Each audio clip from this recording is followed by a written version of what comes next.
I'm saying it.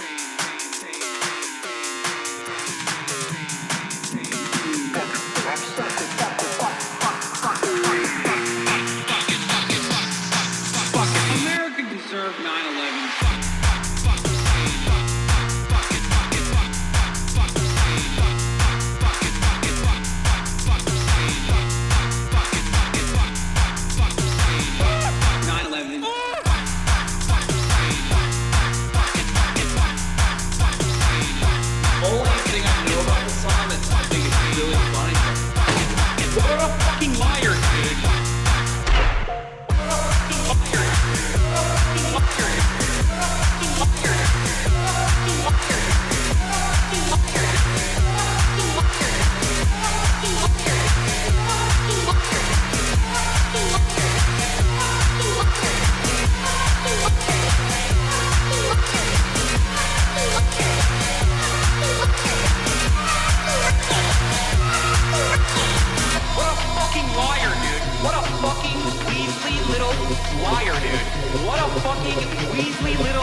You said America deserved 9/11. Did you mean that? Yeah.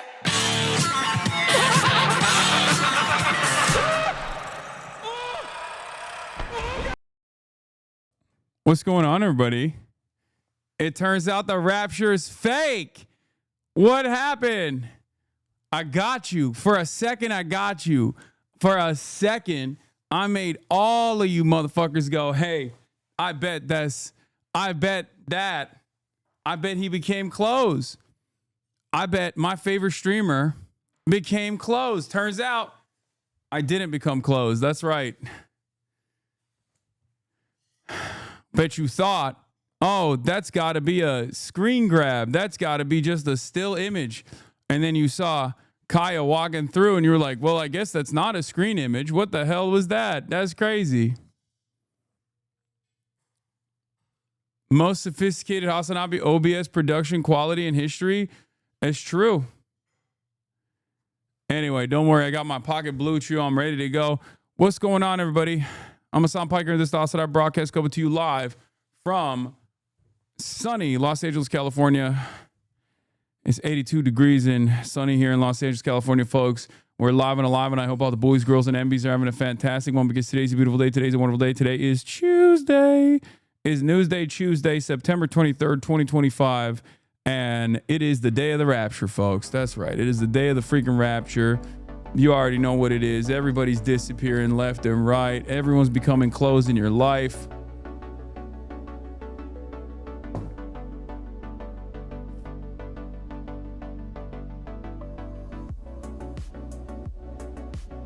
Rapture party, let's freaking go, baby.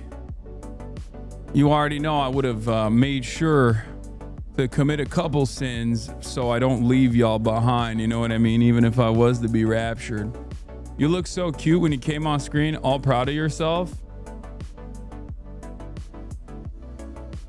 Did you just do pre-production on stream for like the first time ever and it was for the rapture? Yeah. Help. At work this morning, I saw my manager has a bottle of Tylenol on her desk. What do I do? Is this an HR issue or what? FBI, ICE, help. Guys, I'm going to be honest with you.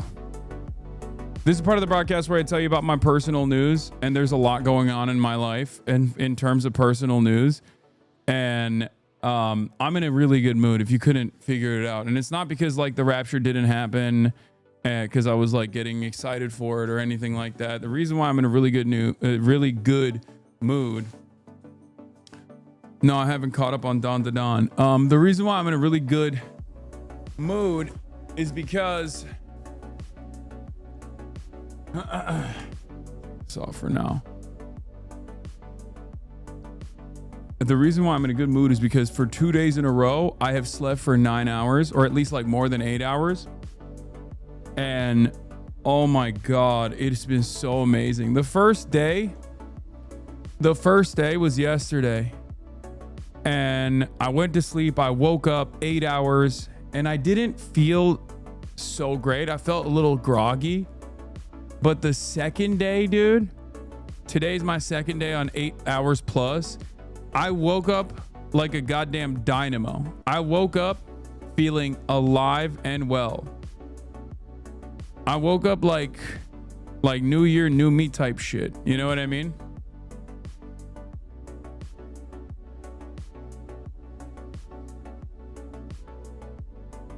It was awesome. I highly recommend it if you have the opportunity. I know capitalism makes it so that it's virtually impossible to get a good night's sleep, but zero gym stories, zero tank tops worn, HasanAbi's gatekeeping the muscles. No, it's because I'm you know, for security purposes, I'm like more private about what I'm doing off camera. But that'll change. Anyway, listen. Hello, where's the shirt from? This shirt is the End Zionism Arms Embargo Now, Free Gaza. Of course, from the Palestinian Youth Movement, soon to be illegal, soon to be a criminal entity. Because we are under a fascist leadership. Anyway, but the first night I slept too much, I felt groggy. Second night I slept too much, I feel amazing. I didn't know you could just like take care of your sleep debt like that. I didn't know that was a thing, you know?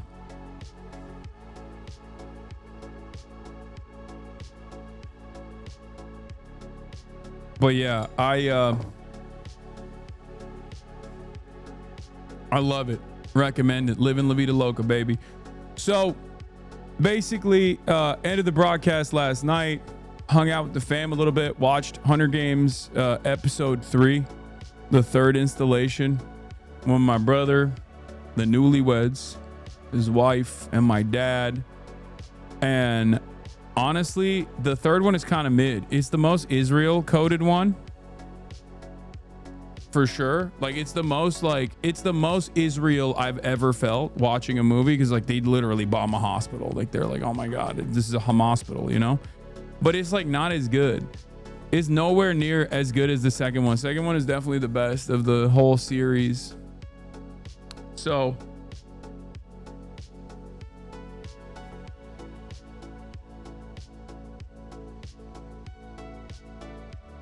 I just saw a video about life insurance fraud because of the rapture.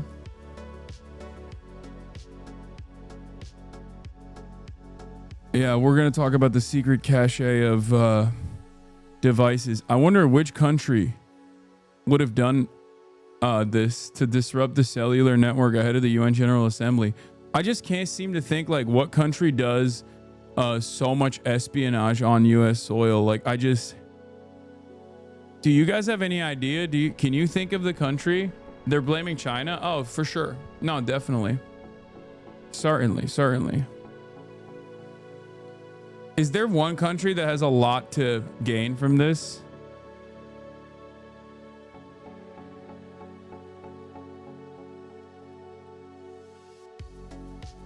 A country that's like, you know, very frustrated with the United Nations right now, because the United Nations, or at least all the nations that comprise the United Nations, with the exception of some, have decided to remember that they have a conscience. Not even actually, they just are engaging in ass covering to do the bare minimum recognition of Palestine and Palestinians, you know. But of course, I'm talking about Estonia, chat. What do you think? Duh. It's obviously Estonia. whenever I think of espionage and intelligence communities like having a carte blanche approach on US soil, I always assume it's Estonia. Who the fuck would you think it is? It's Estonia, duh. Anyway, we'll get to that in a second. But yeah, like I said, Hunger Games, and then basically Hunger Games, I watched it. At 9, I went to bed. Downed NyQuil because I was feeling a little groggy. Down some NyQuil. And then boom. Passed out by 10. Woke up at 7 on the dot. And it was spectacular. Also, as far as like the NyQuil related dreams goes, for the first time ever in my life, I'm not like worried about death threats, but I'm worried about the government killing me, I guess. Because I was just dreaming. I kept dreaming about the government trying to assassinate me. Probably not good to think. NyQuil contains paracetamol. Yeah, that's why. It did, because it's I do it for autism purposes.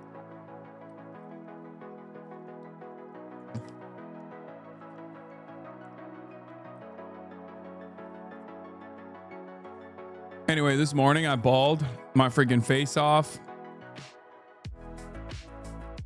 Won all my games and lost the last one, which was ass, but it is what it is. I feel like playing outdoors and then playing indoors is like you get to, it's like broccoli drop the training weights type shit. You know what I mean? You play outdoors and you ball your freaking face off. And then if you ever end up playing indoors after that, it's just like, I don't know. It just, it feels like you're playing entirely a different game almost, because it's so much grippier. The ground is so much grippier. It's so much bouncier. Amazing. You are asking an NBA coach soon. You 35. Okay, calm down, dude. Calm down. Freaking calm down.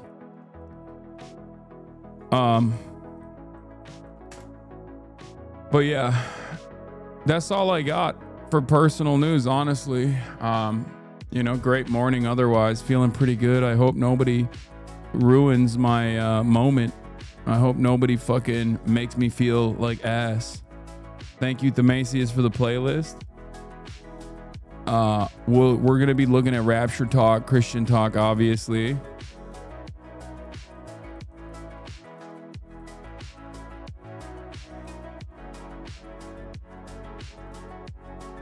Don't say bouncier around me. It's too early. It's true though. Rapture has been canceled.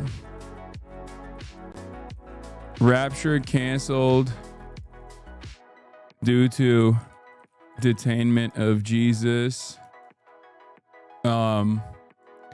Trump speaks at the UN. White House claims Tylenol is making you autistic, and more for no reason. Antifa terrorism designation makes all protest illegal.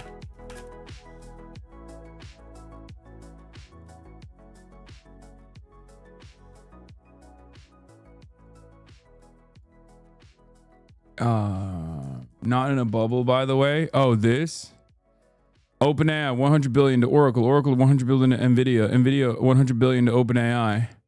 Yeah, that's not. You just cycled the money. What's wrong with you? Adam Friedman went on Piers. Can we watch the trailer for the new horror game? Sure. There's a new Kojimbo. Anyway, we got so much. We got so much. Macron calls Donald Trump after being blocked. That's a big aura move for Macron. Walks New York City like he's Zoran. He thinks he's Zoran, bro. It's bullshit. He ain't Zoran. Zoran should arrest Macron too, honestly. Anyway, but yeah, that's it. That's what we got. We got a lot going on. I'm just gonna blast off instantaneously. Make haste. Kojima game will be BDS, sadly. Wait, what? Why? What the fuck? Why would it be BDS? What is it, like Microsoft or something? Is it Xbox Game Studios or something?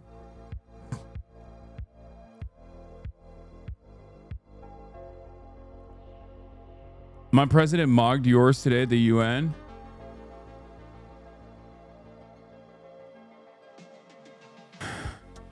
Oh, no chat on screen, by the way. Oh, shit. Okay, good call. Yeah, OD's being published by Xbox Game Studios. Okay, well, I don't play scary games anyway, so it's not a problem for me. Anyway, ladies and gentlemen, let's get it twisted. Let's get it popping. Let's get it going. Rapture canceled due to detainment of Jesus. Trump speaks at the UN. White House claims Tylenol is making you autistic for no reason. Antifa terrorism designation makes all protests illegal. Macron walks New York City. We also obviously have Jimmy Kimmel as well. Liberals actually get a fucking big one, a big W from Jimmy Kimmel, reminding people that the administration is not as popular as it thinks it is. And yeah, I saw the No Pixel Rockstar collaboration news. I was aware of it already. I knew ahead of time that it was gonna happen. Let's be real. Okay, calm down.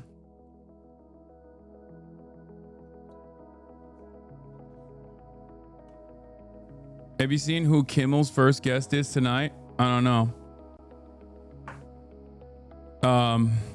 We'll do something. It leaked forever ago. Don't act special. Dog, I know the people that are... Perhaps I might know the people that are at No Pixel for my many years and many hours dedicated to being a No Pixel Grand Theft Auto roleplay streamer. Perhaps I've developed good friends.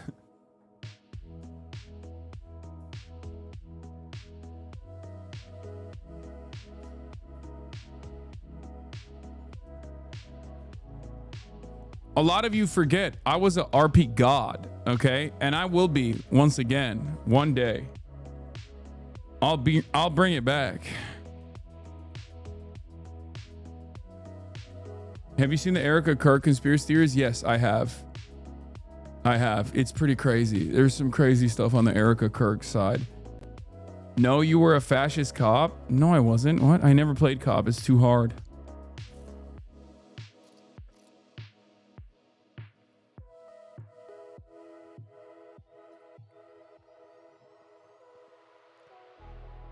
Yeah, I think people forget that, like, I was big into RP, like right after the election, 2021. I was all up in that shit. I was doing RP like crazy. It cooked my brain. It fried me a little bit. Anyway, many of you are probably in here because of RP. Many OG HasanAbi heads are in here because they started watching during RP. But yeah, let's get into it. We got a lot to cover today. Holy moly, there is so much going on. Wendigoon apparently found somebody that thought the rapture was today. I found a live stream with a guy who said the rapture was today, and they were very adamant that it would happen at 11:36 EST, sunset in Israel. And then 11:37 happened. I asked what now, and the chat said the rapture was starting, but it's slow. So be on the lookout, I guess. Update, when he realized 11:36 had passed, he said, yes, so he's going until midnight time then. Update, I have been timed out. Update, I have been banned. One of the hosts said he needed to go grocery shopping, and I asked why. Why would he need to grow groceries? Why would he need to get groceries? I'm losing my mind. I mean, that doesn't make any sense, does it? Why would you need food? The rapture took place already. I think the saddest realization for that person is supposed to be that he was not a fucking firm and committed believer in Christ. It happened and he didn't get raptured. This is why they need to be socialist. Okay. I got raptured this morning, as you guys saw. And then I brought myself back. I did a sin on the way up just so I could stay behind and make sure that everybody else is also firmly committed to the gospel, firmly committed to Jesus Christ, and behave in the exact same way that he did, which is objectively socialist. Okay? Many people don't understand. That's why I'm here. Okay? I was on my way up and I thought, God, I still have a mission. Okay? I still have a mission. On the way up, I said the Shahada, and then God was like, oh shit, you're Muslim. We're sending your ass back down. I was like, don't worry. I'm going to keep going back.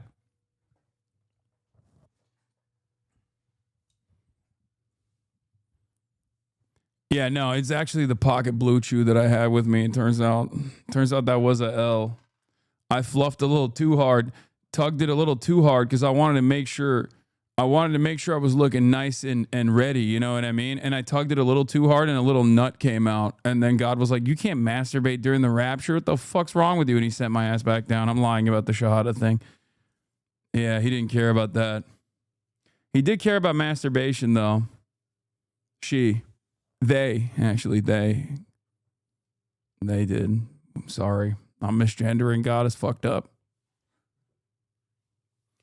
Listen, it happens. You can fluff it. You just can't fluff it to completion. And I did. Okay. My bad. My mistake. But it's not a bad thing. It's not a bad thing. It's a good thing that I fluffed it to completion so I can come back and save all of you. Anyway, so yeah, that's real. The rapture is actually real. It's not fake. Watch your mouth. What's wrong with you? Little Fart Jr. Little Fart Jr. says, watch your mouth. What's wrong with you? What, I can't make fun of the rapture not happening when so many people were 100% certain? What are you, a real evangelical Christian dispensationalist? Like, is that what's going on? Like, this is a bridge too far? Is that where we're at?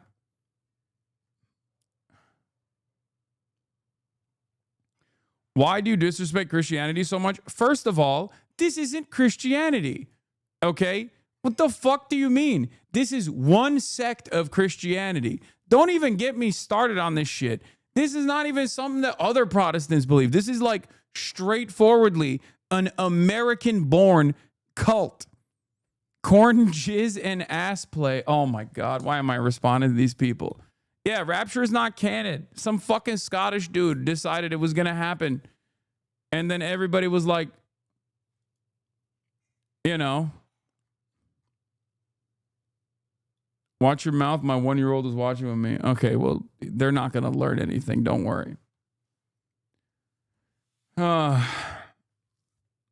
there was no like rapture mentality until the 1800s. Some random guy was like, this is a great idea. Or was he South African? He wasn't Scottish? I don't know. Sorry.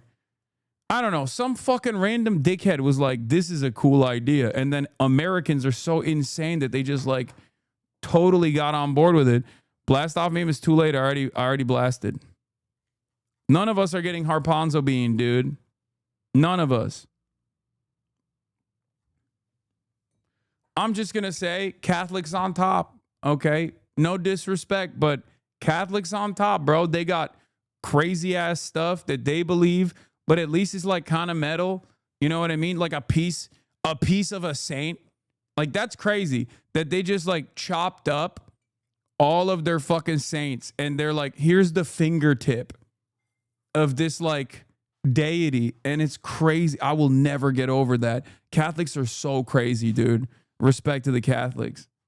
Except for the whole pedophilia stuff. That stuff is not good, okay? You really need to dial that back. Once you figure the pedophilia stuff out, you are A-okay in my book, okay?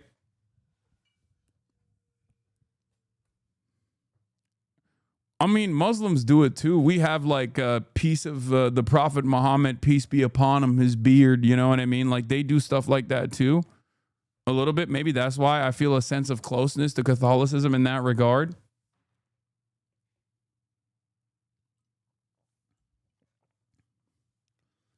HasanAbi, we literally drink blood and eat human flesh every single week. Transfiguration. Do not fuck with us Catholics. It's true. From Megaphonics.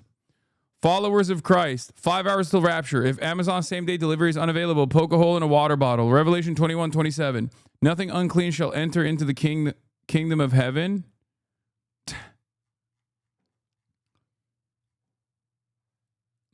That is crazy.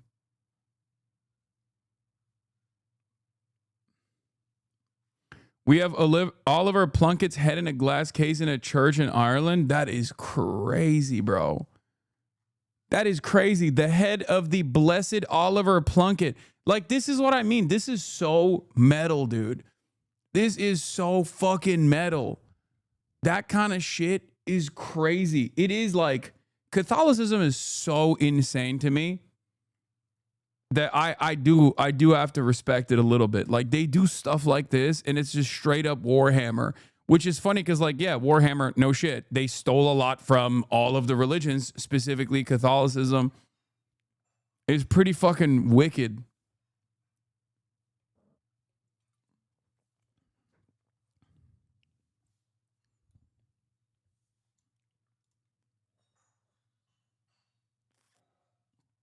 Are you also making fun of other religions? I mean, I make fun of all religions and all of the strange stuff that exists in every single one. But whenever someone asks me this question, it always feels suspicious. You know what I mean? It's always like, come on, be racist now. You know, that's usually what it is. Nobody has ever followed this up by being like, nobody has ever followed this up with like a very funny quip. It's always some like heinous shit that they add on. You know what I mean? I'm just here to instigate. Okay, well, at least you know where you're at. Yeah.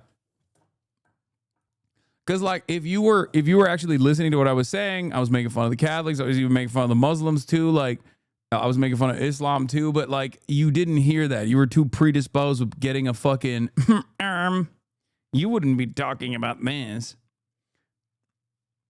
Anyway, the humiliation continues. Oh, for Adam Friedland. He was called Adam Freeman.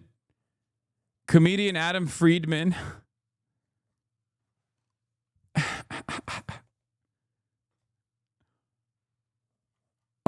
Anyway, where was I? So are you atheist? I didn't say nothing. Okay. It's all right. Floating up the Valhalla right now. Okay. Yeah, we blasted off already. We blasted off. Isaac Chodener, he's done it again. Okay. Did it again.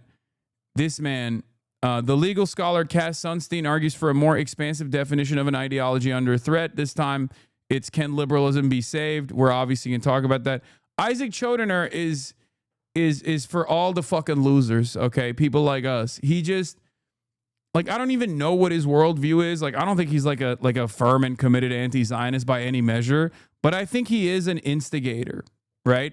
He is just like an annoying instigator, which is precisely the reason why anytime someone is on the other side of that fucking call, someone that receives that call, they're just going to get grilled nonstop. He's an equal opportunity instigator. I don't know why the fuck people talk to him. There's never been an interview that anyone has conducted with Isaac Chodener where on the other side of that interview, everyone read it and went, wow, this man is so brilliant and certainly not a fucking completely insane person. Okay? It's just, he just keeps grilling over and over again, which is kind of crazy because like that's literally basic bare minimum journalism that he's doing. You know, just follow-up questions, I guess.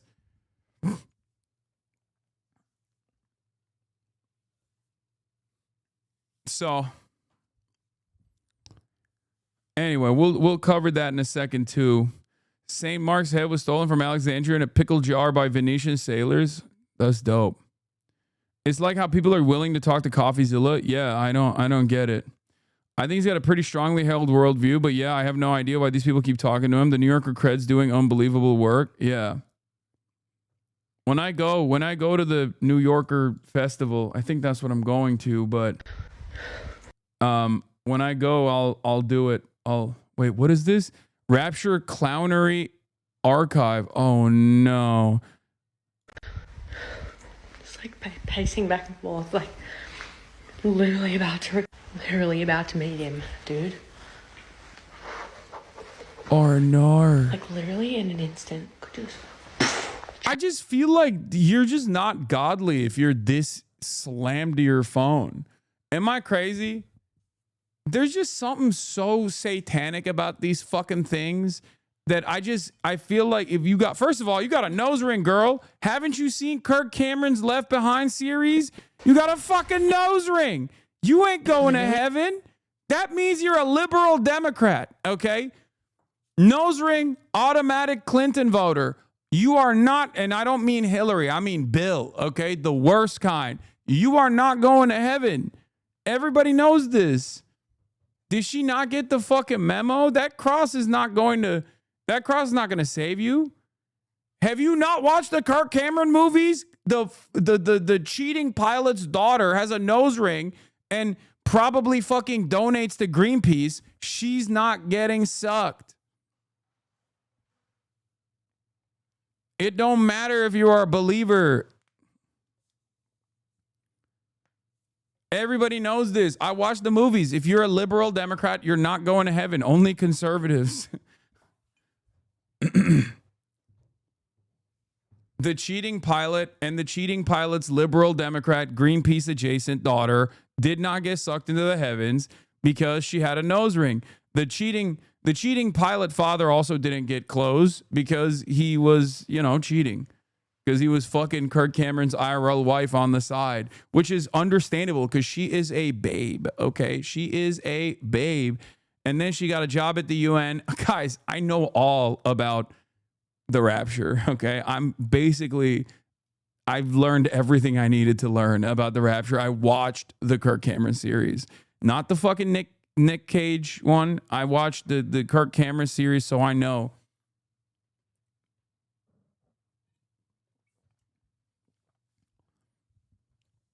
Do you think we will see a higher suicide rate today because of no Rapture? No, we will not. You want to know why? Because they're fucking fake. These guys are phony, okay? Deep down inside, they're phony. This is precisely what I was talking about. If you're literally going, the Rapture is happening today, but you are on your phone and you're fucking filming yourself like that, then you obviously don't fully fucking commit to the situation, right? It's the same principle behind like all these like conservative trad wife influencers, right? Like if you're a trad wife, if you're a real trad wife, you're not supposed to be on camera. You're supposed to be churning butter barefoot and pregnant in the kitchen. You know what I mean? Like it's demonic to assume that women get to have a say in society if you are like a real fucking psycho tradcath, you know? You're just cosplaying. And I think there is a cosplay element to all of this when someone's like, oh man, the Rapture is going to happen. And that's precisely the reason why I got to get my phone out and film it and document it. It's like, no, I don't think so. In an instant, could just chariots of fire, bam, Jesus. Like, dude, it's literally like bigger than like anticipating your wedding day. Yeah, this is also why I'm saying like, I mean, look, let everybody have fun, right? Let everybody LARP, let everybody have fun. Who cares, right? But this is why I always say, like, it's just, I don't think that it's real. I don't think it's like there's a full commitment here. There is an element of performance associated with this that I think many religious people do, especially in the modern day, where it's not just like something that is private for you. It's not just between you and God, right? It's something that is front facing, something that you outwardly declare to the rest of the world. Evangelicals do this more than anybody else too. Like they just have to, like Jews, for example, they don't do this, right? Because they don't have a need for proselytization. They don't, they're not doing conversions. They're not trying to get people to become Jewish. So, but Christians, on the other hand, are like way more aggro with it, where they're just like in your face. Evangelical Christians specifically, they always evangelize. And I guess the only Jews that do it is to other Jews, like the Orthodox Jews that will stop you on the road and be like, "Are you Jewish? The Messiah is going to come back." Like that's maximum what they do, and that's like an internal thing, right? Whereas evangelical Christians are like doing it. It's virtue signaling, basically. It's not really a virtue, but it's a fake virtue signaling mission for many of them, is what I mean.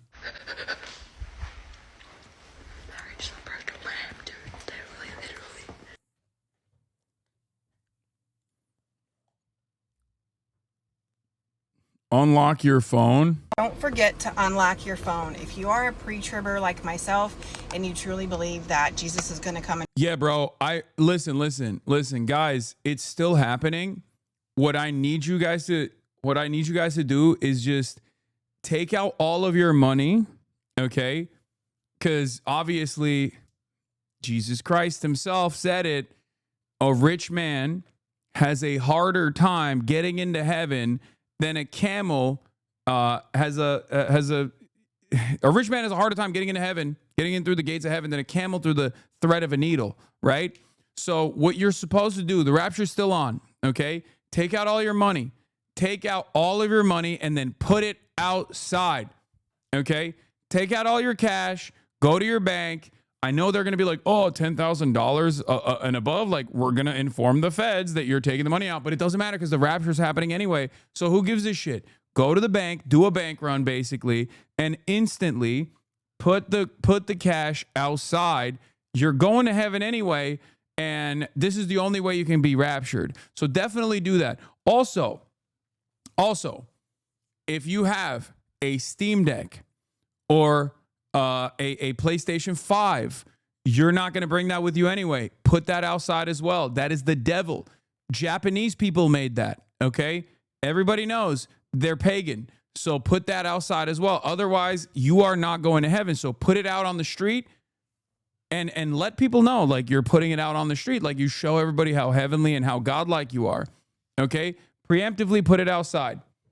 Also, one final thing, you don't have any need for worldly possessions. Subscribe to the HasanAbi broadcast. $6 a month or for free with a Twitch Prime if you have an Amazon Prime account. So definitely subscribe to the Piker Broadcasting Service on your way out, because that way I can move the non-believers to heaven as well. Okay, so yeah, there it is. That's praise be to Jesus. rapture his church here possibly within the next week, if not any day now. Don't forget to unlock your phone, because I know a lot of people are writing letters or maybe even just doing things on their phone, like in the notes and whatever. Unlock your phone. Like, I couldn't do that because I have bills to pay. I still need that information. Feast of the Trumpets 2025. The feast on the wall has not yet begun, nor have the trumpets been played. Wait, but it says 0 days, 0 hours, 0 minutes, 0 seconds. Didn't they cancel the Feast of the Trumpets this year or something?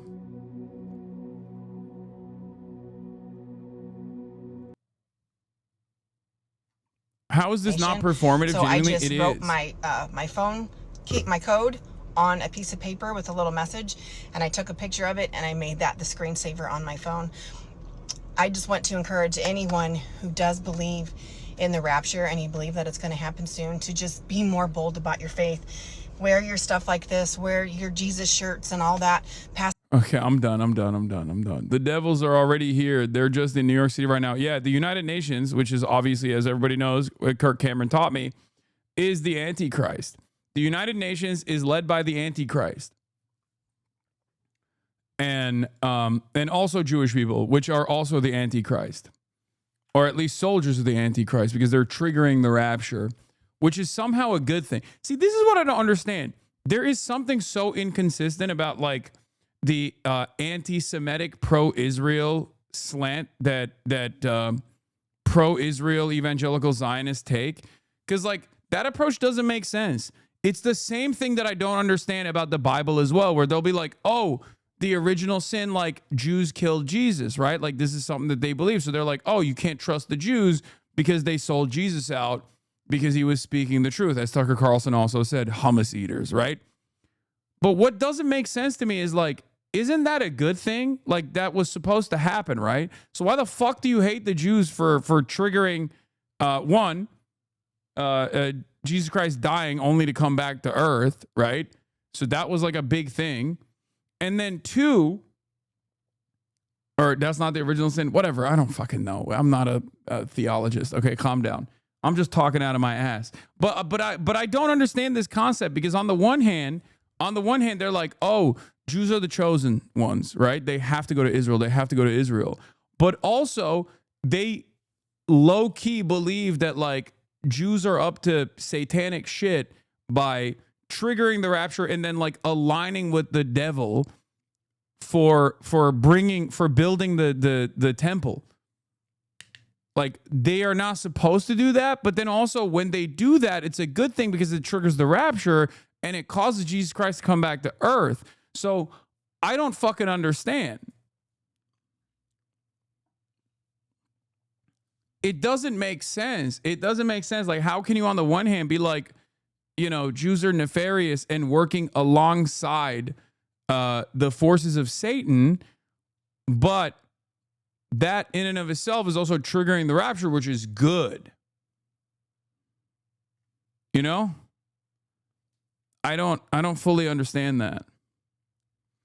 Are you seriously trying to figure out the logic to religion? Well, yes, because every moral system, no matter how stupid it might be, still has like an internal logic that makes sense. It's supposed to make sense. Either they're the villains or they're the good guys, right? And I don't understand it. I don't understand what it is.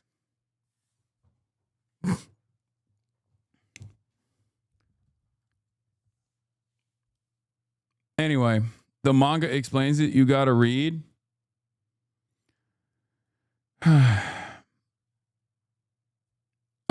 What is it? Think of it like Christian accelerationism.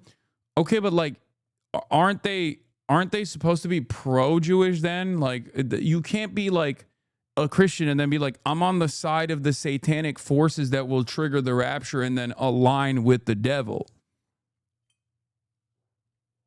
It kind of doesn't make sense. Anyway, whatever. Let's get started.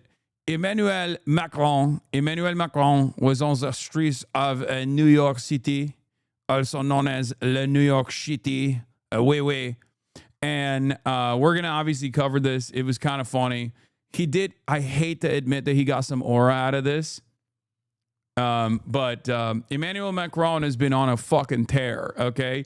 Recognition of Palestine, the media interviews that he's given. Obviously, I'm no fan of the guy. As you guys know, I'm a Jean-Luc Mélenchon stan. That's my boy. I ride with Jean-Luc Mélenchon, okay?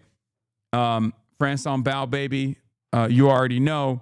But he has been active, okay? He's been active. He's been doing a lot. And his wife has been doing a lot too. Apparently his wife showed her pussy to the courts, which is crazy. Like, I feel like there's a better way to do that to prove that you're like a cis woman. But I mean, I guess they're French, so I'm not asking any questions. Like, maybe that's a French thing. Because like there's an ongoing case against Candace Owens, who is being sued for defamation by Macron's wife, because Candace Owens was like constantly claiming that she's actually trans or something. Are you memeing? No, I am not. It sounds crazy. Okay. The story begins with Candace Owens saying, claiming falsely that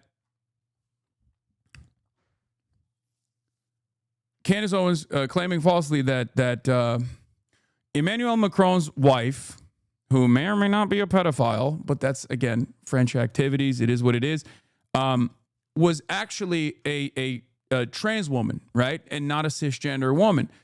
Now, it's not true, right? She's not a trans woman. She's a cis woman. But that didn't stop Candace Owens from running her mouth. So basically, Brigitte Macron turned around and sued Candace Owens and said, I am going to prove that I am a woman, I'm a cisgender woman, and I am going to sue you for defamation. So what ended up happening was that the court case is ongoing, and Brigitte Macron last week said that she would provide photographic evidence confirming that she is a woman to the court. And apparently she did. She fucking did. Which is not going to stop people from still suspecting that she got a vaginoplasty or whatever. You know? It's not. As a trans woman, it's kind of crazy to hear it's defamation. I don't know. Yeah, I mean, that's besides the point. But you're right. You're not wrong. It's just like, it's like you are defaming me by saying I am trans. I guess it's just like, it's not true. So technically, because it's not true, it's understandable that she's like, correct the record, you know?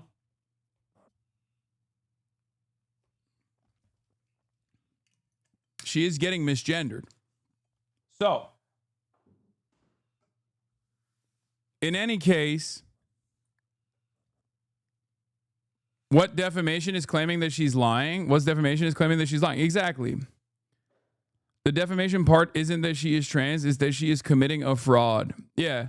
And Candace did have malicious malicious intent with it, right? It's defaming in the same way that it would be the dead name someone if we need to transcode this for chatters who can't understand. Yeah. So the part of the story that's strange to me is I feel like there are different ways. There are different ways to do this, but it turns out Brigitte Macron decided to do it in the most French way possible. I cannot comprehend a more French story, okay, of an old lady pedophile being like, how dare you say I am le trans, look at my pussy, this is my pussy, wait, look, gaze upon le puce.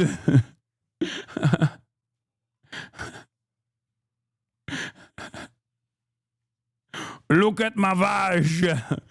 Look at my vag. Look at it. Lock your eyes on le puce. Oui.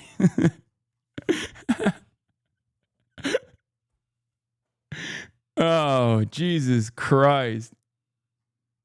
So, la chatte in French, is that how you say it? Somehow your accents get worse with time. I don't know. But yeah, while she's out here doing this, showing her pussy to the fucking, to the courts, Emmanuel Macron is on a generational run, despite the fact that at the domestic level, he is toast. Okay? Emmanuel Macron is cooked. And I don't mean that in like a slop tuber, Hasan Piker is 100,000% cooked or done type way. His approval ratings are lower than dirt, shit from the butt. He's gone, okay? So the last thing that he has as le president is basically running around and interfering in foreign affairs. And he's been doing this for a while. He's been talking a big game about like how he's going to send troops to Ukraine, all this stuff. But then also he's become this like bold voice in defending Palestine. I can't believe I'm saying this out loud. Obviously, it's fake, right? It's not like super sincere or whatever. But a big part of that is because he's been pressured from the likes of Jean-Luc Mélenchon, who has been uncompromising. François Baud has been uncompromising in defending Palestinians and even defending Muslims living in France as well. So he sees this as an opportunity to win favor. It's not really working, but here he is in New York, on the streets of New York, after going on a bunch of other American news outlets and talking about how what Israel is doing is not good. They are killing the children. In France, we like the children. We like it. And then today, yesterday, he also recognized officially a state of Palestine, which is, again, mostly just a symbolic gesture with a bunch of conditions and whatnot. But now he was stuck. Apparently, he was stuck behind a police blockade because the president has been roaming the streets of New York. Let's take a look. So how many people? No, I have 10 people with me. I go to the French embassy. No. I'm sorry, President. I'm really sorry. It's just that everything's in frozen right now. There's a border gate coming away. That's why. I'm sorry. If you don't see it, let me cross. I negotiate with you. No, it's not that. How are you? Guess what? I'm waiting the street because everything is frozen for you. Are you sorry? It is pretty funny that he got stuck behind a police blockade a police barricade, and he had to fucking he had to call up the president. Guess what? I am stuck waiting for you. I don't know, it's still 3 or 4 in the afternoon. But I would love if we can. Yeah, I know, I will follow. But you know, after I would love if we can have a short discussion with Qatar and you on the situation. That's a crazy thing to add on. Mr. President, I am currently stuck on the street. Also, we would like to talk to you about Qatar. You are definitely shadow banned, bro. No, I'm not, man. It's not even an hour yet, and there's almost 40,000 people in here. It's the worst shadow banning of all time. It's probably your application that's busted, okay? Anyway, so that happened. There's more footage as well. Do we have more footage? Because he was walking around as well. He was walking around the streets. He took photos with like people that wanted to take photos with him. He was basically doing some Zoran shit. Little bro thinks he's Zoran, okay? That's what it is. Little bro thinks he's Zoran. You ain't Zoran, little bro. You ain't Zoran. Don't try it. Let me see if I can find the clip. Hold on. No, I don't know if I can find it. Here's a TikTok. I'm sorry, President. I'm really sorry. It's just that everything's frozen right now. There's a motorcade coming right now. That's why. I'm sorry. If you don't see it, let me cross. How are you? Guess what? I'm waiting. All right, we saw this. Oh, yeah. After calling Trump, the road was eventually clear, but Macron still had to walk through the city for about 30 minutes.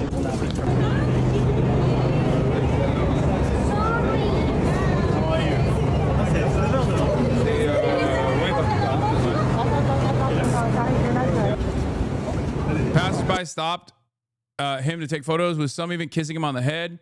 So it is kind of cool to see this, even though he is the worst piece of shit. I mean, I hate him. I hate him so much. But low-key aura, he's basically able to walk freely on the streets of New York without additional fears, you know? I mean, that's like...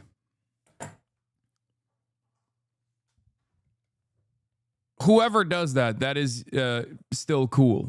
You know what I mean? New Yorkers beating the mean allegations. Yeah. I'm French. He's a piece of shit. Can confirm. Oh, no, we know. He's doo-doo. Okay? He is doo-doo. But he did win. He did win big. I hate to hand it to him. He won big here. He basically got to do the Assad in Damascus move here, okay? This is a play. Why do you hate him? He is the most Islamophobic. Neoliberalism implies we must actually always cave to the right piece of shit of all time. He is the most undemocratic asshole. He refused to abide by the wishes of the public. Wait, what? Did it F? What the fuck? What's happening? Again? Hold on. Am I back? Did I get raptured?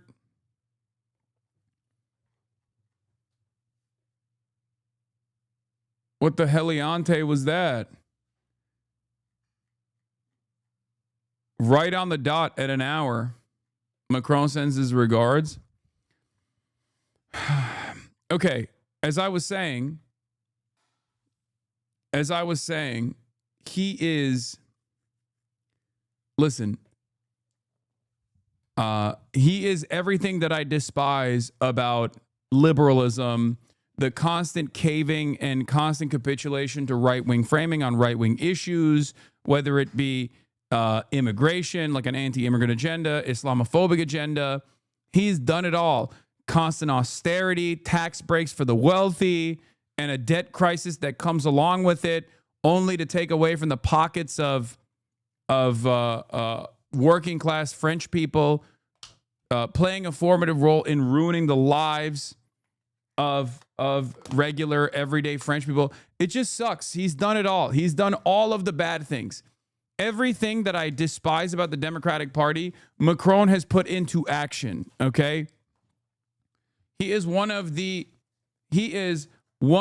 worst versions of that. And if the audio is desynced, you might have to F5 it, okay? If the audio is desynced, you might have to potentially refresh it. All of this is true, but need to be put in the French context, aka he's more leftist than any average American Democrat.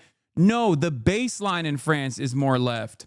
But his attitude is not, I wouldn't say more left than the average Democrat.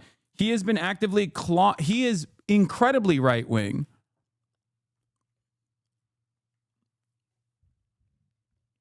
No.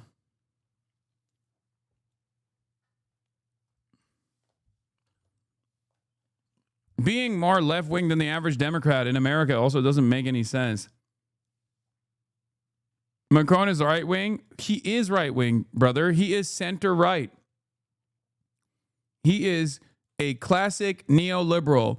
He despises the right. He despises the far right. And he claims that the only way to defeat the far right is to basically offer concessions to the far right by becoming the far right, but from the center. And he packages that as a way to win elections. And his own unpopularity obviously shows that this is a demonstrable failure, but it doesn't matter because all he's done in this last year since the French elections is basically to undermine the efforts of the left, even though the democratic wishes of the public were very clear.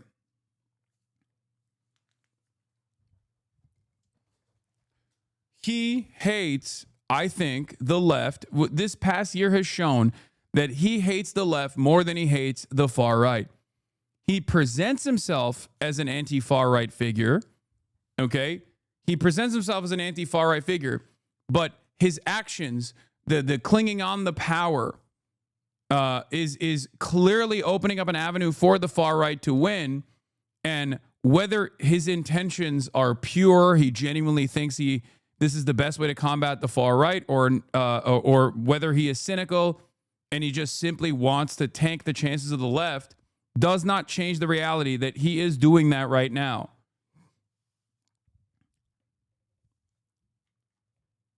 "100% right, on point. I'm French and HasanAbi's right." No, there are always going to be French liberals who just assume that just because someone says that they're like a centrist or whatever, or a liberal, that they actually are. This is identical to American politics in many ways as well. The American Democratic Party does this as well. How is any of that worse than the average Democrat? It's not. It's incredibly similar. That's the reason why I protested against someone saying, no, he's just like still better than the average Democrat. That's not true. Like, his austerity, his push for increasing the retirement age, and his successful push, despite its unpopularity, to increase the retirement age for everyone except for cops was ridiculous. That is pure. That's like not even Democrat Party shit. That's like that's Republican Party shit in this country. Democrats would probably cave on a situation like that, as well as Obama attempted in the past. But I don't think it is fair to say that Emmanuel Macron is a center figure. I will say he's a center-right figure because the Overton window has shifted in every liberal capitalist democracy firmly to the right. But to say that he is like a simple centrist figure or a liberal figure or a leftist figure or anything like that is completely ridiculous. I think he is a right-wing dude who is masquerading as a centrist. Whether it is because he truly believes this is the only way to stop the more nefarious forces of the nationalists from winning power in the country or not doesn't matter.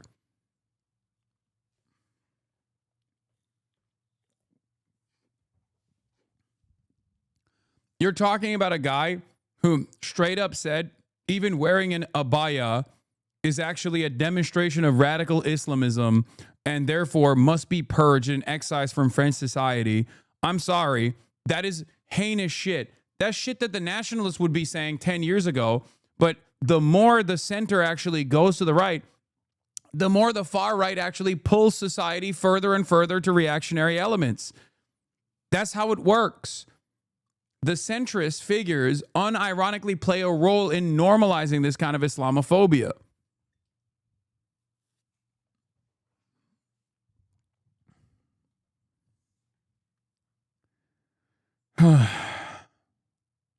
Every summer, top political debate, burkinis on beaches. Hell yeah. It's all culture war distraction shit. Yeah, here it is.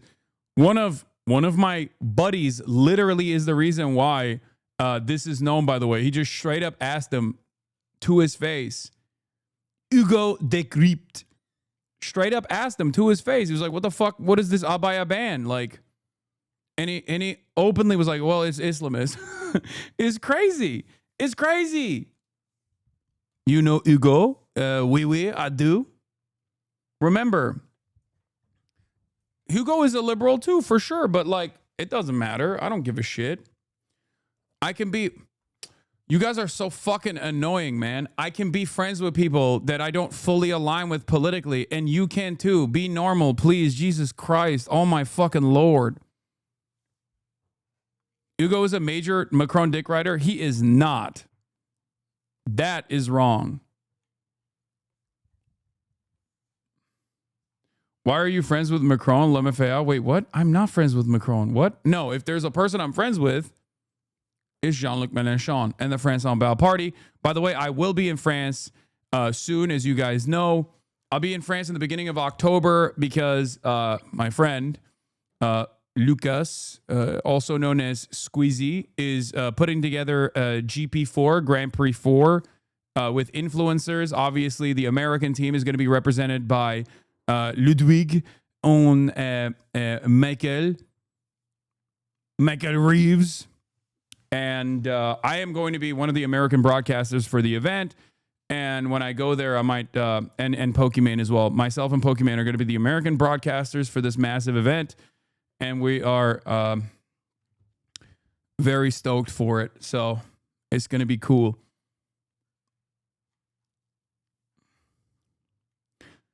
Squeezy is my goat.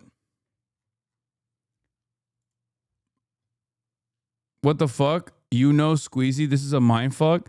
Dude, I don't understand. I don't understand. How are you in here for so long and you don't know some of my friends?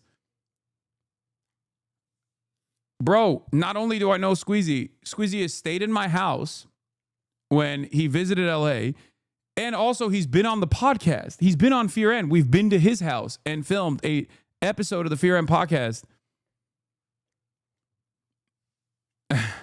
Sorry, bro, I'm not parasocial. I mean, this isn't even parasocial shit.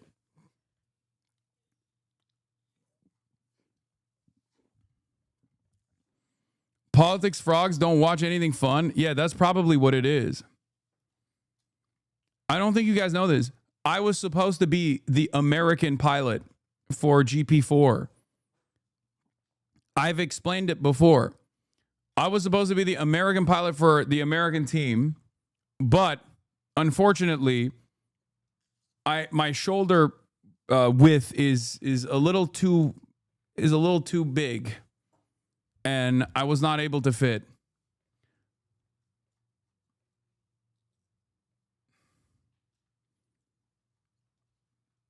I'm not even kidding.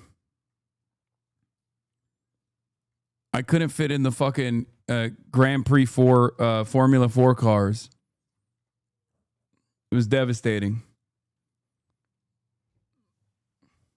I don't even watch your Insta stories anymore, big dog. I'm trying to keep my screen time down. Yeah, I don't fit in the cars. I've told you guys this before. Anyway. French Socialist Party betrayed us like the Democrats betrayed you. To understand French politique, look at American politics minus 10 years. Macron is our Obama. Macron is our Obama. But anyway, this was an aura moment for Macron. Let's be real.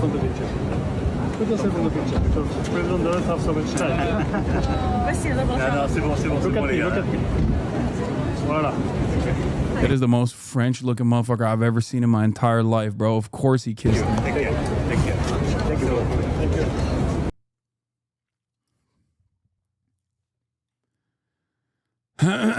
Anyway, But yeah, there's some French updates for you guys. Emmanuel Macron called up Donald Trump, and then he walked the streets of New York for 30 minutes, all that stuff. Also, Trump was forced to walk up the UN headquarters escalators after the malfunction.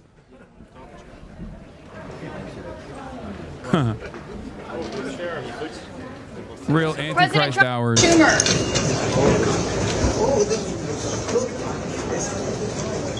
His fat ass done bricked it, dude.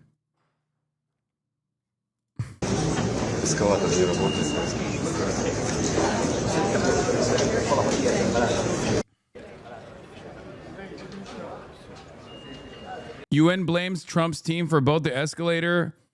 A UN official said the UN understands that some of the president's... Wait, what? Hold on, let me fix the gray bars again.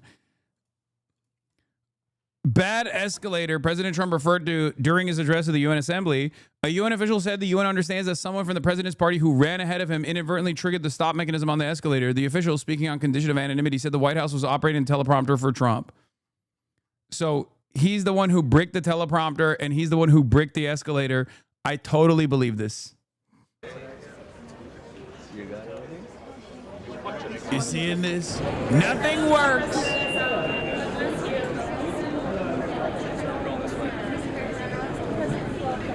Nothing works. Nothing works. And then his teleprompter malfunctioned while he was giving his Antichrist speech at the UN, obviously, which is expected. Which, for the record, I mean, he loves freestyling anyway, right? Don't mind making this speech without a teleprompter because the teleprompter is not working. I feel very happy to be up here with you nevertheless, and that way you speak more from the heart. I can only say that whoever's operating this teleprompter is in big trouble. I mean, he is like... Let's be real. Let's be real.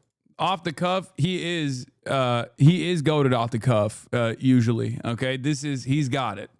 He's got it. He still sometimes has it. This was one of those he still got it moments. Not that it matters because, I mean, he is a demon. He is a straightforward demon. Okay. We are in official demon time. I don't know how else to explain it to you. We are 100% officially firmly in demon time. I watched some of the I watched some of his speech this morning where he talked about how climate change is fake. How he said that the United Nations is a purposeless organization, which is kind of true, but not in the way that he implies it. You have made it a purposeless organization. So,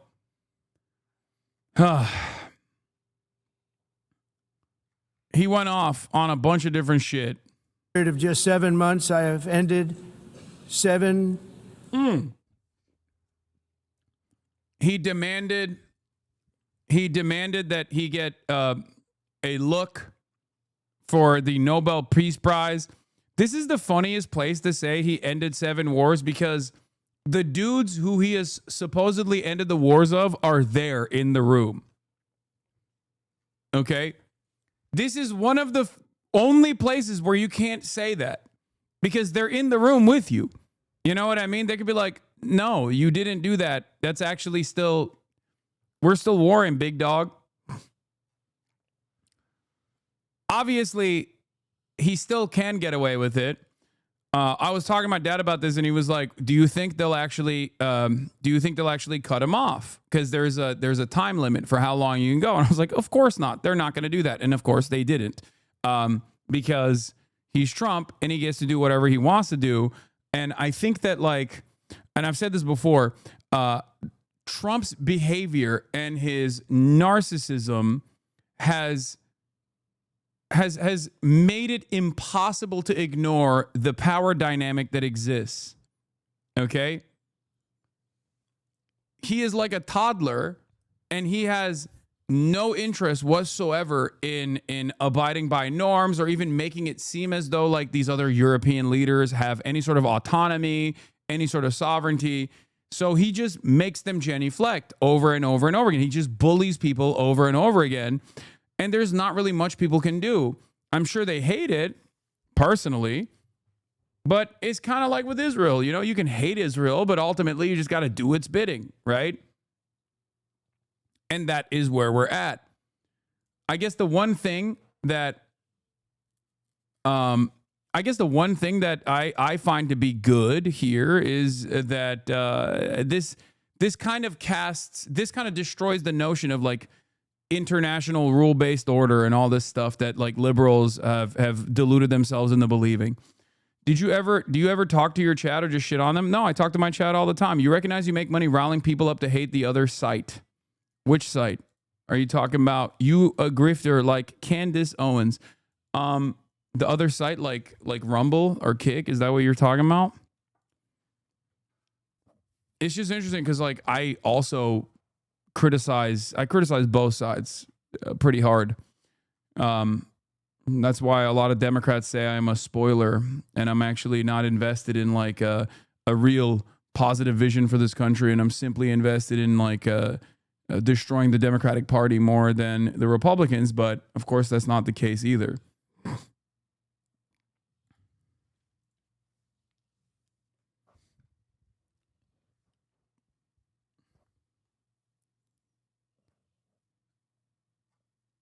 Anyway. Unendable wars. They said they were unendable. You're never going to get them solved. Some were going for 31 years, two of them, 31, think of it, 31 years. One was 36 years. One was 28 years. I ended 7 wars.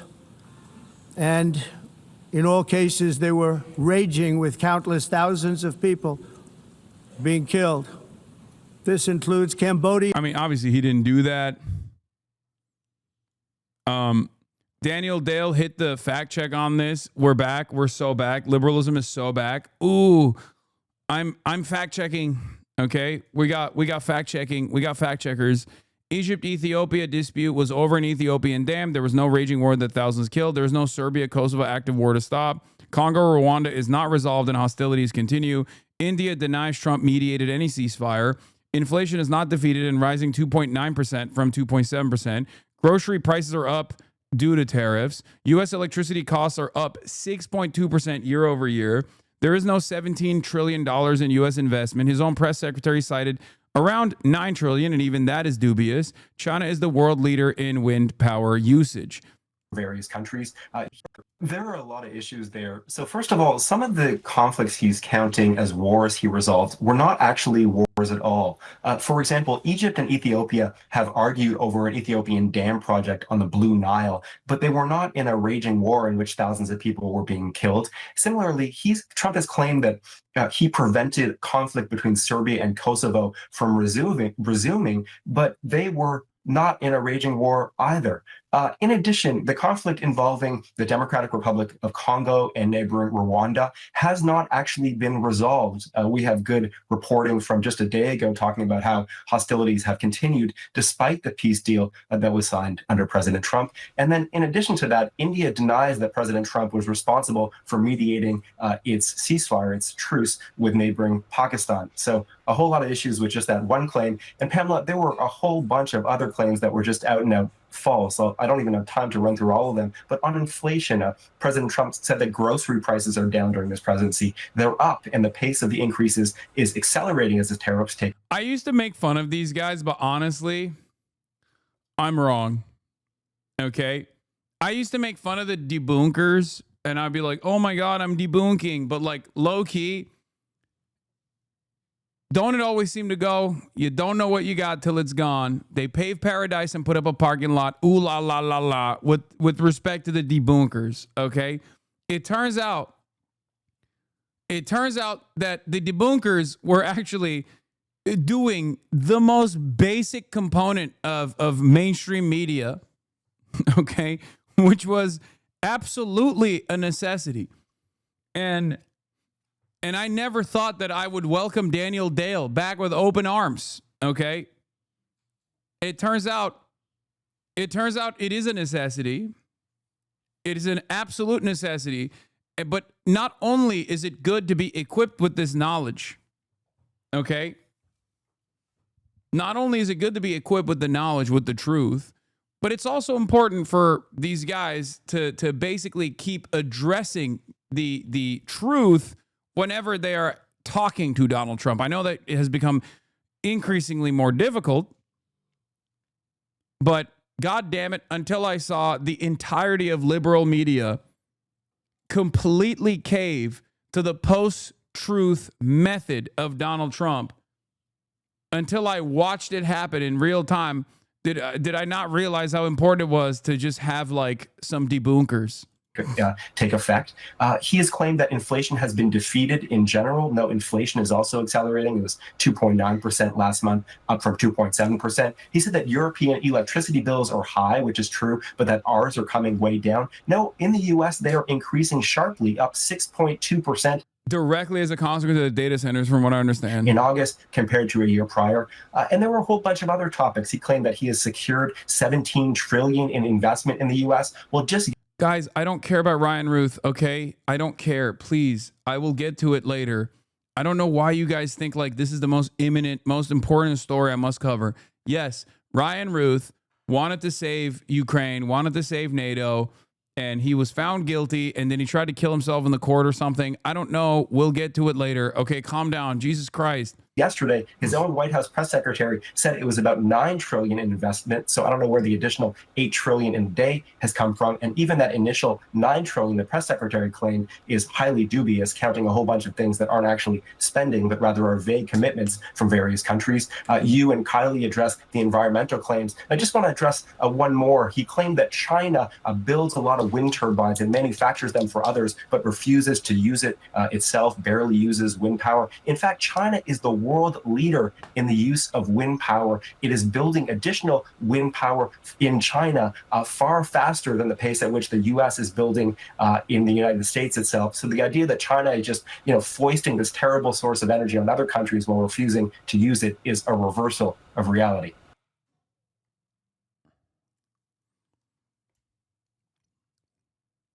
I forgot. I'm here to say once again, only until CNN completely stopped doing this and just started reporting on Trump's insane statements as is, did I realize that, no, this is much better.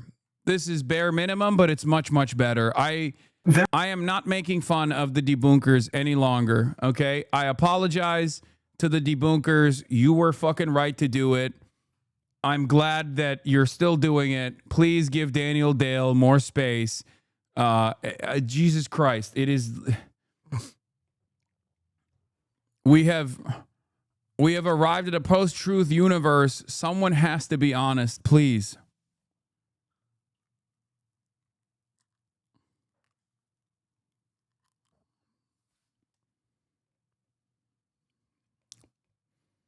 Why did you make fun of them in the first place? Because they're nerdy. And I'm a fucking idiot. And that's why. But also, I mean, the real reason is because the debunkers also will use that debunking status to sometimes debunk like things that are not wrong. Like whenever fucking Bernie Sanders says some shit about like Medicare or something, they'll be like, oh, I'm debunking. Yeah. And Thailand, Kosovo and Serbia, the Congo and Rwanda, a vicious, violent war that was, Pakistan and India, Israel and Iran, Egypt and Ethiopia, and Armenia and Azerbaijan. At least he got the names right this time. He didn't say like Albania and Cambodia or whatever. I mean, that's good, right? It's like a fucking child. Our president has a child brain. Because last time, I think he said something like, just not a real country. He said something like Aberdeen and Albania or something.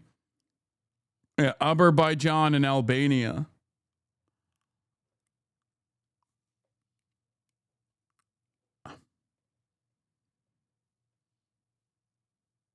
Anyway.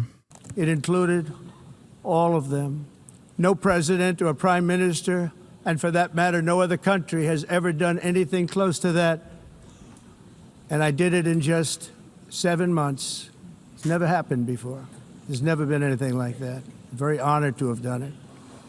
It's too bad that I had to do the... I've actually never encountered a hog in the wild that believes this, by the way. Like, most hogs are still kind of stuck. Like, no matter how MAGA adjacent they are, they're still kind of stuck on the whole, I was going to end the war in Russia, in Ukraine, and end the war in Gaza day one.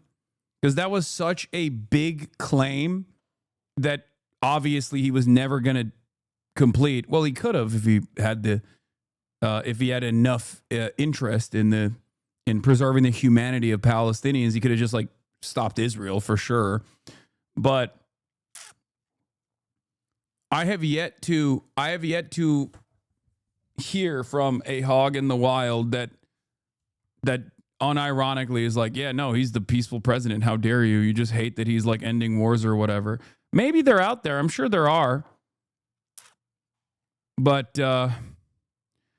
we're obviously going to get to his Ukraine position, which is now flipped back to the norm, the American foreign policy apparatus position. But, you know, it took him 9 months to get there. But we'll talk about that in a little bit. Let's finish this. These things instead of the United Nations doing them. And sadly, in all cases, the United Nations did not even try to help in any of them. I ended 7 wars, dealt with the leaders of each and every one of these countries, and never even received a phone call from the United Nations offering to help in finalizing the deal. All I got from the United Nations was an escalator that on the way up stopped right in the middle. If the First Lady wasn't in great shape, she would have fallen. But she's in great shape. We're both in good shape. We both stood.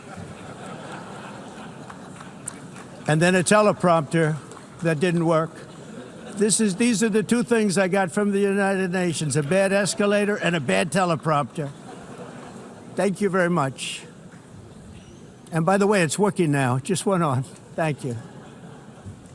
I think I should just do it the other way. It's easier. Thank you very much. I didn't think of it at the time because I was too busy working to save millions of lives. That is the saving and stopping of these wars. But later I realized that the United Nations wasn't there for us. They weren't there. I thought of it really after the fact, not during these negotiations, which were not easy. That being the case, what is the purpose of the United Nations? The UN has such tremendous potential. I've always said it. It has such tremendous. I just don't understand, like, you basically use the UN like a fleshlight, right? That it serves its purpose that way. It's supposed to create an environment of like robust international cooperation at the behest of America's goals. And that is precisely what it has done.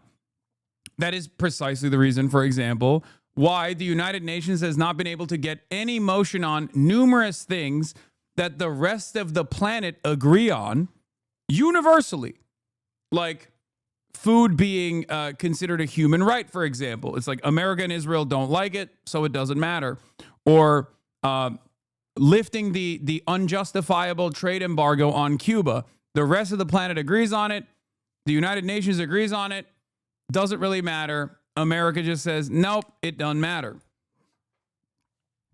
So what I don't understand is like, or the million different ceasefire resolutions and things of that nature where America says, nope, we're defending Israel. We're attached to the fucking hip with Israel. It don't matter. Oh, by the way, Macron is now live with Trump. We'll go there. Okay. And we'll see what's up. But after almost 2 years of war, what is the result? Once again, they killed the top leaders of Hamas. It works. This is a great achievement. Oh, but great at the same time, you have as many Hamas fighters as you had the first day. So it doesn't work to dismantle the Hamas. This is not the right way to proceed. So we need a full-fledged process, and we worked very hard on the day after And I totally share the sequencing. The release of all hostages, the ceasefire, the resume of humanitarian aid, the day after in Gaza to stabilize the land.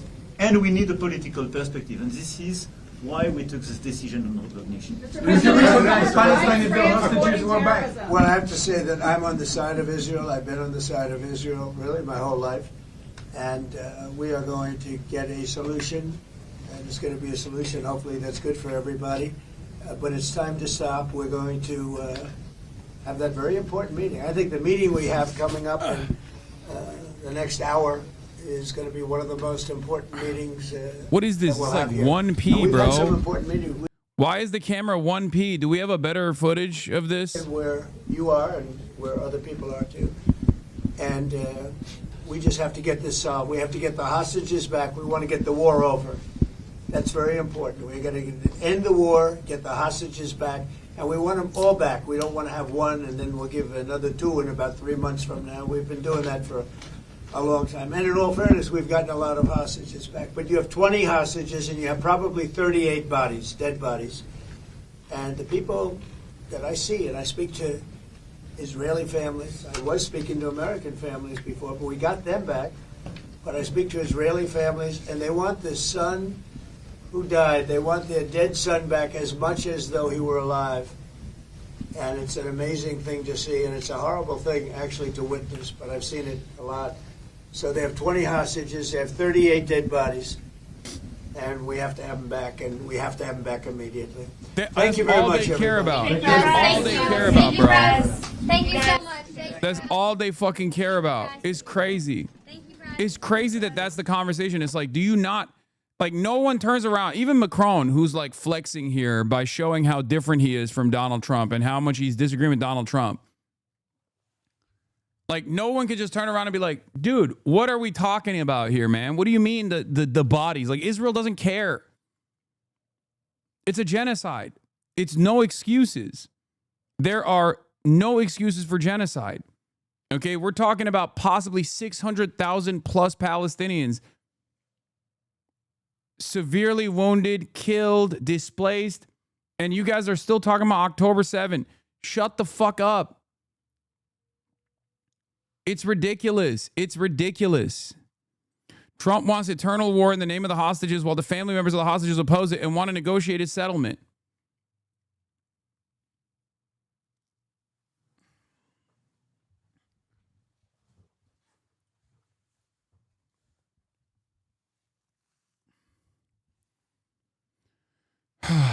Pure evil, man. Pure evil. Pure evil. All right, let's continue with this dipshit. Potential.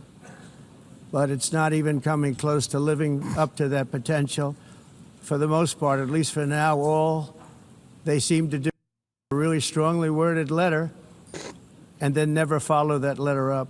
It's empty words, and empty words don't solve war.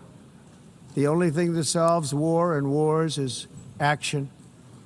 Now, after ending all of these wars and also earlier negotiating the Abraham Accords, which is a very big thing for which our country received no credit, never receives credit. Everyone says that I should get the Nobel Peace Prize for each one of these achievements. Nobody says that. Only your But dick for me, riders the say real that, prize will dumbass. be the sons and daughters who live to grow up with their mothers and fathers, because millions of people are no longer being killed in endless and unglorious wars. We will ensure that the system works for everyone. Trump slams Brazil and Lula. Without U.S. support, your country's going to be bad. There was another thing that happened this past week that we didn't even talk about, obviously, but Argentina. It turns out Argentina and the Ancapistan methods that Javier Milei implemented was bullshit. They need another bailout. Oh my God. Isn't that wonderful how that works? Socialism is always a failure because we have to obviously put our fucking hand on the scales. And capitalism is always a success. And that's precisely the reason why we have to, once again, put our hand on the scale to ensure that it continues. The libertarian way, baby. I thought this was a resounding success. What happened?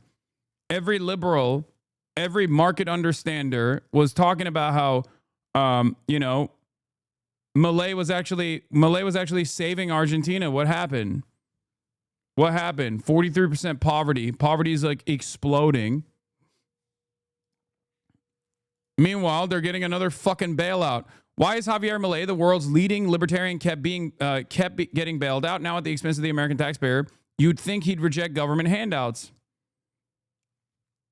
Milei is turning to the U.S. after tapping $20 billion from the IMF this year, stretching the fund's capacity for further bailouts to the limit. Argentina had missed its initial IMF targets to rebuild foreign exchange reserves before heavy intervention last week. The country makes up almost half of the IMF's roughly $125 billion in outstanding lending worldwide, far ahead of other big borrowers such as Ukraine and Egypt. Yeah, just like Ayn Rand, baby. This is how libertarians work. Always and forever. The U.S. Treasury Scott Bessent has said all options are on the table for the Trump administration to support Argentina through a bout of severe market volatility.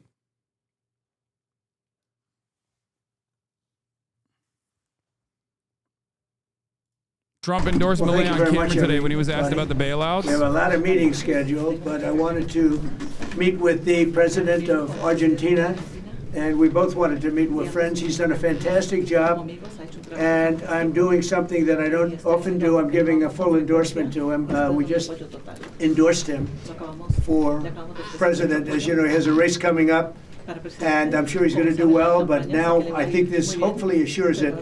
And to the people of Argentina, we're backing him 100%. We think he's done a fantastic job. He, like us, inherited a mess. And bro, that's how you know he's been dog shit, okay? Make no mistake. That is how you know he's been dog shit, because our dog shit president is endorsing him. That's enough. That's enough for me to know he sucks.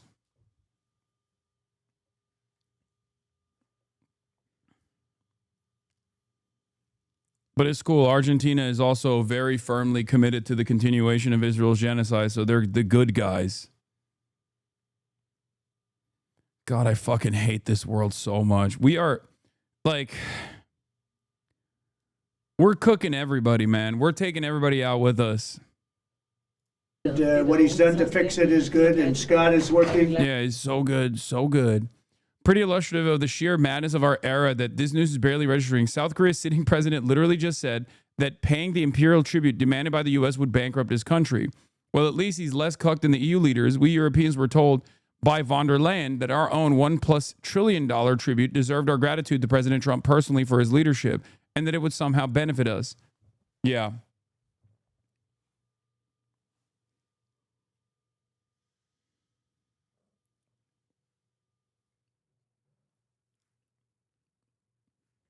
This is why I said empires don't die quietly, okay? They strike all around to its closest allies as well on their way out. With their country so that they can get good debt and all of the things that you need to make Argentina great again. So it's an honor for me to endorse the president and the future president of Argentina. Thank you very much. Thank you very much. Thank you very much. That's your endorsement. That wasn't bad. Now we can get out of here. I mean, dude, just on optics alone, man, just on fucking optics alone, how do you vote for a guy that looks like this, bro? How do you get yourself to vote for a dude that looks like that? You are so unimaginably stupid. You looked at a guy that looks like that and you were like, that's my guy. So fucking stupid. Yeah. People watched this guy and voted 3 times for him.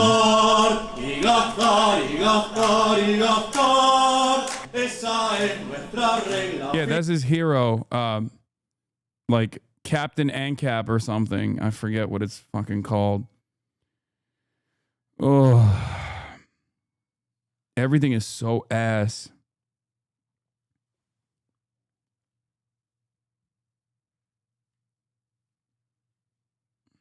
Fiscal, y sí, los ingresos no aguantarán más, iremos al Banco Central, y eso será inflacionario,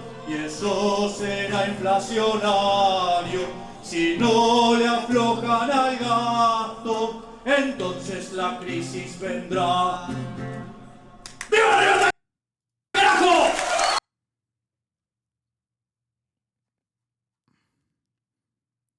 What do you say? What do you do? What do you say? What do you do? He also is famous for doing a cryptocurrency rug pull, but then again, that's one cryptocurrency rug pull president to another cryptocurrency rug pull president. Obviously, they're united in that front as well. Fantastic stuff, man. Fantastic. Are you going to help bail out Argentina, Mr. President? Well, we're going to help them. I don't think they need a bailout. They're going to. He's done a fantastic job. He's like, no, we do, Mr. President. No, we do. We do need a bailout, please. We need it bad. If you look at where they were when he first ran for office and where they are now, Scott, I would say that it's pretty amazing, the job he's done. So the transformation's unbelievable. He inherited the same kind of mess you did, and he's doing the same kind of job.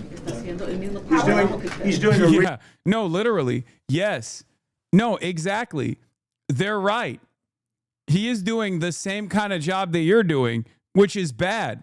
It's dog shit. So yeah, you're right. Just not in the direction. It's not exactly a positive moment. He's being a good little boy. Let's give him hundreds of billions of dollars now, please. Really good job, and we've watched it very closely. We've worked with him and the people of Argentina. He's going to become a Peronist again, okay? That's it. Argentina cannot exist if it's not in some way, shape, or form demonstrating Peronism. That's what he's going to do. He's going to take the bailout money and he's going to start beefing up social safety nets modestly. It's a great place. It's a truly, it's a really, as you know, I've been there. It's a truly beautiful country, and he's going to be very successful, and he's going to be very successful in the election. I think to complete the job, the great job that he's doing, he needs the next term, and he's going to get it based on everything I can say. Secretary, you said it would be a large and forceful response from the United States. Could you provide any more details on what that intervention? Well, you know what it is. He has our backing. And having our backing, we're doing incredibly well as a country. We've never done this well, actually, as a country, including the stock market, which is setting new records virtually every day. And we are... Yeah, keep talking about the stock market doing well. I'm sure all of your voters that are from the states that may already be experiencing a recession, by the way, love when they hear about the stock portfolio doing well. I love this because this is the same shit that the Democrats were trying to do as well, where it's like, oh, the recession is not real. It's a vibe session. Everything is great. Shut the fuck up. And people were like, no, everything is not great, actually. Yeah. Keep thinking about Tylenol and how it's causing people to be autistic or whatever. I'm sure that'll be enough to soothe the masses. Yeah, here is the net approval. YouGov polling on inflation shows Trump's current approval on the issue is essentially the same as Biden's historically low approval during his presidency. He's already hit the Brandon line right here. Fantastic. Net 34% disapproval. How far can we go? CNN were saying Americans think Trump and GOP are doing good on the economy. What do you make of that? Listen to me. Liberals also have a role to play in this. Okay? Liberals and their lack of interest in addressing the material harm that average Americans are experiencing is what gave us Donald Trump in 2016.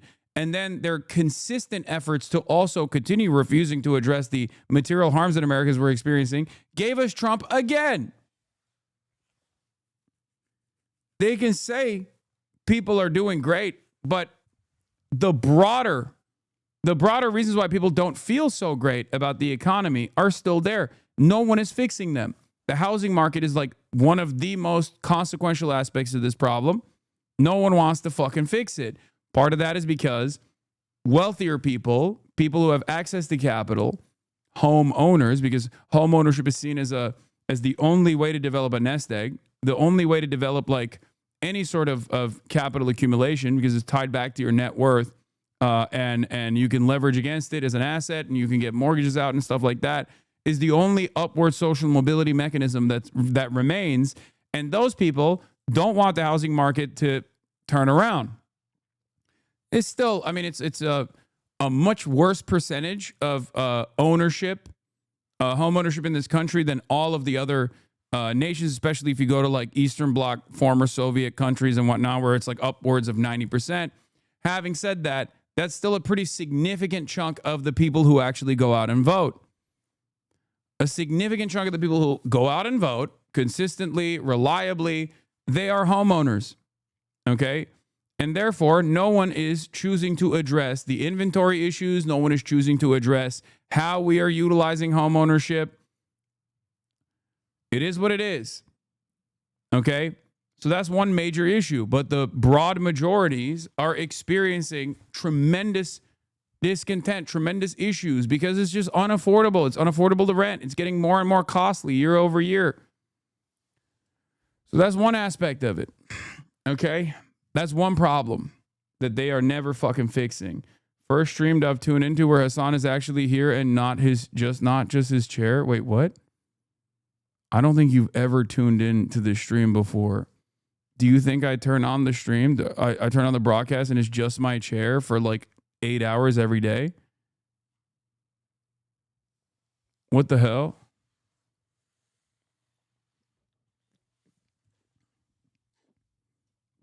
What the helly?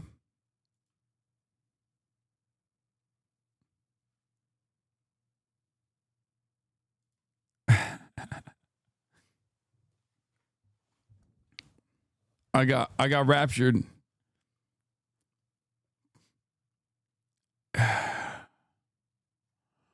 Anyway, so that's one of the big problems, right? That's one of the big problems of home ownership.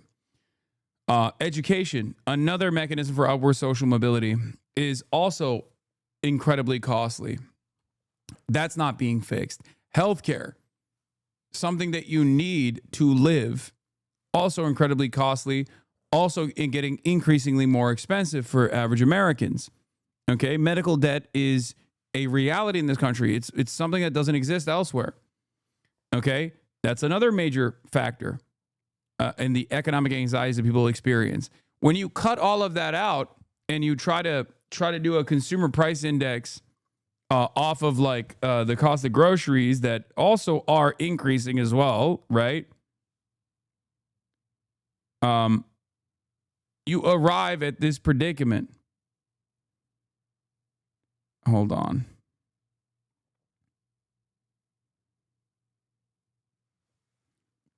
We are very much a fan of the job that he's done. So he can just say things are good. The stock market performance is great over and over again until the fucking cows come home. But it's obviously not going to solve the issues. Okay? It's not fixing the anxieties that people have. It's not fixing anything at all. And it's something that you can't just like convince people out of. Okay? If your pockets are hurting, your pockets are hurting. There is nothing that the administration can say that can change that reality. If you have no solutions to that, if people don't actually experience some kind of relief, some kind of economic relief, then they're going to be mad. They're going to be mad regardless. And in all of that madness and in all that anger, you could maybe redirect some of that anxiety, some of that anger back to like trans people, Guatemalans, Venezuelans, Haitians, and the like.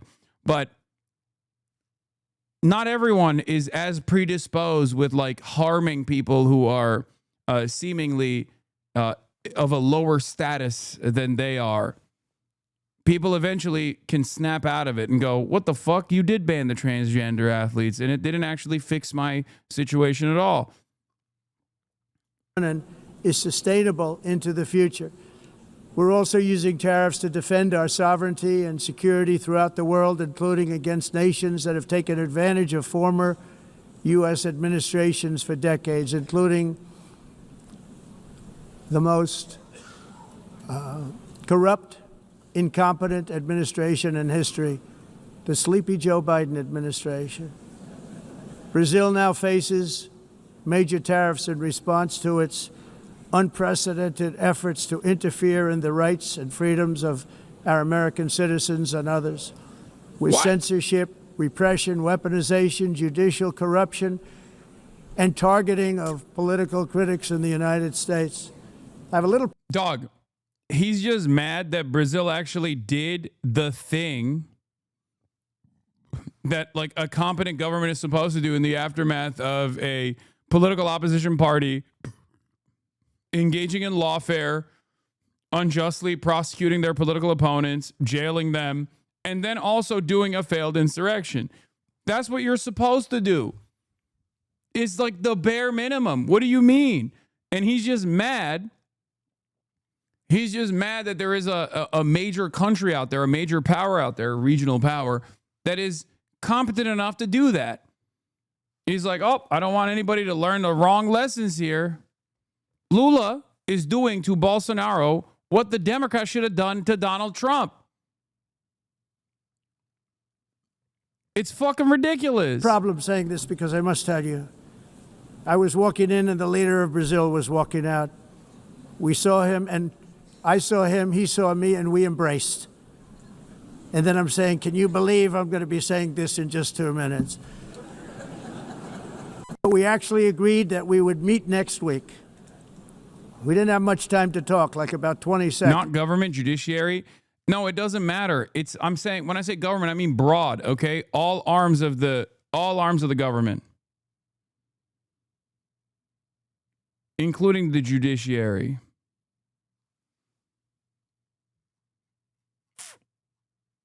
And they were in retrospect, I'm glad I waited because this thing didn't work out too well. But we did talk. We had a good talk, and we agreed to meet next week, if that's of interest. Put him in the But Lula, he seemed like please, a very nice sir. man, actually. He liked me, I liked him. But if you, and I only do business with people I like. When I don't like them, I don't like them. But we had, at least for about 39 seconds, we had excellent chemistry. It's a good sign.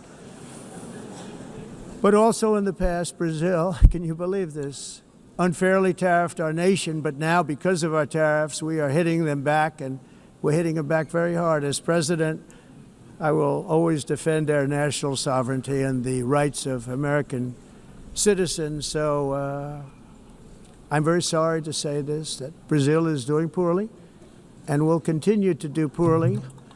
They can only do well when they're working with us.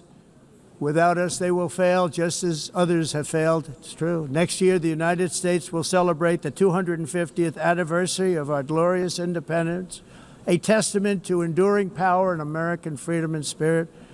We will also be proudly hosting the 2026 FIFA World Cup, and shortly thereafter, the 2028 Olympics, which is going to be very exciting. I hope you all come. I hope that countless people from all over the globe will take part of these will be great celebrations of liberty and human achievement, and that together we all can rejoice in the miracles of history that began in July 4th, 1770. Europe is in serious trouble. They've been invaded by a force of illegal aliens like nobody's ever seen before. Illegal aliens are pouring into Europe. Nobody is ever, and nobody's doing anything to change it, to get them out. It's not sustainable. And because they choose to be politically correct, they're doing just absolutely nothing about it. And I have to say, I look at London, where you have a terrible mayor, terrible, terrible mayor. This is a shot at Zoran, by the way. You think he's like talking to Sadiq Khan, but he's actually making a statement in New York about the upcoming mayor, Zoran Mamdani, which, for the record, is so crazy for the American president to state. Like, this is so fucking racist. Like, the other version of this is like, the Jews are controlling New York and they want to, have you seen the Talmud? Have you seen the Talmud? They want to do Talmud things in New York. They want to call it Jew York. Like, that's what this is. And the reason why I have to flip the script in this way is because, like, that's the only thing that Americans fucking are tuned into that they can comprehend. They just can't see it as, like, Islamophobia as a real thing, as a real bigotry, a real form of bigotry. It's so crazy. And it's been so changed, so changed. Now they want to go to Sharia law. But you're in a different country. You can't. No one is doing that. Shut the fuck. Oh my God. Do that. Both the immigration and their suicidal energy ideas will be the death of Western Europe if something is not done immediately. This cannot be sustained. Is he mentally ill? Yes, he is a mentally ill fascist. That's what it is. He is an insane fascist. Fascism, in the most like permissible version right now internationally, is against Muslims. You could just be like, you could say anything and everything is because of Islam. Okay, what used to get a lot of play in fascist circles in like the 30s was blaming everything on the Jews. Now they blame everything on Islam. That's it. That is a more appropriate target because Israel obviously exists and Israel itself is a fascist entity, and therefore there is this like international coalition of other fascist powers and fascist politicians that see Israel as a like-minded enterprise. You have to always have an enemy. Fascists always have to have an immediate outgroup that is somehow responsible for everything that's going on. Now is Muslims. What makes the world so beautiful is that each country is unique. But to stay this way, every sovereign nation must have the right to control their own borders. You have the right to control your borders, as we do now, and to limit the sheer numbers of migrants. Yeah, Nick Fuentes says Israel's a bigger gross positive to America than Muslims. By the way, isn't that fucking nuts that like these guys so quickly were like, actually this neo-Nazi Nick Fuentes, like, as long as he like lowers the temperature on like his overt anti-Semitism, he's good by us. Do you think has been a bigger net positive to America? Like he's on fucking Patrick Bet David. He's everywhere now. Immediately, everyone was like, actually, this is great. Like the word Nazi has no fucking power anymore. And I know people will say, oh, it's because you called everything Nazi. This guy is a fucking straight up Holocaust denying neo-Nazi, right? Like he's just straight up. It's like the most unacceptable position you can have in American politics. Obviously, white supremacy doesn't get the same level of play. But now that Israel has basically depleted all of its cultural cachet by actively, all of these advocacy groups have depleted all of their legitimacy by constantly defending Israel. This is not even a point of contention anymore. It's no longer an issue. It's actually a positive. Being anti-Semitic is seen as like as being an earnest, an honest, good faith actor, a guy who says things that are too hard for people to fucking comprehend. But of course, once again, guys who are engaging or trafficking in anti-Semitic conspiracies who claim that they're anti-Israel seemingly don't have all that much issue with Israel when push comes to shove. You can't trust fascists ever, okay? It's that simple. Oh, well, it has to be Israel, absolutely. Okay, so a part about that part. Well, in terms of, I wouldn't say net positive. I would say in terms of raw, maybe like gross positive. Because they've had a lot of contributions culturally and even, in terms of art, literature, music. But Hazi is still right about Israel. No, he's not. It's just a talking point, man. It's just a talking point. And you dummies are already fucking eating it. He doesn't give a shit. He just wants to fucking deport everyone and anyone that is not considered white in this country. That's it. His hatred for Israel only stems from what he believes is Jewish control, okay? But he still, at the end of the day, absolutely fucking despises Muslims, black people, more than he despises the state of Israel. it's so crazy that like a lot of people just ate up this propaganda and we're like, well, he was always anti-Israel. It's like, yeah, he was. Okay, he was.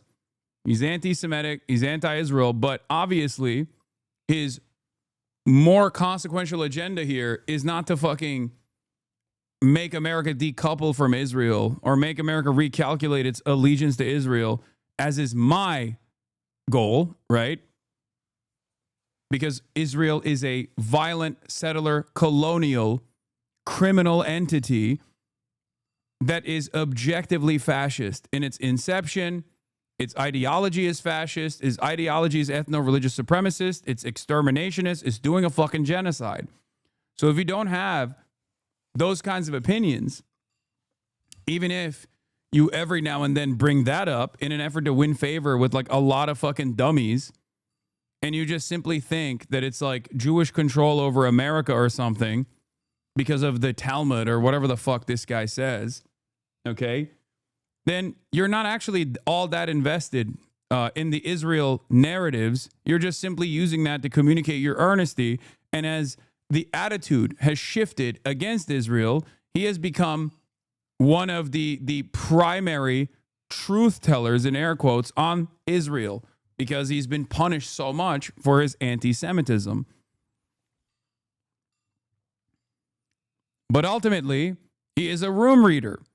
And as a room reader, he recognizes that if he moderates his position now, then he can maybe capture the attention of larger swaths of the Republican Party's youth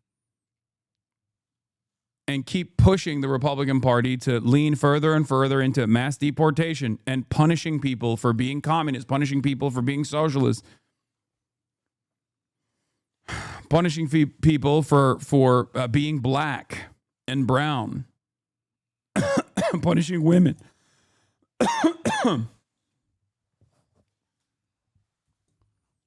It's so wild how many people were so easily duped by this shit. Also scientifically. But it's difficult to say on that because I also think that there's quite a bit of a detriment. I think that the melting pot comes from the Jewish community. What do you mean by that? The idea of the melting pot, that comes from a Jewish playwright. You know, because Jewish people come to America, and like all immigrants, they say, well, we want America to be more welcoming. So they start to spin up these ideas that, well, America was never the... Like, this is pure fascist propaganda, right? Like, the notion that America is a diverse country, and it's the same thing that the Nazis said about the Jews in the past. The idea that, like, we can't be multicultural, and there is a superior culture that is being eradicated deliberately by this monolithic force of Jews that are single-handedly changing American collective consciousness into being more open-minded to immigration, and that this is not simply born out of, by the way, his name is Nicholas Fuentes, for the record. He is literally Hispanic, but I'm not even going to get into that. But basically, this is pure fascist belief. This scary out-group is actually coming in to the superior Western culture, superior white country, and is making it by force multicultural in an effort to destroy it. This is exactly what the Nazis believed, and this is exactly what Nick Fuentes believes, because he's a fucking Nazi. This country of white Christians, it's always been a melting pot for all immigrants. They want the country to be more open because that makes it more comfortable for them. It makes it more tolerant for them. But this has also made us more open and tolerant for Muslims, for example. We're bringing, I mean, who's been the biggest driver of like the Hart-Celler 65 Immigration Act? It was like the SPLC, which is run by Jewish lawyers. And so they're major drivers of mass migration. They're also major drivers of the pro-Israel politics, like the Iraq War. It was many Jewish journalists and pundits and advocates. Sure. So a point being is like when you calculate on net, and I agree with you, like I think there are a lot of people that are critical of Israel that are... I think a big problem here also stems from the reality that most people don't know how fascism operates. They just think like Hitler, bad guy, killed a lot of Jews. That's why we fought Hitler. I talked about this before. That's not the case. Okay. And because a lot of people don't understand how fascism developed in Germany, how fascism developed in Italy, and what the ideology actually represents, because of its closeness to the modern Republican Party, or just the Republican Party for the last 100 years especially, that by design, most Americans are fucking deluded. They don't realize when, like, Republicans say, oh, it's cultural Marxism. They don't realize it's like the Nazis used to just slam Judeo-Bolshevism on the front of that and basically say the same shit. These guys want to eradicate any sort of socialist, any sort of leftist, any sort of progressive values, forcibly excise it from society. They falsely believe that white people are this monolithic force of this genetically superior force that, if left alone, if were able to build a society on their own, that this society would fucking thrive. And the only way to design that society in a place like America, which is multicultural and incredibly diverse and has benefited greatly from that, the only way for them to design that is by doing concentration camps.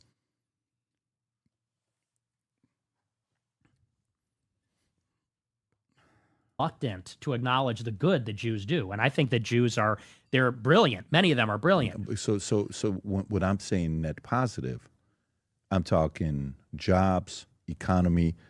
How often you hear about crime, what they do. Like if you have a choice between living in a city in Minnesota, Dearborn, and living in, I don't know what's the biggest city. What's the city that, Boca Raton, let's just say, right? If you have a choice between raising your family, between Dearborn and Boca Raton, where do you choose? Boca Raton, okay, of course, so yeah. So the point is, like, they go to a place, and by the way, to me, if that was Muslims, guess what? I would say Muslims. But statistically, wherever they live, it's safer, things are nicer. I think one of the most devastating aspects of this is that this kind of Islamophobic comparison between, like, Jews as a whole versus Muslims as a whole under different circumstances would only be fucking destroyed by a bunch of advocacy groups that have completely fucking dropped the ball, that only care about Israel. And therefore, this actually benefits. Like, the ADL is not going to fucking be like, I can't believe Patrick Bet-David is talking to Nicholas Fuentes, who is an objective Nazi who has denied the fucking Holocaust, because they're making this calculation. Gelmek üzere daha doğrusu, ya da gelmediyse. Ha, şu anda geldi, dur. Bir dakika, dur, kapıyı açıyorum. Bir dakika, bekle. Şu anda geldi.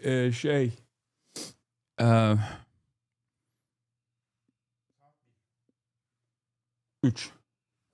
Sağ ol. Things get better. I agree. And that is one part to measure where they're at. Now, do I see them overly aggressive? Do I see them the type that are going to use politicians and buy them, like Marjorie Taylor Greene and other people are saying? 100%. Do I see them, they're going to be there in everyone's DM and email saying, hey, you know, we'd love to support you. We'd love to bring you to Israel and, you know, doing all that stuff? It's obvious. I'm seeing it myself, okay? Do I look at that and shame them and say, oh, you shame on... I look at that and say, no.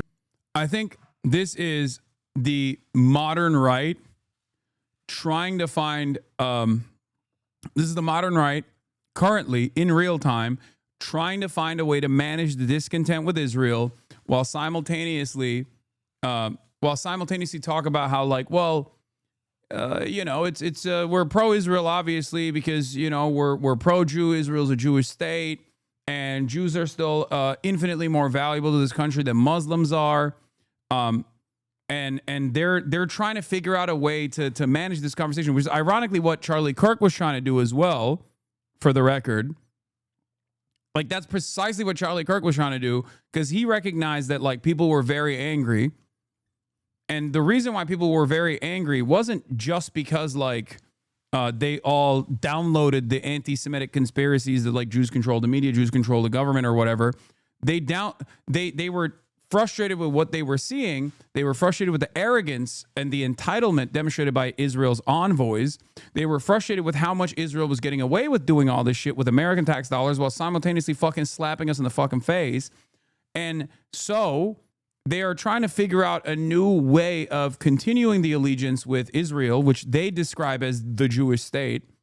Both Nazis and people who are pro-Israel obviously still very much consider Israel to be the Jewish state, right? This is being done for the international Jewry. This is done for Judaism. This is a thing that both Nick Fuentes and Patrick Bet-David agree on. Patrick Bet-David is more on the pro-Israel side. Nick Fuentes is on the anti-Israel side. This is the handshake that the likes of Jake Tapper and the likes of Nick Fuentes agree on, basically. Severing that tie is unacceptable. That is what anti-Zionists do. Anti-Zionists sever that tie. Okay? And that is why so many of the efforts from supposed Jewish advocacy groups that are simply Israel advocacy groups have been to try to combat anti-Zionists who actively try to sever this tie. But because of that agreement, they are trying to figure out a way to manage the discourse here. The issue is that it's working amongst regular people. The anti-Semitism is growing and you can't just scold them. I know, especially because the scolding method has almost always been used by Israel advocacy groups. So when you call someone out for being anti-Semitic, immediately they go, what are you, the fucking ADL? Shut the fuck up.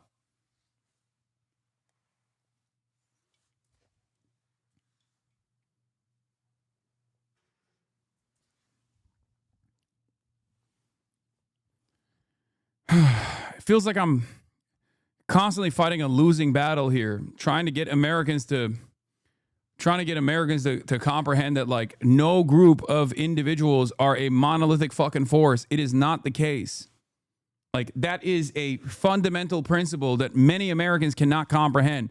This is why for years I tried to explain to people, like, this is not about upholding some sort of Jewish supremacy or Jewish exceptionalism or anything of that nature, but instead it is just about abiding by my principled stance, my commitment to the notion that no one is monolithic. No one is like single-minded. No one is universally behaving in a certain way.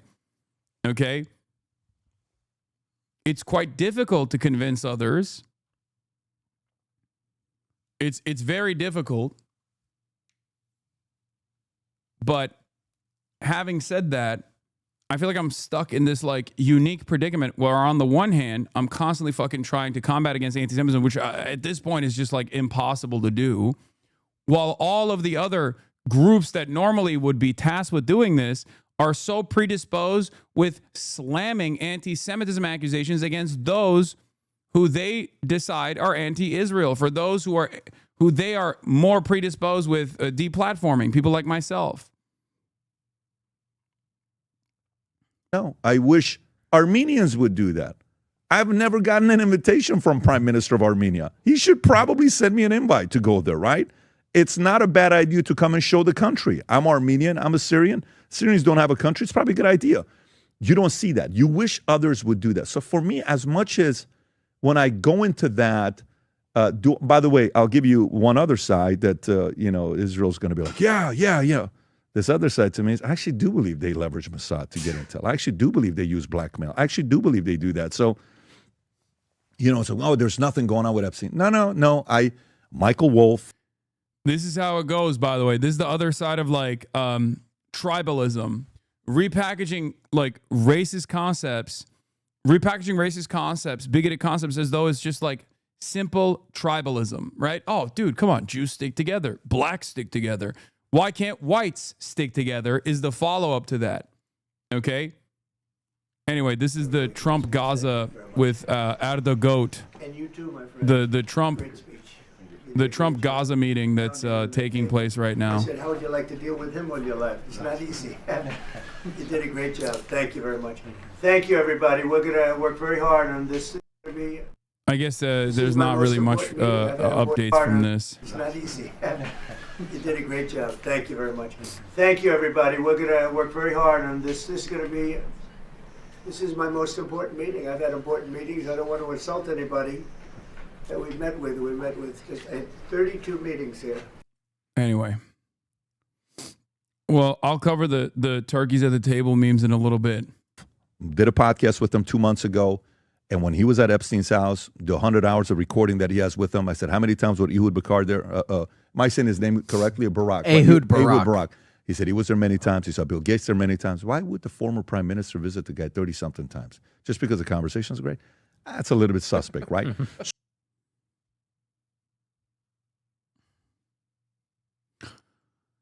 Yeah. Where's Vinny, though? I don't know. I don't know where my goat Vinny is.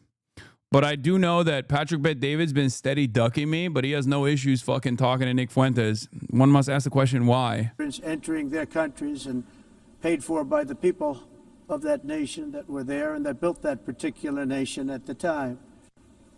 They put their blood, sweat, tears, money into that country, and now they're... Isn't it kind of negative for a person's rep to appear with Nick?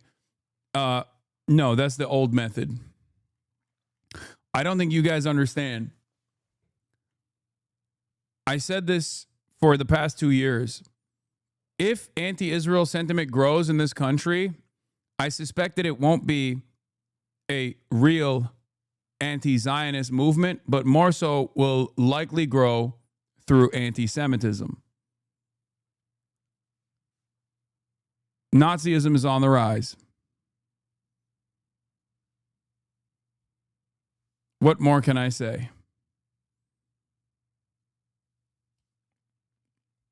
Being ruined. Proud nations must be allowed to protect their communities and prevent their societies from being overwhelmed by people they have never seen before with different customs, religions. I've also been working relentlessly, stopping the killing in Ukraine.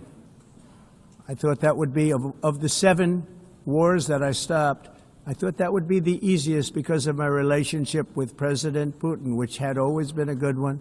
I thought that was going to be the easiest one. But, you know, in war, you never know what's going to happen. There are always lots of surprises, both good and bad. Everyone thought Russia would win this war in 3 days, but it didn't work out that way.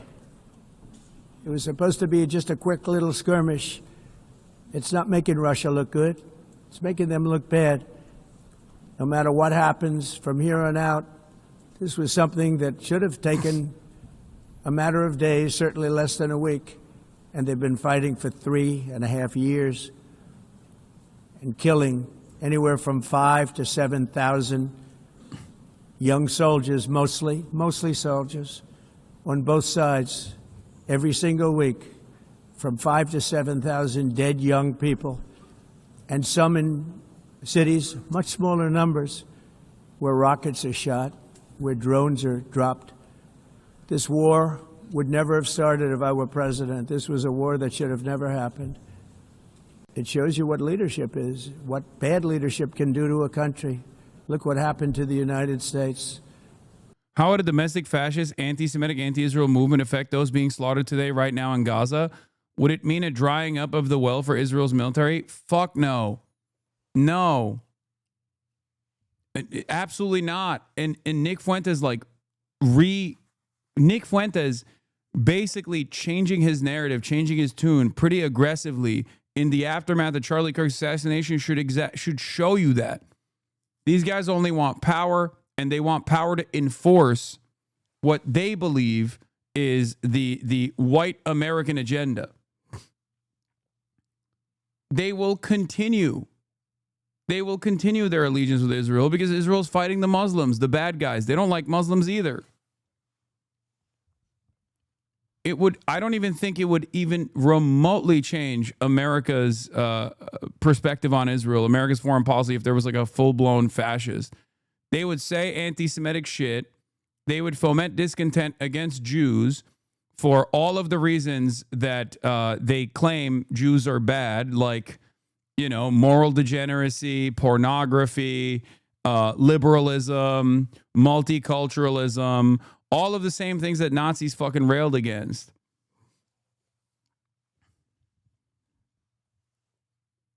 All the while, they would still be attached to Israel by the hip.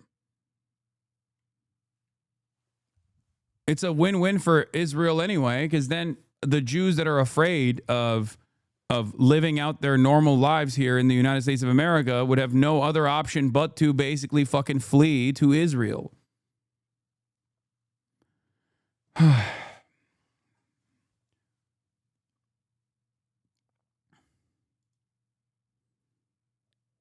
Yeah, I used to tell people that Israel was in a nationalist conflict against the Palestinians and didn't mind Muslims more broadly, but increasingly they were trying to win their nationalist conflict against Palestinians by inciting a religious war against Muslims everywhere. No, that's precisely what they're doing. They've always been doing that. Islamophobia is a major factor. 9/11 was a gift. Straight up. Straight up.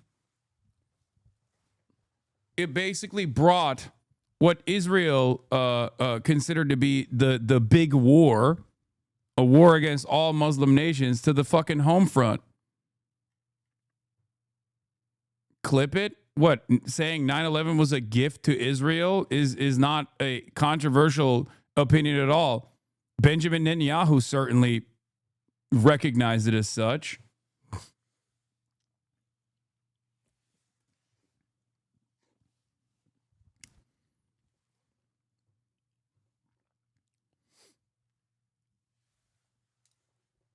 I'm trying to look it up, but like, why does everything think the rapture is today? I don't fucking know, because people are stupid and they're experiencing collective psychosis. Was good knowing you? Oh, God.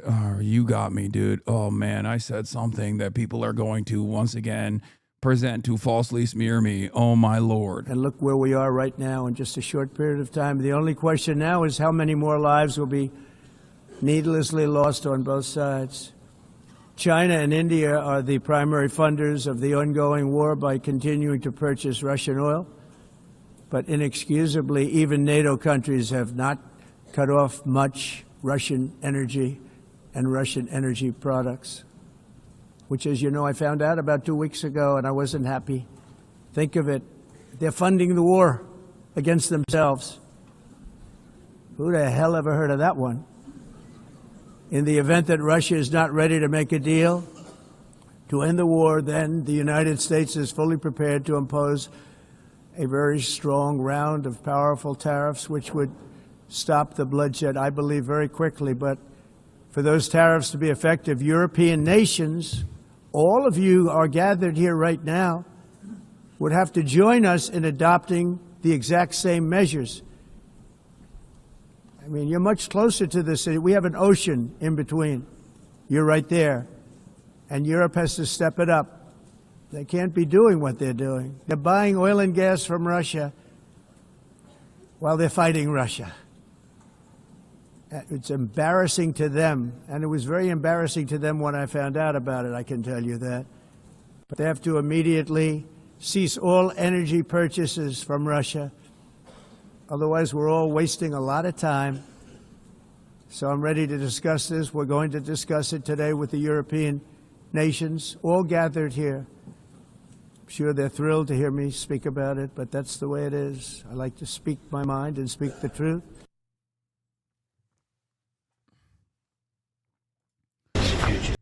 Speaking of Russia, Donald Trump has come out and retriangulated the American position back to where it was before he got into the White House. New from President Trump, moments after meeting with President Zelensky on the sidelines of the United Nations General Assembly. I think Ukraine, with the support of the European Union, is in a position to fight and win all of Ukraine back in its original form. With time, patience, and the financial support of Europe, and in particular NATO, the original borders from where this war started is very much an option. Putin and Russia are in big economic trouble, and this is the time for Ukraine to act. In any event, I wish both countries well. We will continue to supply weapons to NATO for NATO to do what they want with them. Then what did Putin say to him? It's not what Putin said to him. It's the fact that it was very clear from the jump that the concessions that Putin was demanding were so ridiculous and so maximalist that this shit was going to play out on the battlefield. So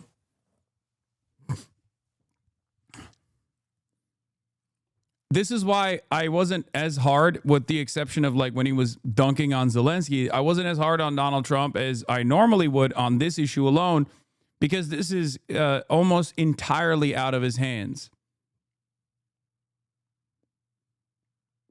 Do you understand? There is not really much he could do in this situation to change the dynamic. So it was either going full, like Brandon could have done a lot more when Ukraine had more leverage, but they obviously did not have that investment. They obviously did not care about it, but only because like it was the battle lines look different. You know what I mean? That's it. But at this stage, it's, you know, it's completely outside of our hands, you know? Thank you very much. Any questions? Mr. President, do you think that NATO countries should shoot down Russian aircraft if they enter their airspace? Yes, I do. Mr. President, any update on your talks with President Putin, and do you still trust him? I'll let you know in about a month from now, okay? President Trump. But he campaigned on being able to stop it. Yes, guys. He's a fucking liar. What else is new? He also campaigned on stopping Israel. He campaigned on being the peace president. Why did you believe him? I said over and over again that this was a lie. I mean, I don't think any of you believed him. I think you're just simply bringing that up as a point, as though it matters. He lied about everything. He lies. Hello. Welcome to the real world, I guess. Message to provide Ukraine with the security guarantees the same way as European allies? Well, that's later down the road. We'll be talking about that. Hopefully, we'll be in a position to talk about that a little bit later on. It's a little bit too early to answer. Why do you think Mr. Putin is not willing to meet with both of you? President Trump, your message to President Orban, who is refusing to stop buying Russian oil. Well, he's a friend of mine. I have not spoken to him, but I have a feeling if I did, he might stop, and I think I'll be doing that. Thank you. Could end for a long time. Mr. President, have you been briefed on the latest alleged drone incursion into Denmark? What do you think of that? And Where are they? Into Denmark, Copenhagen. Denmark is saying that there were some drones that shut down an airport, possibly Russian sabotage. What's your response to that? Will the U.S. have a material Well, I response have to that? no response until I find out exactly what happened. I know about it, but they don't know what happened. But we're going to find out very soon. Sir.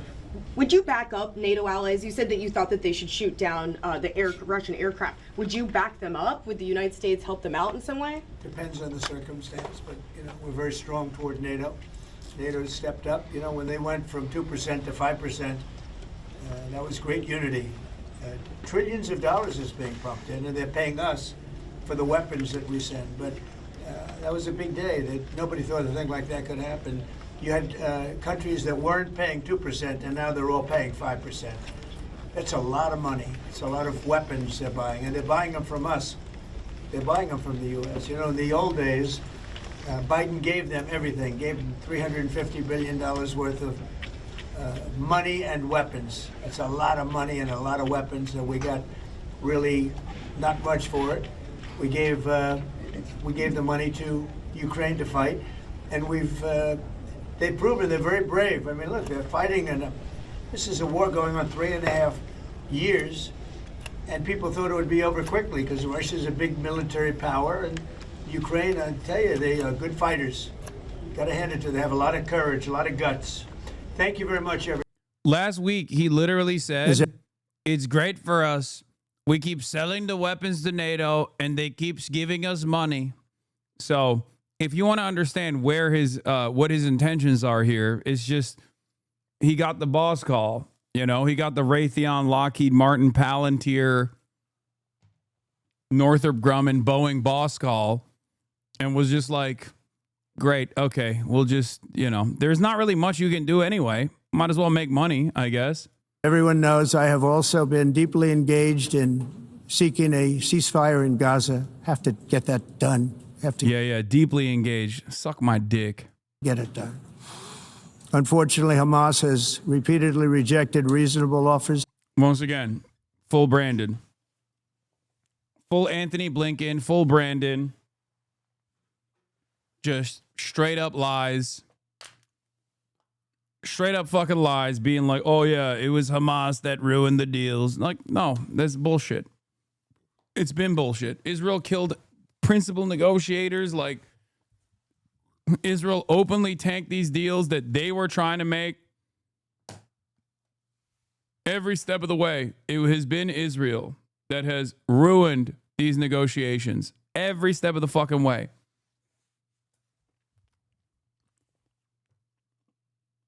Of course, all the debunkers and the fact checkers are not going to be debunking this and fact checking this, which is part of the reason why whenever you ask me like, oh, why did you dunk on the debunkers? This is part of the reason why I was dunking on them.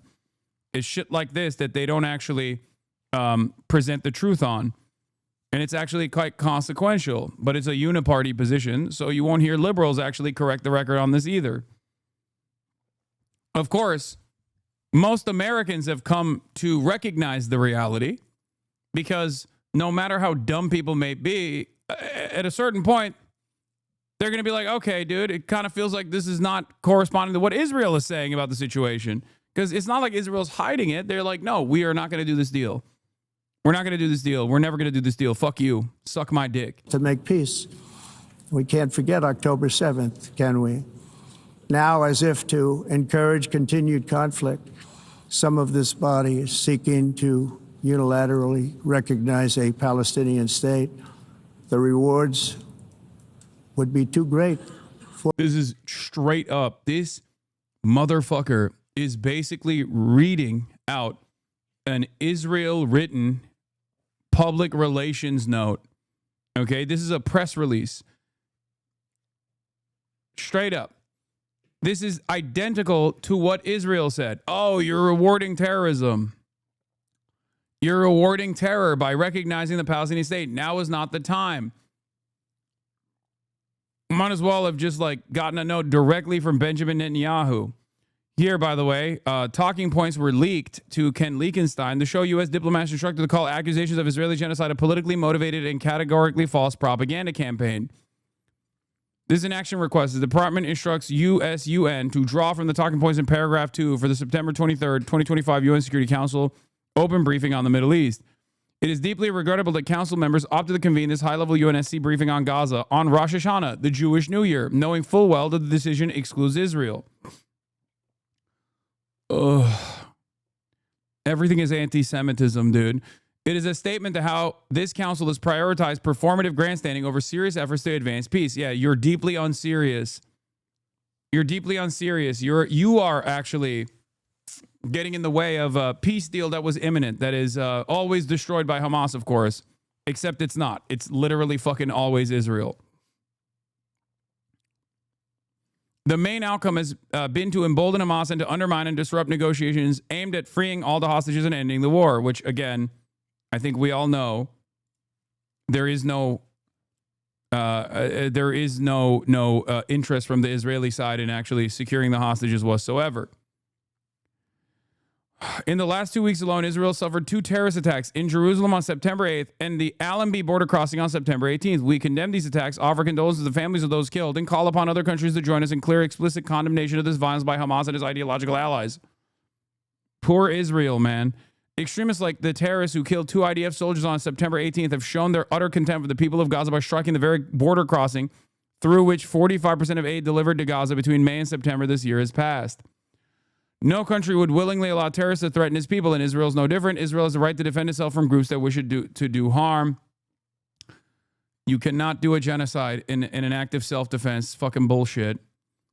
As Secretary Rubio said, as long as Hamas exists, there will never be peace in the Middle East. Every member here has seen evidence of how Hamas has starved hostages and heard the testimony of freed hostages on what they endured in captivity. Oh, some endure still, and we again demand Hamas immediately release all 48 remaining hostages, cease putting civilians to harm's way, disarm and surrender. This war could end if that happened. Once again, Hamas has brought forward all of those talking points in negotiations. Israel is the one that says, nope, we're not going to do that because we want to continue doing our ethnic cleansing and ethnic displacement campaign. It does not fucking matter. But Hamas refuses while Israel has accepted a negotiator's proposals. That's fucking bullshit. It's not real at all. Rewarding Hamas's refusal, whether with performative conferences or one-sided Security Council resolutions undermines and delays achieving peace. It feels like I'm going insane when I have to listen to like official organs of justice and government officials just play along with this song and dance that it is always Hamas that's ruining the deals.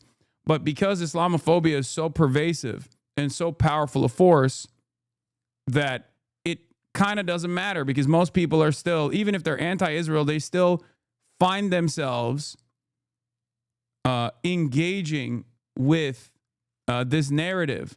Like the "but Hamas" dispersal cloud is so goddamn successful.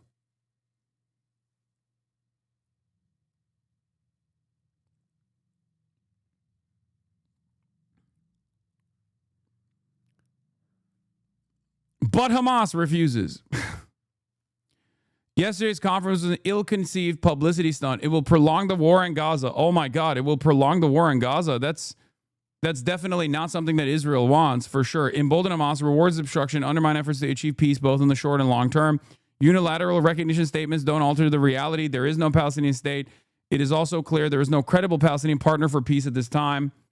The Palestinian Authority leaders from Ramallah are absent from New York this week because they failed to meet their own Oslo commitments. No, it's because Donald Trump banned them from entering the country. And those guys are a part of the fucking Israeli security apparatus, by the way. They're not even favored by the Palestinian population. They are the second least popular entity in the region in the eyes of the Palestinians. Anyone who knows anything about Palestinian approval ratings knows that Israel is the number one enemy, and the Palestinian Authority is seen as the second least popular entity in the region because it plays a formative role in the Israeli security apparatus in the West Bank. It literally will kidnap and coordinate efforts to squash any sort of militancy in the West Bank that is engaging in a legal and moral right to resistance of occupied peoples.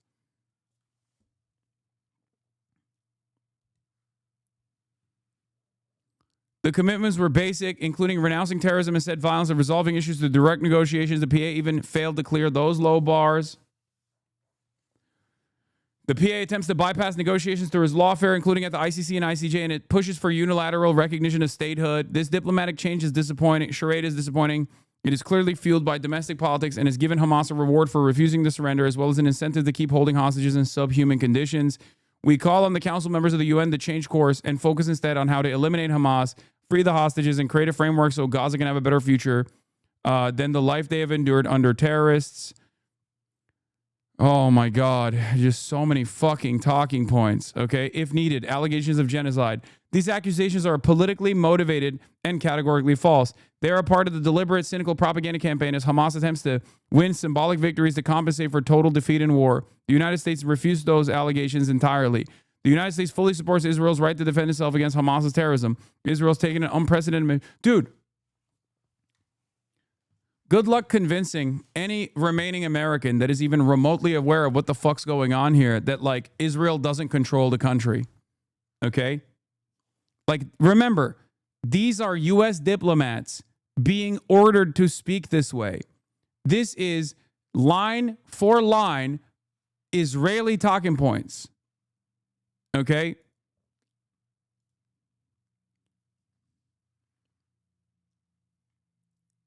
Like, this is crazy.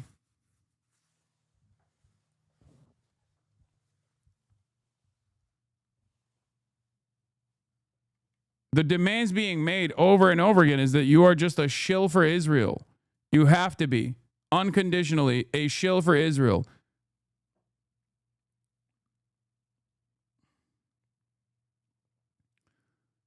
And yes, it is identical to what the fucking bullshit Biden was saying too. Biden trashed the ICC, rejected the application for arrest warrants for Netanyahu and Gallant, trashed the ICJ, and said there was no genocide. That's his legacy. Let me be clear. We reject the ICC's application for arrest warrants against Israeli leaders. Whatever these warrants may imply, there is no equivalence between Israel and Hamas. And it's clear Israel wants to do all it can to ensure civilian protection. But let me be clear. Contrary to allegations against Israel made by the International Court of Justice, what's happening is not genocide. We reject that. We're going to always stand with Israel and the threats against its security. It's just like, it's so fucking embarrassing to see so many goddamn Americans genuflect this way as well, when the population is obviously way more aware of what is going on, in spite of the horrible ways they think of like Muslims as a whole or whatever, or how fearful they are. And the only way out of this is by just increasing the intensity of the Islamophobia.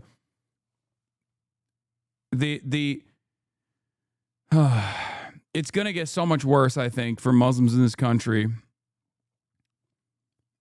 I'm seeing it already. There's no other way out of it. You have to make it seem as though Israel is fighting this just war against pure evil. Islam is the pure evil that is destroying the Western world. It's already happening in a lot of European capitals. They're just going to keep pushing it. They're going to push it way past the point of like 2001, post 2001, post 9/11 Islamophobia narratives.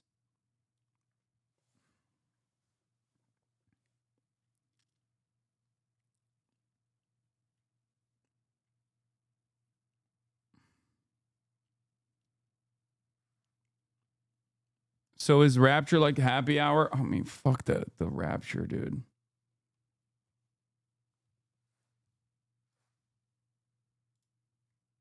I just don't know. I don't know how you clear that up. I don't know how you get like the average American to understand that like Muslims are just like you know, regular ass people.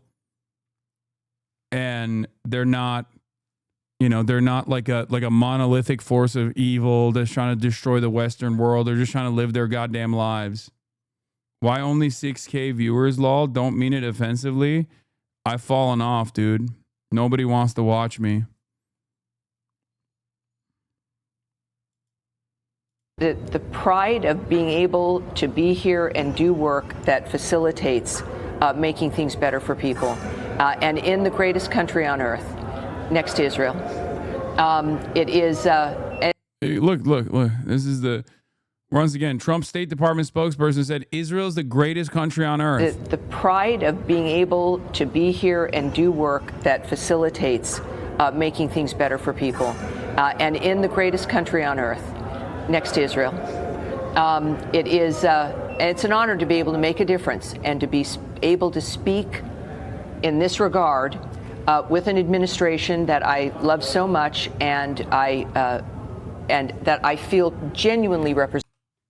Whenever I hear an American official talk, it feels like there is an Israeli hand shoved so far up their asshole that they're basically moving the American official's mouth. That's what it feels like to me. And it gets even, the more evangelical they are, the worse this narrative is, the more insane it is. Like fucking Mike Huckabee.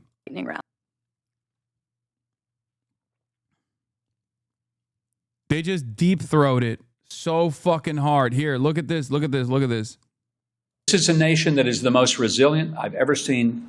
This is Mike Huckabee talking to Israelis in Israel at the 50 States One Israel conference that took place last week, where Israel brought 250 American state officials from each individual state in the United States of America to Israel.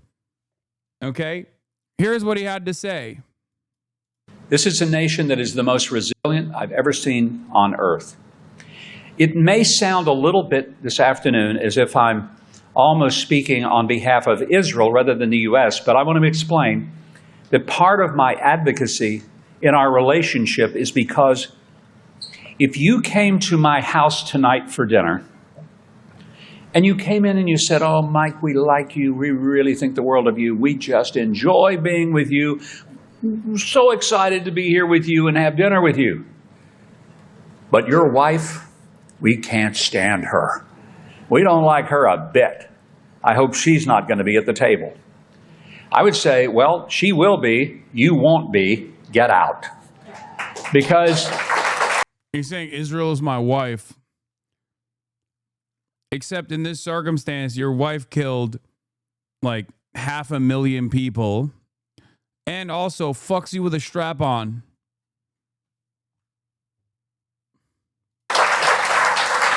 if you were to insult my partner,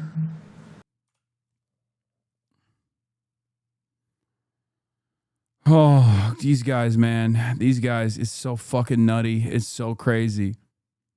Macron says, I see an American president who says, I want the Nobel Peace Prize. The Nobel Peace Prize is only possible if you stop the conflict in Gaza.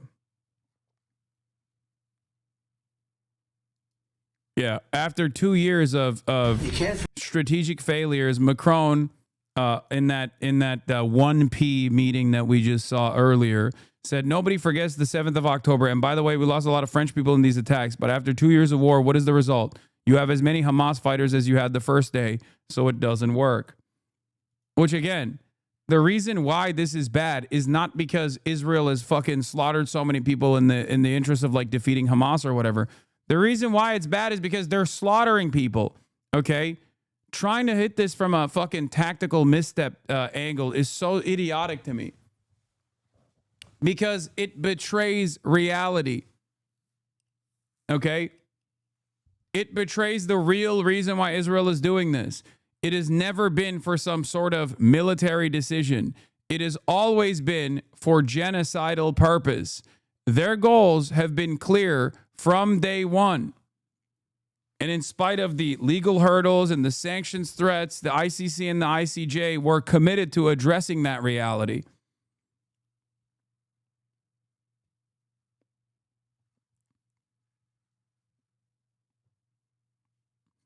Do you think the part of the reason why the right is pushing so hard to support Israel is because of how it's said it makes people so they find it annoying and detestable? No. The reason why they do it is because they're fucking stupid.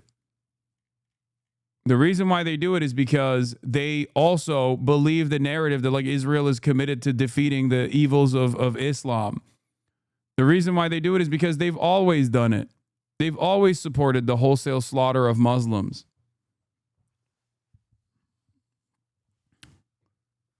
Also, Trump is a massive dick rider of Israel, and they like whatever Trump likes. And Daddy loves Israel, so they're going to love Israel too.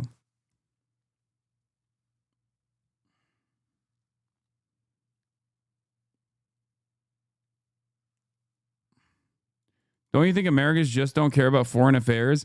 Israel is not a foreign affair. While that is true, Americans have been purposely kept blinded by the impact of American imperialism because if they were to think about it, they would go probably crazy. But all foreign affairs still pertain to domestic incidents. They still have an impact. Every dollar spent on a rocket, whether it's being used by the Israeli government or whoever, is a dollar that could be spent here. Is a dollar that could be spent on bricks to lay bricks to build houses. A dollar that could be spent to fucking pour asphalt. Is a dollar that could be spent to educate children here, to feed the needy, to feed the hungry. But even outside of that, with respect to Israel, Israel also has an unimaginable amount of control and influence over your day-to-day affairs. There is no other country that gets to dictate and erode this incredibly important free speech, the First Amendment and the Constitution, in the same exact way. Israel dictates what happens in your lives in very meaningful ways. Think about it this way. You like TikTok? Okay, TikTok's algorithm is going to change now. Why? Because it was controlled by the Chinese state and therefore was not actually at the mercy of whatever the American State Department's interests are. And obviously this was a dangerous prospect for Israel.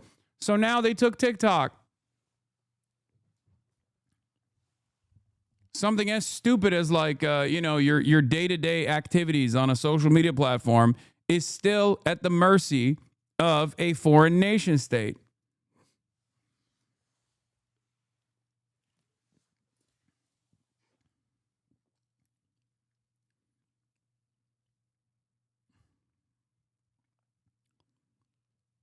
And it will extend beyond other questions that you have, reasonable questions that you have, like Jeffrey Epstein. What was Donald Trump's involvement with Jeffrey Epstein? Ask that question too many fucking times, and maybe you're going to get banned.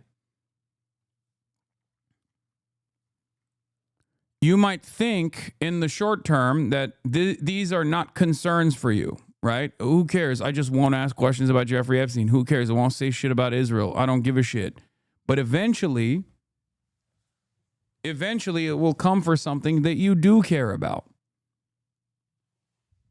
And at that point, you will have no allies that remain. You understand?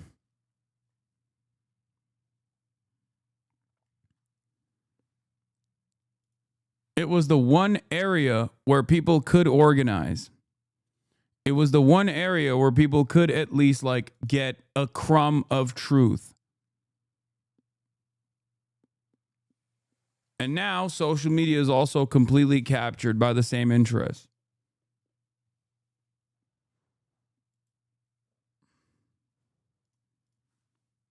Yeah. In a year, you'll only be able to talk about Palestine via carrier pigeon or putting a rolled up message in a bottle. Board of Directors. The TikTok algorithm is now secured. The official deal later this week at some point. Under the terms of this deal, TikTok will be owned by a majority of... You mean like Twitter/Facebook was before? Yes, I do. Yes, that's what I mean. Yeah. Do you like that? Did you like that? Do you think this is an own against me, dumbass? Why do conservatives come in here and act as though someone can't have any sort of fucking consistency in the process? I've been anti-Israel for fucking decades, dumbass. Do you think I'm not aware of the ways in which free speech is curbed at the behest of a foreign entity?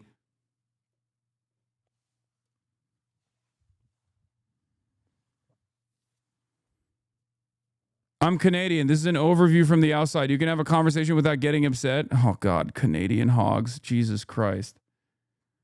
American investors and controlled by a board of directors with extensive national security and cybersecurity credentials. In partnership with the U.S. government, Oracle will serve as TikTok's trusted security provider, and they will independently monitor the safety and data security of all U.S. user data on TikTok's platform.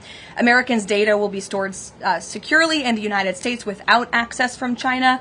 All U.S. user data will be stored on servers operated by Oracle in the United States, protected from surveillance or interference by foreign adversaries. And the algorithm, I know this is a question many of you have had, will be secured, retrained, and operated in the United States.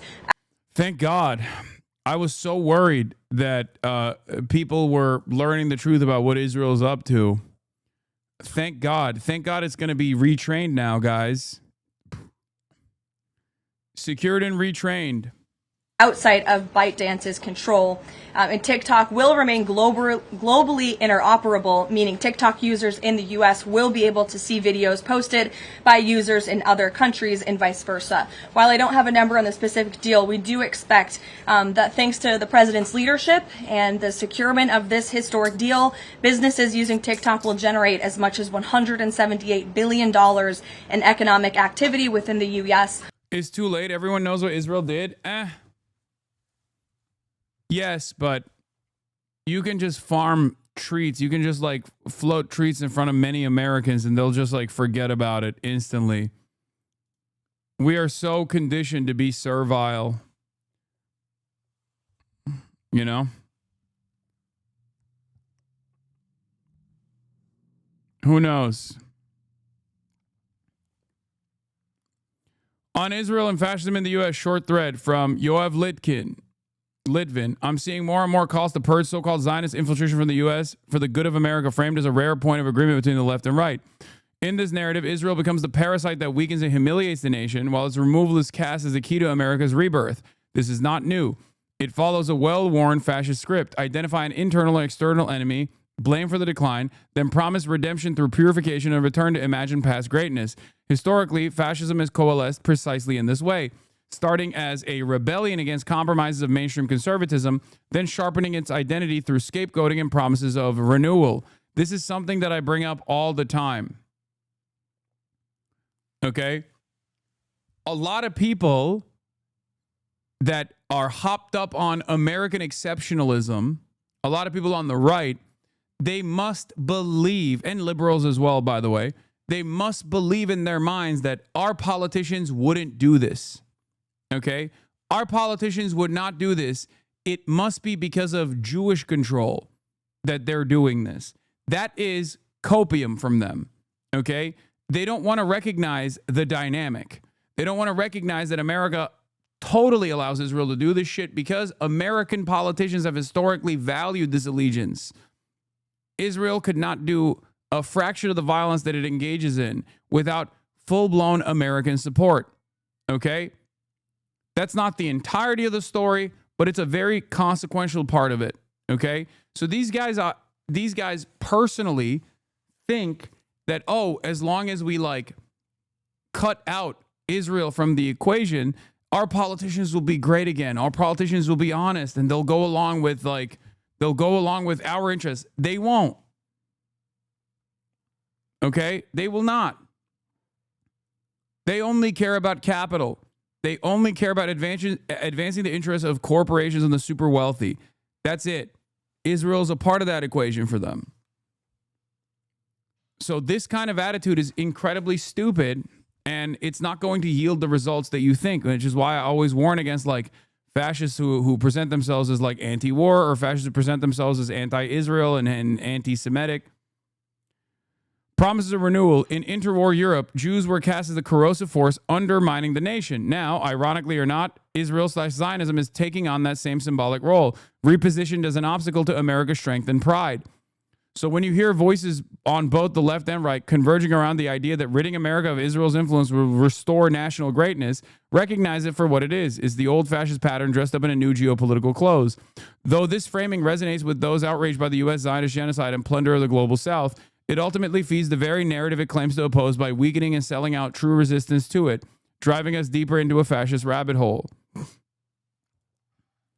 Liberation, reconciliation, and an end to Israel's genocidal violence can only be achieved within a steadfast and unwavering anti-Zionist framework that aligns with wider leftist, anti-racist, and anti-colonial values. 100%. I know this may come as a shock to few people, but Marjorie Taylor Greene and Candace Owens will not usher in freedom for Palestinians or an end to white supremacy, quite the contrary. And whatever disillusionment Charlie Kirk was supposedly undergoing, he has zero relevance and is not worth 1 second of your effort and time.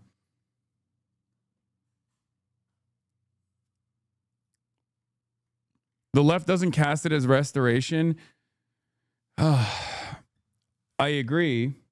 But the more they lean into like fascists and say, well, these guys have a lot of institutional motion, the more they think that these guys are aligned with our interests, the more they drop the ball. Because those guys' interest is to create an alternative reality in which American politicians are not actually totally fucking attached to Israel for their own personal ambitions and don't actually like what Israel is doing and they want to put an end to it, but they simply can't because of either Jewish mind control or Jewish blackmail or any number of different fucking things that they present as the reason.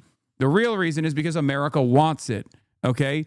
It's that simple. The real reason is the American government wants it, and this is a hard pill to swallow for many fucking liberals as well as, of course, the entirety of the right. Okay? That's it.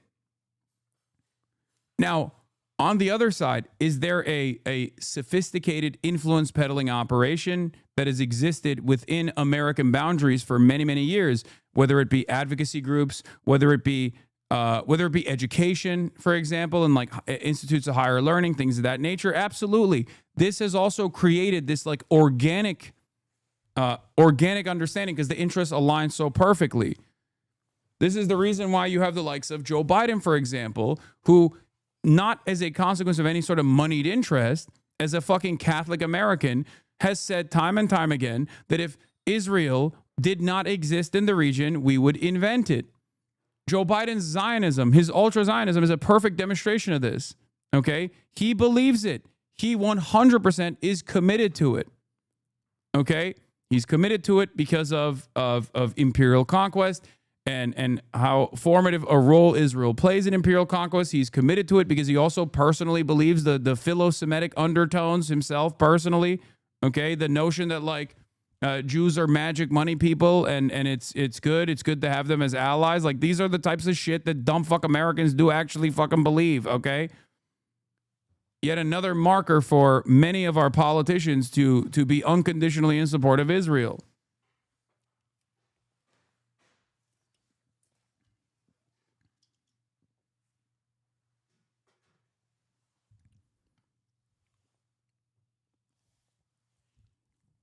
That's it. For Hamas terrorists for their atrocities, this would be a reward for these horrible atrocities, including October 7th, even while they refuse to release the hostages or accept a ceasefire. Instead of giving to Hamas and giving so much, because they've taken so much, they have taken so much. This could have been solved so long ago. It's both a military base in the region, but also beyond. But it's because it's a military base in the region that allows Israel to create a influence peddling operation so pervasive that it has basically socially conditioned many older Americans, especially, into believing that, like, Zionism is an incredibly high priority, that Israel must remain, that Israel can be as violent as it wants to, and Israel must always get unconditional loyalty and unconditional material support. Okay? So it's not just like a material reason. Obviously, it still goes back to that. That is the reason. That is the foundation. That is the reason why Israel is able to spy on American politicians, for example. No other country gets this level of support. No other country gets this level of leeway. Okay? It just doesn't exist. There is no other country that you can point to on the planet that gets to fucking spy on American politicians, on American citizens, and get away with it. Okay? But instead of giving in to Hamas's ransom demands, those who want peace should be united with one message: release the hostages now. Just release the hostages now.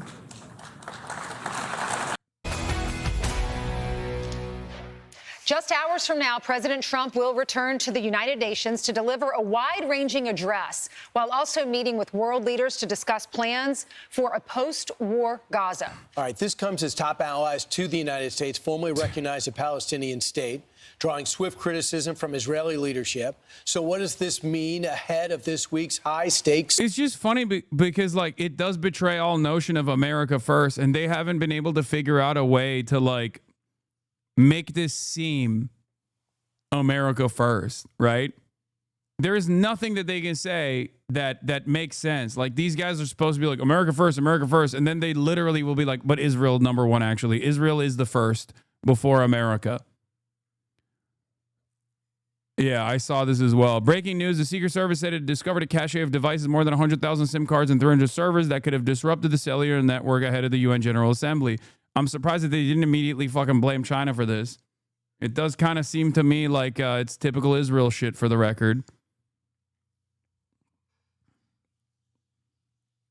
Cache of devices capable of crashing cell networks is found near UN. The Secret Service discovered an anonymous network of more than 100,000 SIM cards and 300 servers, which could disable cellular towers or be used to conduct surveillance. Initial analysis of the data on some of the SIM cards has identified ties to at least one foreign nation, as well as links to criminals already known to U.S. law enforcement officials, including cartel members, Secret Service officials told the reporters on Monday. Investigators found the SIM cards and servers in August at several locations within a 35-mile radius of UN headquarters. The discovery followed a months-long investigation into what the agency described as anonymous telephonic threats made to 3 high-level U.S. government officials. My instinct is this is espionage, says Mr. Ferrante, who previously served in top cybersecurity positions at the White House and the FBI. I'm sorry, how the hell are they finding these server rooms all over the city and nobody knows who they belong to? This is absurd. I can't even trust the fucking federal government for any information that they reveal on any of this stuff. I mean, look no further than the Tyler Robinson stuff. They are so aggressively pursuing any leads that they can to create a reliable narrative here to attack the left, and yet they have found none.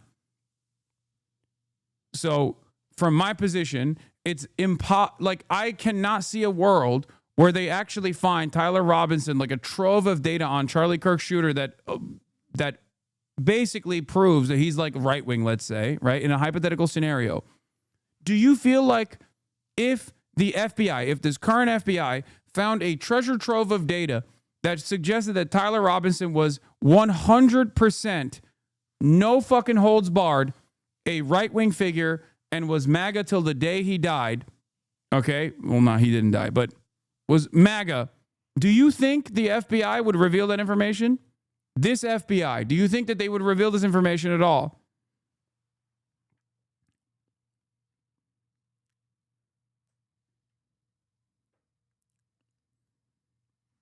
Absolutely not. And the same goes for this too. It's like even if they had all evidence, all signs, all suspicions point to Israel on this, because this is Israel shit, okay? They've done stuff like this, and in the past, it's been revealed. I don't think that they would reveal that information. I don't think that this administration would ever reveal that information because they have no interest in revealing information like this. They'll probably fucking tie this back to like China, Venezuela, something laughable.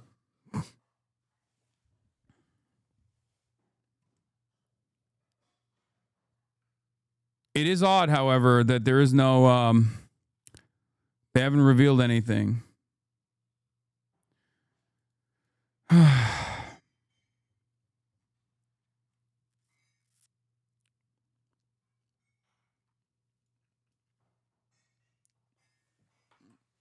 Yeah. It's Chinese, Russian, Iranian, Venezuelans that did this. Clearly. It's those dang Chinese, Iranian, Russians and North Koreans and Cubans and Antifa working in unison as they do. And also I heard that they're all transgender too.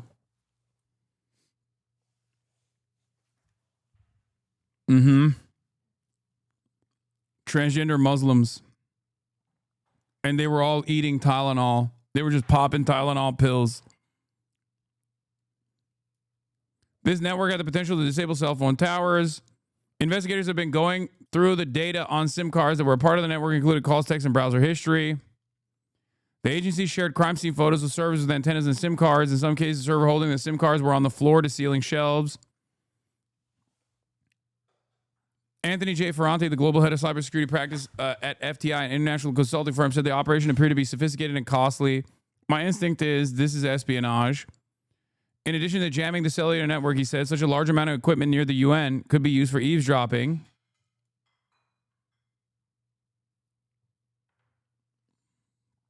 In addition to the Secret Service, the NYPD and Justice Department, Homeland Security Investigations, and the Office of the Director of National Intelligence are investigating. It's an ongoing investigation, but there's absolutely no reason to believe we won't find more of these devices in other cities. One official, speaking on the condition of anonymity, said agents also found 80 grams of cocaine, illegal firearms, computers, and cell phones when they discovered the network.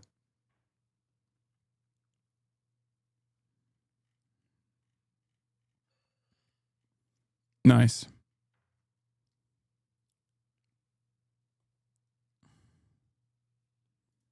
I wonder how that happened. Summit. Let's bring in the Secretary of State, Marco Rubio. Mr. Secretary, thanks so much for joining Fox and Friends this morning. Thank you. Oh, yeah. Investigations reveal Israel spied on ICC and UN officials investigating it, and human rights orgs and Palestinians submitting evidence, even attempting to enlist a chief prosecutor by threatening her family while criminalizing organizations who submitted testimony. But that's not the only one. There's like the painters or whatever. Isn't that like a... There's a couple different instances where, like, in 2019, I believe, the White House actually suspected Israel of leaving surveillance devices all around the White House. Boris Johnson has found surveillance devices in his bathroom after having Benjamin Netanyahu use it.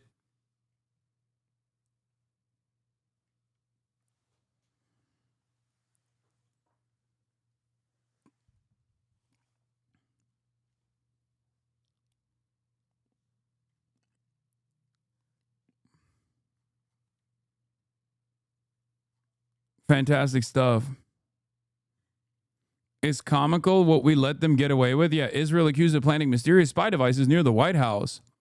U.S. government concluded within the past 2 years that Israel was most likely behind the placement of cell phone surveillance devices that were found near the White House and other sensitive locations around Washington, according to 3 former senior U.S. officials with knowledge of the matter. But unlike most other occasions when flagrant incidents of foreign spying have been discovered on American soil, the Trump administration did not rebuke the Israeli government, and there were no consequences for Israeli officials or for Israel's behavior, one of the former officials said. Yeah, stingrays. The miniature surveillance devices, colloquially known as stingrays, mimic regular cell towers to fool cell phones into giving them their locations and identity information. Formerly called International Mobile Subscriber Identity Catchers, or IMSI catchers, they can also capture the contents of calls and data use. The devices were likely intended to spy on President Donald Trump, one of the former officials said, as well as his top aides and closest associates, though it is not clear whether the Israeli efforts were successful.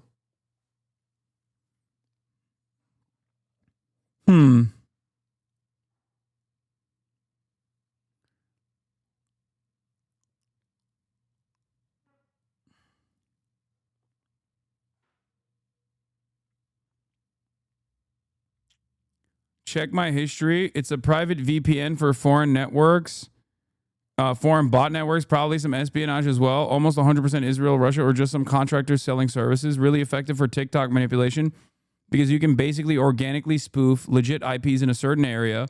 All of a sudden, the algo sees people really interested in pro-Israel stuff and starts giving that to other people. I've seen one before.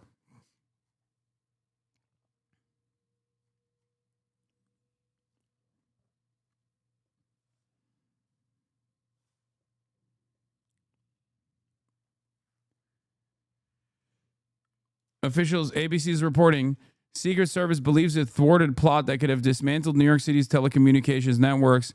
Officials are blaming. Agents were first tipped off last spring, and officials believe the plot is connected to the Chinese government. Oh, there it is. Yeah, it was definitely, I believe it, is for sure the Chinese. Has there ever been any confirmed cases of Chinese spy attempts? My parents are always fucking convinced it's China. Yes, of course. China is a great power. Of course it fucking spies on the United States of America. That's not even a question. That is very real. Make no mistake. Well-funded. I just don't know if this instance is... no, not the balloon, chatters. Jesus Christ. No, not the fucking balloon. I'm talking like... honeypots, and also other very successful measures, very successful attempts of like basically taking advantage of the outdated ISPs that we have here in the United States of America, and getting all up in our telecommunication system. Not the fucking balloon. There are many very real Chinese spying attempts, many of which are very successful, as a matter of fact, some of which we probably don't even know about. This morning, the U.S. Secret Service believes it disrupted a plot that could have collapsed the entire telecommunications system in New York City. And law enforcement sources tell ABC News it's believed to be connected to the Chinese government. Officials say several individuals, including at least one with direct access to the president, began receiving threats. Yeah, they literally honeypotted Eric Swalwell, which is a big L for China. What the fuck are you going to get out of Swalwell? You know what I mean? This spring. In recent weeks, investigators tracked those threats to multiple locations in and around New York, where they said they seized hundreds of servers and more than 100,000 SIM cards. Enough equipment to send 30 million anonymous text messages every minute. Overwhelming communications. They found empty apartments with servers and server walls, capable of making millions and millions of phone calls in and around New York City and the world that could potentially cripple New York City and other parts of the world. There are no arrests yet. The apartments where the equipment was found were empty. Investigators suspect the alleged plot is the work of a well-organized and well-funded group that law enforcement sources say is believed to be linked to China. Now, the Secret Service is still working to determine what all the equipment was meant to do and whether there was a specific target. But as one official put it, guys, the potential for disruption to the country's telecommunications posed by this network. Yeah, China would absolutely do this too, but Israel and Russia jumped the mine first, though Israel probably doesn't even need to do this, honestly. Also, we do this basically everywhere too, so do business and astroturfing. Yeah. It's true. It's just that when I hear something like this, especially around the United Nations, the hot button issue at the UN currently is not so much Russia, Ukraine, even, but definitely Israel.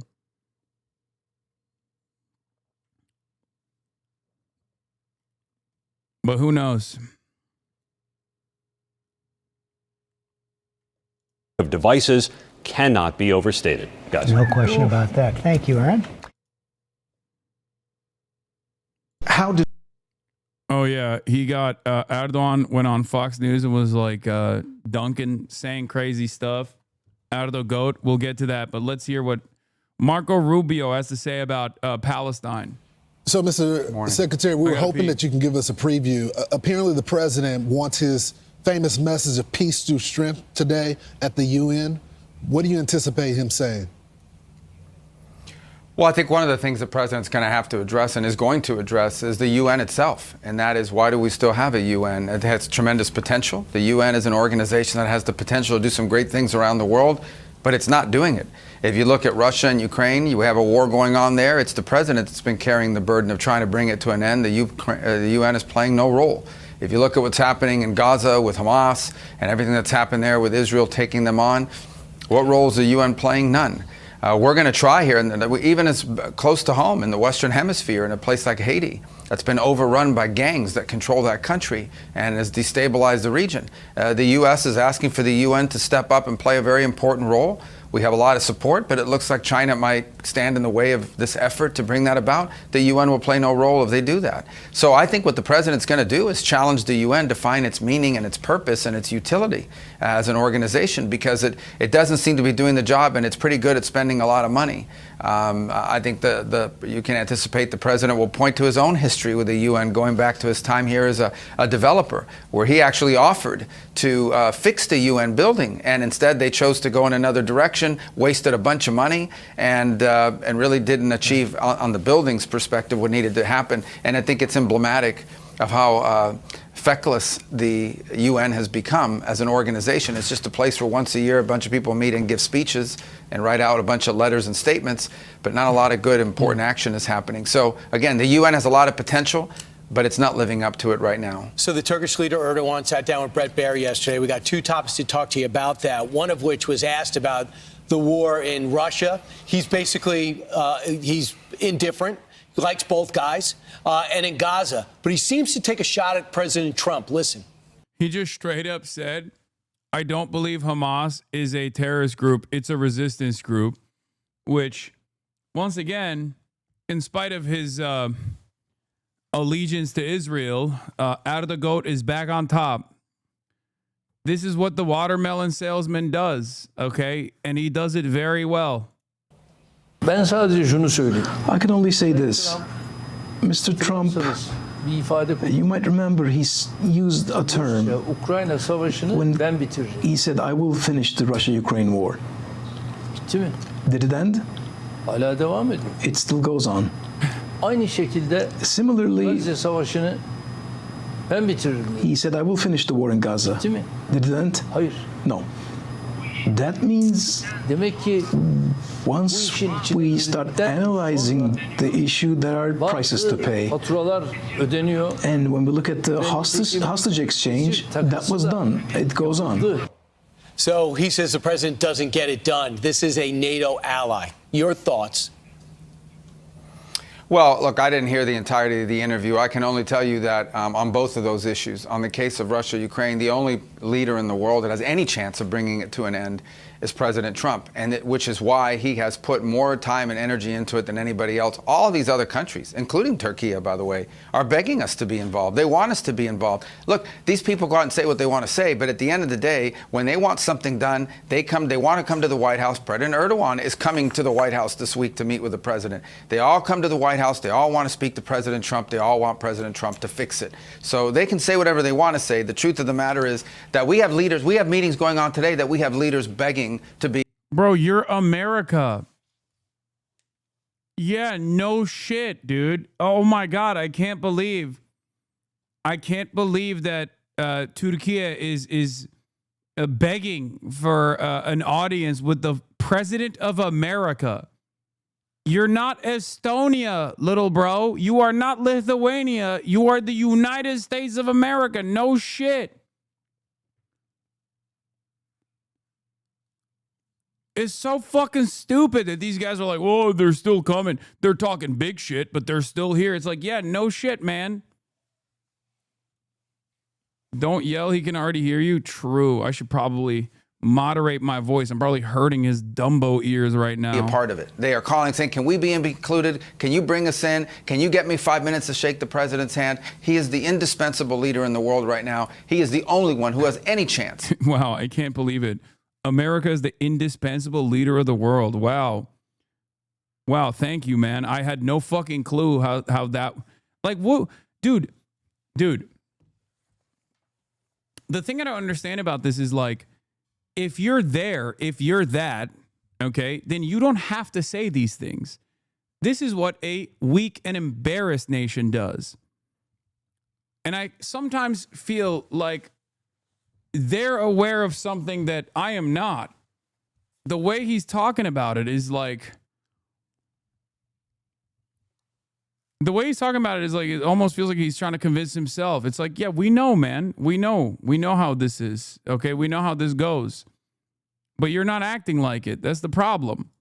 Of not just brokering a deal to end the war with Russia and Ukraine, but also bringing about the war that's going and getting all the hostages released in Gaza. And I think he's put more time and energy into peace proposals and peace initiatives than anybody else in the world. And he's had the most success of anybody else in the world. He doesn't get a lot of credit, but let's not forget the DRC and Rwanda had a war going on. It's the president that's brokered that. Azerbaijan and Armenia. It's the president that brought that about. Thailand and Cambodia. Right. It's the president that brought that end of that about. India and Pakistan. That's just four right off the top of my head in the last few months. And the president's the one that did that, not any other leader in the world, and not the UN.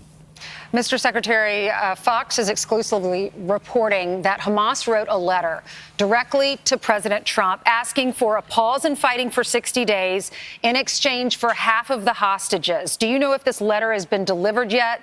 And will the president entertain this idea? I don't know who they gave that letter to. It wouldn't have mattered, though, because the president's been clear, and that is that we haven't seen the letter. We don't have that letter. And even if we did, it wouldn't matter. The president has already made clear he's not interested in 60 days, 10 people. He wants all the hostages out, all 48, including the 20 who are alive. Yeah, it almost feels like there is a way to do that. And both the Biden administration and the Trump administration actually put that as a plan. And then Israel made it impossible. Israel ruined it. 28 who are deceased. He wants them all. There should have never been any. Why are we even talking about hostages? Why do we still have to talk about hostages at this point? There shouldn't be any. They should all be released immediately. Period. That's the president's position. So he would have rejected that offer had it come, but we haven't seen that letter. I think they gave it to the media or somebody, but they haven't given it to us. Mr. Secretary, the president said the final warning to Hamas. What does that mean? Well, I mean, you've got Israel is right at the doorstep of Gaza City. I mean, they've begun an operation to go in. And all of the leaders of Hamas, all of the main leaders inside of Gaza and Hamas are all concentrated in Gaza City. It may take a while, but they're not going to survive the Israeli push. Now, what we would hope to see is that it doesn't have to happen because Hamas surrenders. They lay down. Rubio's below speech targeting Erdogan, saying Turkey's begging Trump to end the war in Gaza has gone viral in Turkey, treated as an insult against Erdogan, the begging part. I'm going to keep it $1.50. Ragab is a little bit of a Erdogan crony, okay? I am not so certain that the Turkish population is as in love with Erdogan. Wow, the Turks are really mad that America is belittling Turkey. Like, what the fuck? No, man. The Turks are the Turks are mad that everything is unimaginably expensive.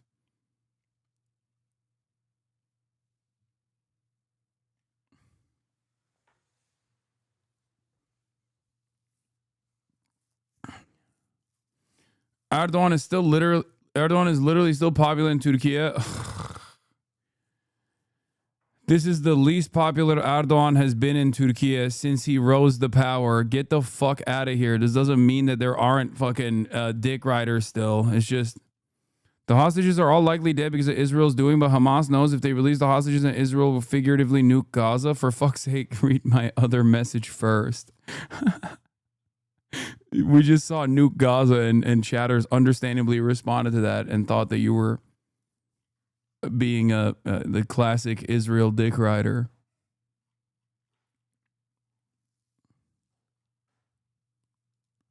On their arms, they release all the hostages, and then the important work of sort of rebuilding Gaza and providing a place where Palestinians can live prosperously and peacefully. That work can begin, but that work can't begin until the hostages are released and Hamas no longer exists. And so the sooner that happens, the sooner peace will begin. I want to make sure to get this in because I know your time is tight. You were brilliant, as in so many speakers, saluting the life of Charlie Kirk. Here's a little of the moments a lot of people are talking about. Watch. Because he took on that death, because he carried that cross, we were freed from the sin that separated us from him. And when he returns, there will be a new heaven and a new earth, and we will all be together, and we are going to have a great reunion there again with Charlie and all the people we love. It looks like that was coming from the heart, not the prompter. Can you bring us back to that moment? Well, look, Charlie, I think what makes this situation so unique is that Charlie Kirk wasn't just a figure involved in American politics and a political discourse. Charlie was a friend to a lot of people in the White House and a lot of people in this administration, like on a personal level. He's someone that I had just been interacting with just a few days before he died because he was in South Korea and was eager to come back home and tell me what he had seen while he was there. And a lot of other people, the vice president was very close to him personally, a lot of members of the staff. So I think it adds a new element to this. Obviously, this is a major story, a horrific tragedy, and before everyone in the age of social media, everyone saw it instantly. And so I think it impacted people across the country, but I think it had a particularly special impact in addition to all of that because of the personal connection here.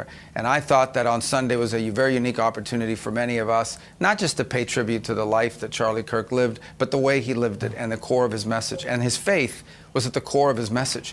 I think Charlie, if he was here to say that politics is important, what we do in government is important, these debates on issues are important, but the most important thing of all is our faith and our... Yeah, I saw another net favorability poll that came out.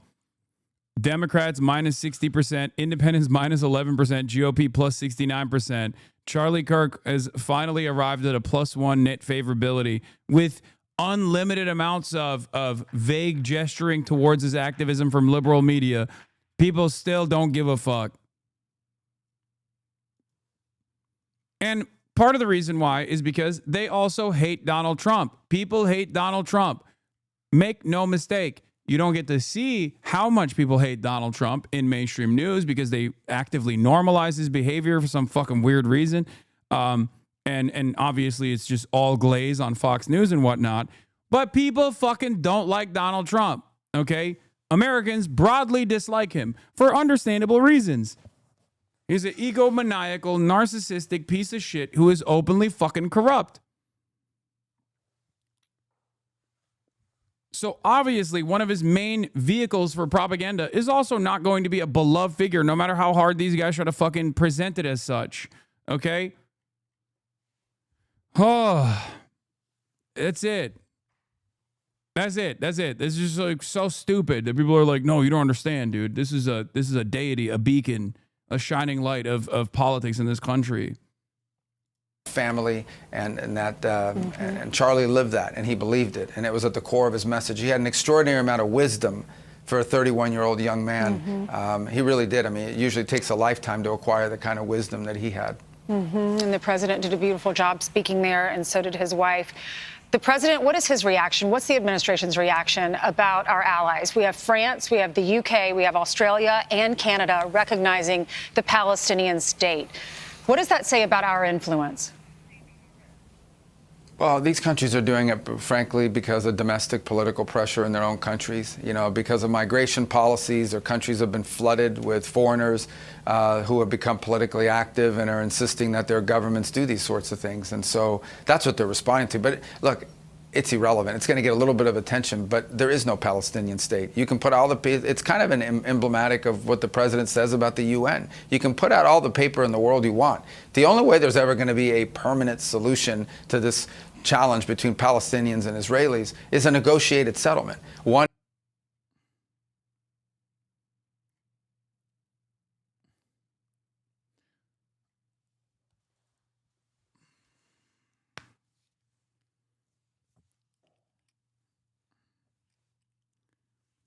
Dude, American fascism is so strange. Because, like, previous iterations of fascism did not exist in such a multicultural world that American fascism fucking one-shots me every time I hear a Cuban motherfucker talk about, like, the enemy, the danger of foreigners. Dog, what the fuck are you? Your name is Marco Rubio. What are you talking about? It just doesn't fucking make any sense. Like, at least like in Germany, you're presenting this folk, okay? This like superior Aryan master race narrative because there's not a lot of fucking travel, okay? Not a lot of migration and things like that happening to the same degree that it happened in the United States of America. This is the most multicultural, most diverse place on the fucking planet, dude. I don't get how these guys who are also literally not like 2 generations removed from living somewhere else, turning around and being like, yeah, you know what we got to do? We got to fuck over these people, man. These goddamn foreigners. Get them out. Get them out. It doesn't make no sense. It didn't make sense when the Nazis were doing it, when the Italians were doing it, when Franco was doing it, but it makes extra less sense when an American is doing it. And like some of the primary speakers of this movement are Hispanic. Who cares if he's Cuban? He's white as Pestany. It doesn't fucking matter, dog. I know whiteness is a socio-political construct, but ultimately, I mean, I'm white too. What are you talking about? Look at how fucking pasty I am. It doesn't matter. This is a group that can tighten. The whiteness is a socio-political construct and it has expanded, except it can also contract. It can get smaller.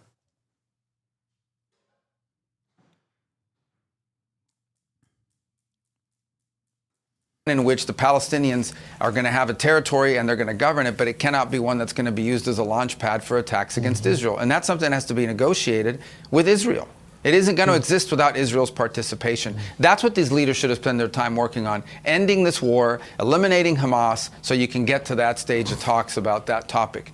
But for them, and for some of them in particular, more than others, it's sort of a vanity project that's trying to make themselves relevant. But here's the bottom line, and here's the truth. Okay, when it comes to actually getting peace done, when it comes to actually stopping this, they're not going to any of these other countries. Of course. They're coming to us, they're going to President Trump, and they're asking him to get involved and bring it to an end. You just asked me about a letter to from Hamas. Hamas didn't send a letter to France. Hamas didn't send a letter to any of these countries on your list. Yeah, I wonder why. Because the primary belligerent here is the United States of America, and they're aware of that.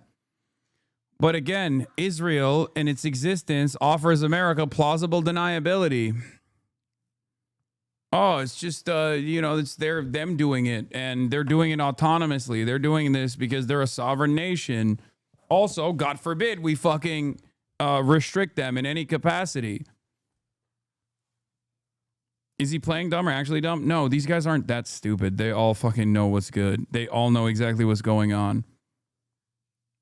They know exactly what's happening. Come on. They know who holds the cards here. They just don't give a shit. They don't care. Hamas apparently, supposedly, sent a letter to President Trump because everyone knows, even this is him playing to the domestic audience about the importance of Donald Trump. And it's like, yeah, no shit, dude. Why don't you do something about it, dumbass? That's the point. Anyway, what do young Israelis and Palestinians think about the two-state solution? There's that too. But here's Erdogan. So does anyone have the Erdogan Brett Baer interview where he just straight up says like Hamas is a resistance group, it's not a terrorist group? How does this come to an end?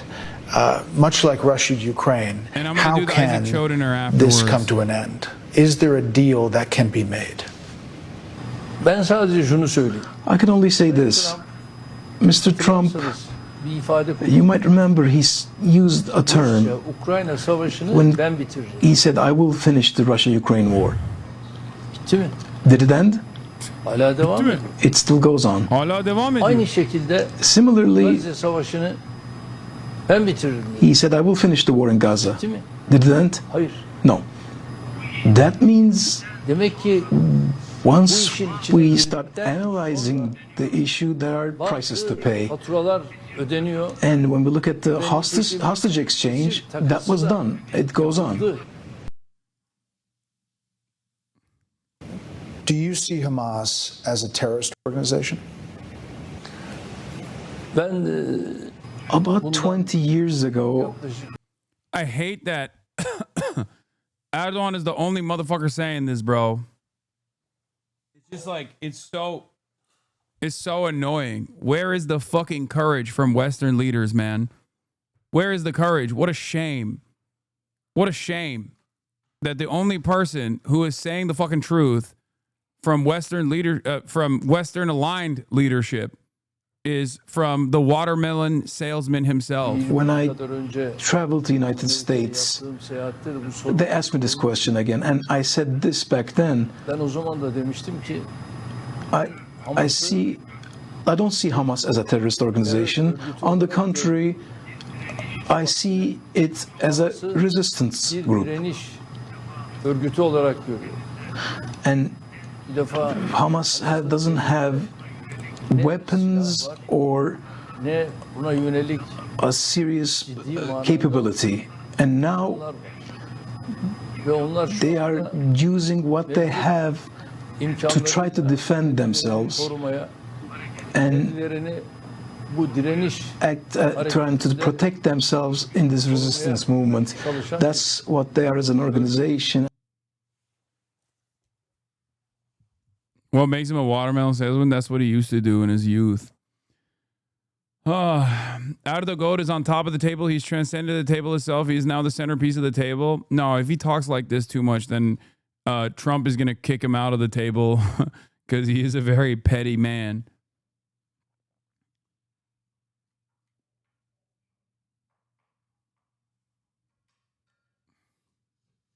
Is he speaking Turkish as a flex? He probably has better English than anyone at Fox News. No. Erdogan literally cannot speak a lick of English. That's not even a joke. He just straight up. No. 1 minute. 1 minute. That was the famous. That's the maximum amount of English he's ever spoken. 1 minute. No, that motherfucker cannot speak English at all, bro. Not even a little bit.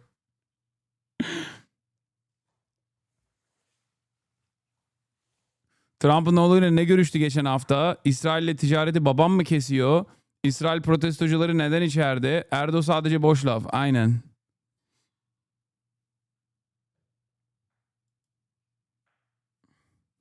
I had a friend from Turkey that I met here, and I used to laugh at how he'd just call him Erdo shit because it doesn't exactly roll off the tongue, but I completely get it now. He insults your basic intelligence too much for you to come up with any real wordplay on his name. The LeBron of watermelon salesman ship. No. Erdogan responds to Netanyahu. We had the honor of serving Holy Jerusalem for 400 years. For centuries, we made Jerusalem a land of peace and tranquility with wisdom and tolerance. Netanyahu does not know this. Yeah, he's talking about when the Ottoman Empire ruled over historic Palestine.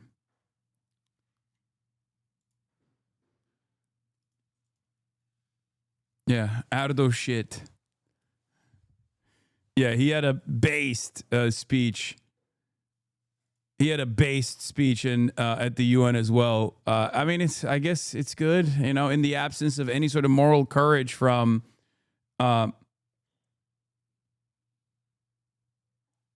Karpuz satıcısı şeyi sadece yurt dışında popüler. Memri TV'den gelmiş. Amerikanlığın belli oluyor daha. TR mimin yok mu lan? Reis oğlum reis. But yeah, he doesn't speak English. Benim için first and foremost reis. Silivri soğuktur. That's it. This guy, the Turks in the chat are saying I don't have any good memes about Erdogan from Turkey. I'm doing American Western memes about Erdogan being a watermelon salesman because it came from Memri TV.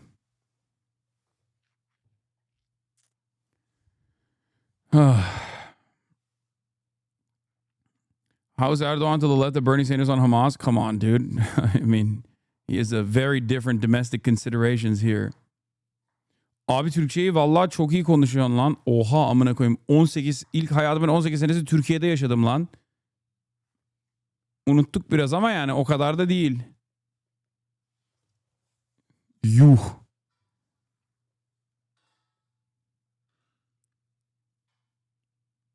Anyway, Turks are in the chat saying, "Wow, your Turkish is so good."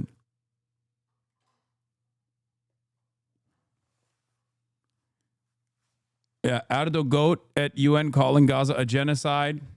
Bugün Gazze'de sadece He said this is not a fight against terrorism. This is an occupation carried out by utilizing the October 7th incident. It is the deportation, exile, genocide, or more accurately, a policy of mass slaughter.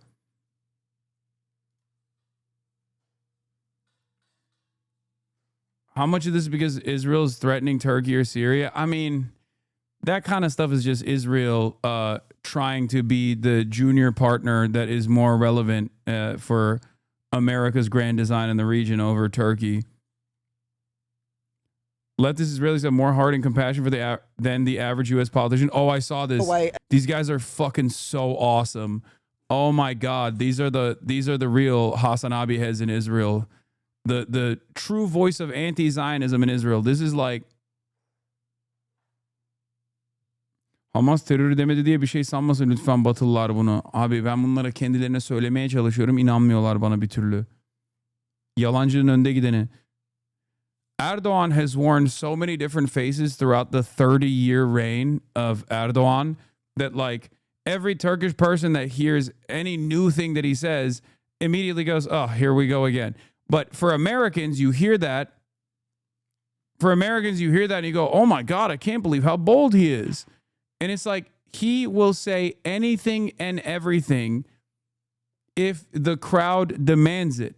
Erdogan and every single one of the Turkish motherfuckers on his coalition, and even those on the opposition side, in the aftermath of October 7, was shitting on Hamas and was shitting on Palestinians in general. They very quickly had to snap back to reality when they realized that but the population of Turks, a broad coalition, all the way from like straight up Islamists down to like fucking communists, were like, are you kidding me? This is completely unacceptable. They even yelled at me as well in the beginning. Erdogan was not so bold on his statements initially. Yeah. Erdogan in the beginning of his career was, pro-LGBTG. He was pro-LGBTQ. He was seen as like a moderate voice, all this stuff. He has, throughout time, he's become whoever the fuck he needs to be. Türkiye'ye komünizm gelecekse onu da biz getiririz. Aynen. He's always been all over the place. And I've said this already as well. Like, he has greatly expanded the welfare structure as well in the country. However, he's only done so through the mechanism of the party so that he can have unlimited loyalty from those who actually vote for him. So he very, very interesting guy. Anyway, Avi Yemeni is IDF wife beater pig. Don't let that cunt back into Australia, says Chatters, the guy who's interviewing people. But that's not who we're talking about. What we're talking about is the true anti-Zionist voices in Israel, anti-Zionist Jews in Israel. Let's and hear the it. Israeli government falls, right? And withdraw all the soldiers. Hamas remains in power. And after 2 years. Why do you need so a what- negotiation? Can't Hamas just release the hostages? When Hamas said yes, to the negotiation, Netanyahu said no. Hamas said yes. Do you believe Hamas? Of course I believe Hamas. I don't You believe Hamas? I believe Hamas more than I believe Netanyahu. Yes. My queen. My fucking queen. She said, I believe Hamas more than I believe Netanyahu. It's true. That's real opposition, not this fucking like Yoav Gallant or any number of different Yair Lapid, any number of different dipshits that act as though they are oppositional figures to Benjamin Netanyahu. You can quote me. I believe Hamas more than I believe my prime minister. Yes, no doubt. That is wild. All right, guys. I just think it's amazing, though, that you're in Tel Aviv and you're able to do that. And that's what I love about Israel. I think yeah, you're able to do that in Tel Aviv. Yeah, Hamas would never let you do that. Hamas would never let you do that. Isn't it great that we get to do genocide and there's 8 total people that get to talk about genocide in the decent terms necessary? Isn't it great you can do that? Fucking rebel news, bro. Love an authentic Israeli accent, yeah. I love that he also still hits the when he's talking about Hamas. Hamas wouldn't let you do that. It's like, dude, you're fucking Australian. What do you mean, Hamas? That's not in your... That sound has never come out of your fucking mouth. Why don't you fucking condemn Hamas? It's a real robust democracy. Who beat his ass, by the way? What's happening here? Free for the Jews. Free for the Jews. It's an apartheid state. There are 20% Arabs here, and I've been meeting Arabs all day. Cut it. I've spoken to Israeli Arabs here, and yes, some identify as Palestinian, but when you pose the question to them, where would you rather live, under Israel or any other Arab state? Where would you rather live? Here where you're not being genocided, or when you or in a country that Israel will inevitably genocide? Very difficult conundrum for many people here, okay? They all want to stay. It's an unfair question because this is the best country in the Middle East. No, it's an unfair question. How can you say that we are the best country in the Middle East when we kill 70,000 people? That's genocide. How can war. That's war. It's sad. It's horrible. It's war. You don't even think it's sad. Why do you have to act as though you think it's sad? You think it's awesome. You fucking piece of shit. No, that's between 2 equals. No. That's not true. When is war between 2 equals? Why does war defined by the 2 parties? No, it's not. When one side came in and really tried. Yeah, we're doing a war against children. Nobody locks the fucking children, mate. Nobody locks them. Oh.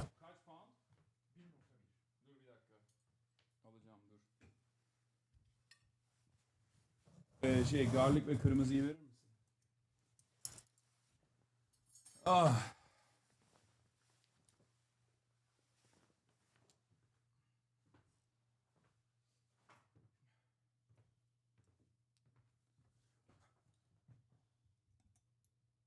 To commit genocide, the other side is defending its people. Why is everything started at October 7th? It didn't. In fact, it started in 1920, was probably the first terrorist attack, and that was against Jews. And what happened? And that's all what you know. You don't know about what was done to the Palestinian. You don't know about what happened in 48. Do you know where all this? I know what happened to the Yemeni people. My family came from Yemen. They were forced out by the Arabs. How far back do you want to go? I want to go and listen to where did all those people in the Palestinian in the West, in the Gaza, where did they come from? Depends. It's a mix of people. There's 700 displaced people. 700,000. Mostly from Ashkelon, Ashdod. You know, all. And where were my family refugees from? I'm from Australia, but my Yemeni family were refugees from other Arab lands. So history is brutal. It's harsh, and we need to move forward. But I just think that comparing Israeli freedoms to the Palestinian, right? You said it's worse. You say it's worse. You say the Israeli government's worse than Hamas. You don't believe. This guy is losing his mind, bro. I guess he's never encountered like a fucking real anti-Zionist, anti-fascist.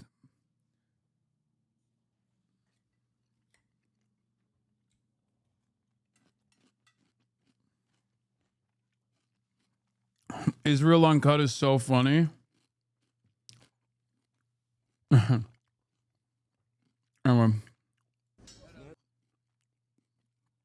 Breaking. Turkish President Erdogan, the final declaration of the Gaza summit will be announced shortly. The meeting was productive and we are quite satisfied. Hopefully it'll be for the best. I don't believe it. I don't believe it's for the best. Okay? I never believe it. New Zealand got a major W when we blocked that dumbass entry here. Cutie Cinderella. Bye. I'm getting raptured. I asked God and he said you can't come, lol. You're literally fucking Mormon. You are literally Mormon. You are not getting raptured, little bro. Okay? You're going to a planet where you will be stuck with your first husband in forever. I'm literally in the sky right now. No, you're not. Your ass is not getting raptured. Your ass is not getting fucking raptured. Don't even lie about this. Get mogged.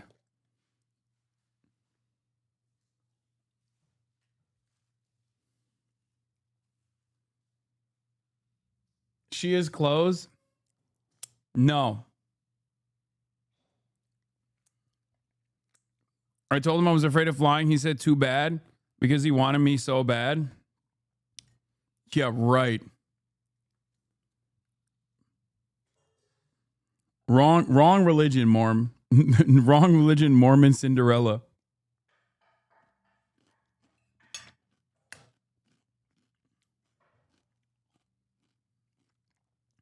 Keep your windows closed. You ain't coming, sweaty. I mean, I know I'm not going. I know I'm not going. I was actually about to go on my way up. I quickly did some sins so I could stay behind.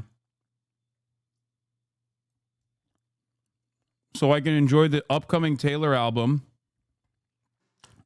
And you won't be able to, so ha.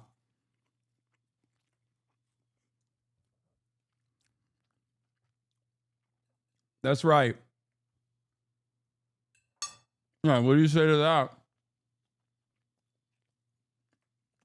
October 3rd. Life of a Showgirl. You're cooked.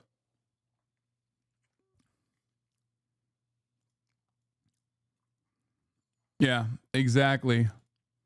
You're cooked. You have no statements.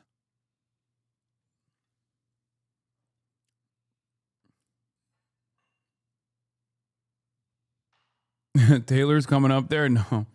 Oh, I don't know about that. We're gonna be down here and having a party. So have fun up there. All on your lonesome. She's closed already? Oh no. She's become closed. Huh? No. No, stay with him. So. Mm-hmm.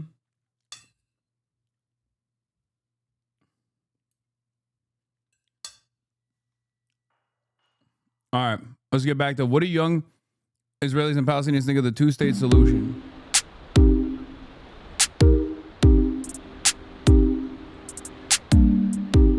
I don't see a two-state solution happening unless Hamas is completely dismantled. I don't believe in it, and I think it's naive and wishful thinking. What is it you would want to see from the Palestinian side done differently, from the Israeli side done differently, that might make a two-state solution possible? Well, I'd want to see Palestinians stand up for themselves and maybe overthrow their own leaders for once. What about you? And I would like to see our leaders maybe have a little more compassion. I don't see how you can make peace with people who want to kill us. I feel like, yeah, again, if Hamas is dismantled, then potentially we can talk. There's a lot of international focus on reviving the two-state solution, an Israeli state, Palestinian state, side by side. Is that something you believe in, you support? As a girl who served in Gaza and I know how they live in Gaza, you cannot come to us with the guns and we say, no, let's make a peace. It cannot be.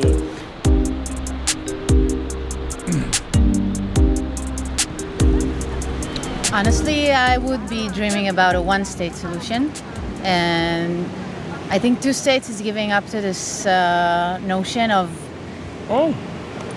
peace is impossible, living together is impossible, when I feel the only way is like to make kind of steps towards each other. A one-state solution, is that possible then? With the radical voices that have been rising up now and with all the trauma and pain that people are carrying, obviously there's no trust. I think we just met the most progressive person in all of Israel.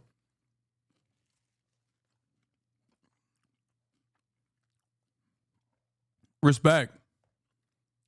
That's Hamas. She is Hamas. Literally Hamas. What is happening today? We're meeting all of the anti-Zionist Jews in Israel today.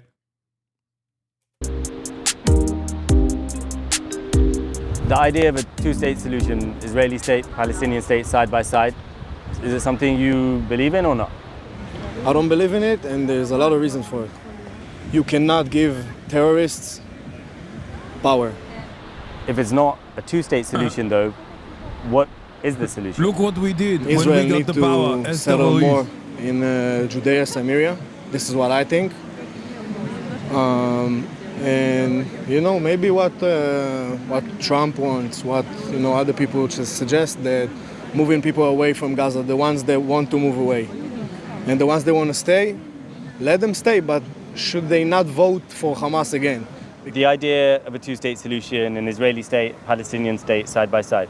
I think it's inevitable. I think the situation as it is at the moment kind of proved that we cannot just continue with this in the middle situation when there's Israeli occupation and there's kind of we're trying to, I don't know, live with the conflict. You think it is possible still at this stage? I'm hopeful, yeah. I mean, even though I have many reasons not to be, I think we don't have a choice but to try to get some kind of an agreement from both sides, because this situation as it is just... Okay. Judging by Israeli statistics that I have seen over and over again, I think they might have found every single leftist, anti-Zionist Israeli in the entire state of Israel. Because these figures and these voices, either they don't get the call when the public polling is being conducted, or there is an outsized representation on Channel 4. These people are all young, to be fair. Wait till you find out about the demographics of Israeli youth. Yes, this is dying out in Israel. People of Ashkenazi background that are highly educated are not the broadest representation of Israeli youth. The broadest representation of Israeli youth is when you see those fucking West Bank documentaries where you got the dudes that look like they got the Rastafarian, like the white guy with dreadlocks. That is a more accurate representation of Israeli youth than these guys are. Guys like this are, unfortunately, becoming less and less a part of the Israeli population. The reason why the birth rates in Israel have maintained above replacement rates is because Orthodox Jews, that primarily many of which also go and live in the West Bank, have 10 fucking kids.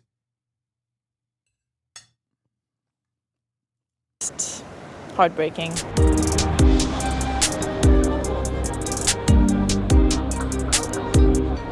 We can't live with something who hurts us, who talk about our children, our women, our old someone's.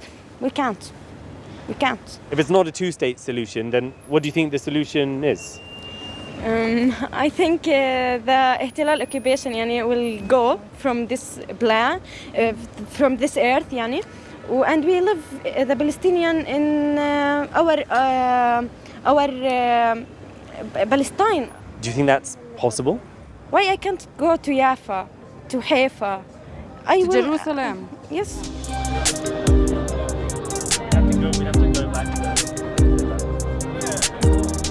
The two-state solution, the Palestinian state next to an Israeli state. Is that something you believe in? Yeah, of course. Like this solution, I think is the best solution for us for now, because we live here as an apartheid state. Sadly, the Israeli state and also the Americans don't believe in that. Do you think it's still possible then, a two-state solution? To be honest, no. So, sadly, no. The number of settlers is increasing day by day, and let's say the aggression from them is increasing. Guys, they're interviewing Israelis and Palestinians. The last two people that they've interviewed are Palestinians. What are you talking? Of course he's saying the occupation. Jesus Christ. Westerners look at, this is what I meant earlier too. Westerners look at like Israelis and Palestinians and they cannot figure out who's who from a lineup.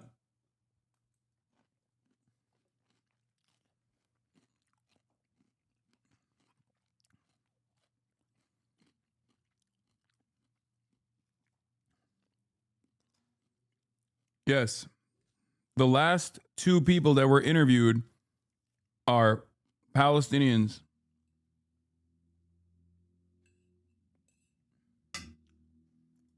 There's clearly so much the Israelis would need to do to make a two-state solution possible. On reflection, do you think there's anything more the Palestinian side should do to make it possible as well? I believe we've done our part. Like, we've done everything. Like, we've tried to have peace with them from Oslo till now, and nothing have come through. It can't be from the Israelis and the Palestinians living together in peace after what they done in Gaza and in the West Bank. It's always been Palestine. It's never been Israel. Even if you go back to the history books, it's never been named as Israel, you know. It is always has been named as Palestine. What would happen to all the Israelis? Because you have now lots of Israelis who are born there and they don't want to go anywhere. Where would they go? If they want to be Jewish living in Palestine, they can, but not supporting the Israeli Zionism. They can't be Zionists and living with the Palestinians.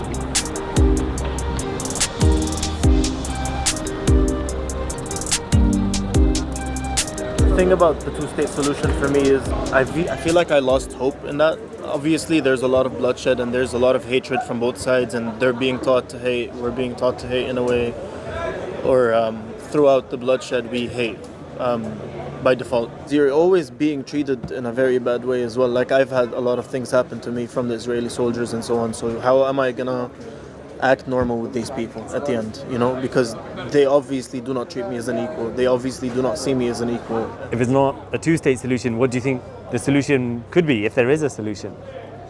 See, right now, I have no idea. I don't think there's a solution for the problem right now, specifically now that you're talking about generations that have been born in Israel itself as a country. So now you can't tell them like to go back to wherever they came from. And Palestinians obviously have roots in the country as well, so you cannot push them away either. And so I cannot see a solution. Basically, as long as there's bloodshed and there's hatred, it's never going to be a civil solution. I mean, not for nothing, but... Near the Gaza border, you can see a panoramic view of destruction. Obviously, like... this is a consistent... even though... I'm sure there is like some semblance of sampling bias, even though I don't think that any of these channels are in any way, shape, or form invested in like making the pro-Palestine side look better. But even though there is like some kind of selection, it's difficult to get a full-blown assessment from like the Palestinian side or the Israeli side. Notice the way the Palestinians talk about the situation versus the way the Israelis talk about the situation. And that is because of the broader asymmetry at play here. Okay? Palestinians are like, we just want to live, man. We want human rights. The fuck's going on? Israelis are like, we have to excise them by force from the land. They are all parasitic. They're monsters. They're barbaric. They must be killed. This is the price when you take on the Jews. In the Israeli city of Sderot, it takes just a pair of binoculars for Israelis to see the results of a war their country has waged, bringing widespread devastation to the Palestinian territory. Look at Gaza. Can you imagine recognizing a Palestinian state while there are still so many Arabs in the country? There's also Judea and Samaria, and around us plenty of Arabs. Jordan, Saudi Arabia, Egypt, Syria, Lebanon. If we recognize a Palestinian state here, it amounts to saying to all of them, you're right. You've got 5 shekels, but you can see everything. Unless we disintegrate the buildings, the terrorists will come back. And that's what they do. They come back and they hide. But everything we've disintegrated, we've turned into dust in the south, in Rafah, these are places that are safer. Since the attacks by Hamas on October 7th, 2023, Ronit Farkash has worked as a tour guide near the border. On this day, she's giving a tour to a group of Americans. You can see rockets fired by our helicopters into Gaza. As we saw in October 7th, there's no 2 states. They want everything. What is from the Jordan, from the river to the sea? It's the whole state of Israel. They want all of us. If they want the whole state, there is no way we can exist. So I say we want to live. We don't want to die. So there's no way that.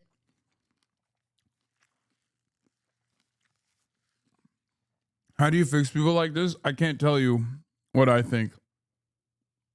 I can think it, and you can too, but I can't say it. There's no defensive genocide. Also, the notion that like it hasn't been Israel purely projecting this fear while simultaneously doing ethnic cleansing for years and years, and then also genocide in the last 2. Like, the idea that it's anything but that is so fucking stupid. Oh, they don't want to live with us. They want to kill all of us. We have to kill all of them. Fucking asshole. There's a Palestinian country that can be fit here, unfortunately. But in the face of the massive destruction of Gaza, some Israelis are critical of their government. In Jerusalem, each Saturday, they protest outside the residence of Prime Minister Benjamin Netanyahu. Some of them support the existence of a Palestinian state. I want Israel to withdraw from Gaza, and I want 2 states for 2 countries. I love my country. I will stay here. And I hope that one day there will be a Palestinian country nearby our country. But Israelis who support a 2-state solution represent a small minority. According to a poll taken this past June, 4 out of 5 Israelis believe that a Palestinian state cannot peacefully coexist alongside Israel. Hasan, I'm sorry, you just said you are thinking it, but then Sarah's statement is paranoia. I'm sorry. First of all, I don't know what you designed in your mind, but that's a Nazi. I don't give a fuck about a Nazi's feelings, dipshit. I don't give a fuck about your feelings either. She literally is a Nazi tour guide for Americans to be like, see, we are killing the babies over there. And you're over here being like, whoa, I can't believe it.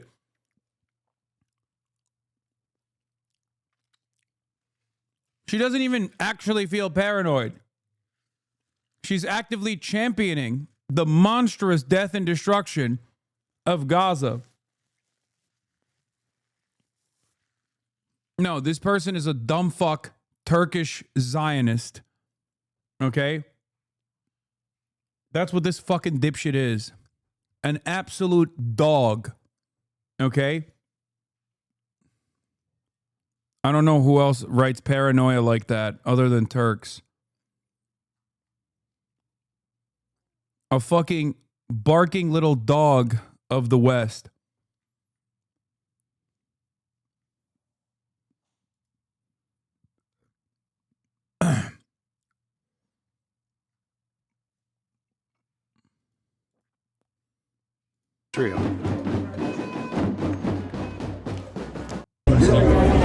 Yeah, really good. Excuse me. So Charlie Kirk apparently had said that MLK was not a good person, that the Civil Rights Act was a mistake. Why did you vote to honor him?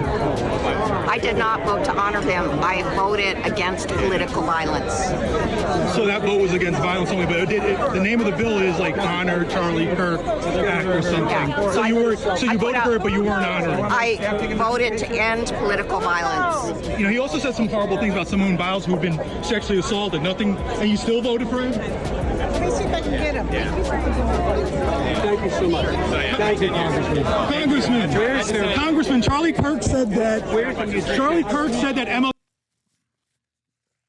Democrats, by the way, can I have your thoughts on the Armenian genocide? It happened. What thoughts? MLK was a terrible person, and you voted to honor Charlie Kirk. Why did you vote to honor Charlie Kirk, who said MLK was a terrible person? I voted to frickin' condemn political violence. Okay, but it was called honor. What the fuck? I voted to frickin' condemn political violence. Oh, you fucking lame ass dweeb. God damn. Ted Leo popping off, dude. Yo, he got pressed. Charlie Kirk Act. Why did you vote to honor Charlie Kirk, who said MLK was a terrible person? I voted to frickin' condemn political violence. Okay, but it was called the Honor Charlie Kirk Act. It was called the Honor Charlie Kirk Act.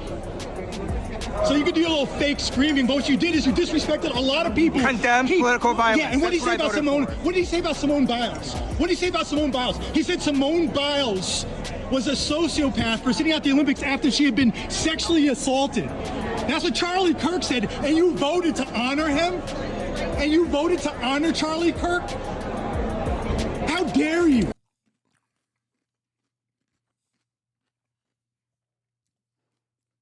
Liberals have more smoke for their left flank for literally demanding that they behave in a moral fashion than they ever do for fascists. Okay? This is a perfect demonstration because their left flank actually holds them accountable. Their left flank actually makes reasonable demands. Their left flank actually wonders why they do stupid things. Okay?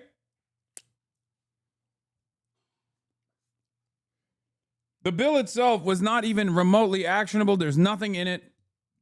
It's a messaging bill. But because it's a messaging bill, why are you bowing down to Donald Trump? Why are you even, as a symbolic gesture, why are you, even as a symbolic gesture, deciding to honor someone who you are, who has a litany of horrible opinions that you are supposedly opposed to? I voted to condemn you voted. Violence. The name of the bill is to vote to honor Charlie Kirk. You voted to honor Charlie Kirk. How dare you? Shame on you. You could have sat there and made a statement against political violence. You voted to honor Charlie Kirk. We disagree. I voted to you voted. All your other colleagues even voted no. Standing up. Okay, so your other colleagues who voted against it were wrong? No. They condone violence? Is that what you're saying? No. So then, okay, if you're saying you were voting against violence, then it means the people who voted against it were voting for violence. Voted for the reason that you stated. So that wasn't important to you. The fact that Charlie Kirk said that MLK was wrong, you said the fact that he said that Civil Rights Act was wrong, a mistake. Those are awful things. Those are awful things. And what about what he said about Yusuf Salam, one of the Central Park Five, who he called a gang rapist, even though he knew it was a lie? Dude, I disagree with most of what. Then why did you vote to honor him? I voted to Shame on you. I'm going to make sure every place you go, you're going to be seeing my face. And people are going to learn. You disrespected black people with that. Dude, you disrespected. So, Film the Police gets a little crazy sometimes, but you know you need that. Okay? You need that. You need that. Most racist sounding woke guy? No, that's Film the Police. He's black. Also, he's well, I think this is the OG guy. If it's not, I don't know, but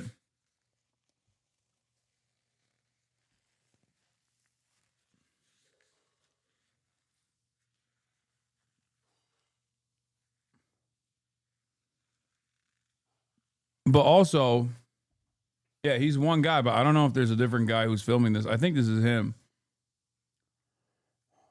This is not crazy. Is the correct prerequisite emotion? I mean, I'm just saying he does get a little wild at times, but like this is necessary. Black people with that. Shame on you. This guy right here, Ted Lieu, who represents the west side of LA, voted to honor Charlie Kirk along with you. And Freeman, you just voted president. You didn't even have enough guts to say, you know what? No, I vote against it. You just voted president. This is the cowardice that we deal with within the Democratic Party. President, that's President Freeman. When it came to Charlie Kirk honoring, you voted president. Cowardly. Cowardly. And Brad, you did the same thing too. You voted president when it came to honoring Charlie Kirk. You didn't vote against it. You just chose the weak way of going about it and voted president.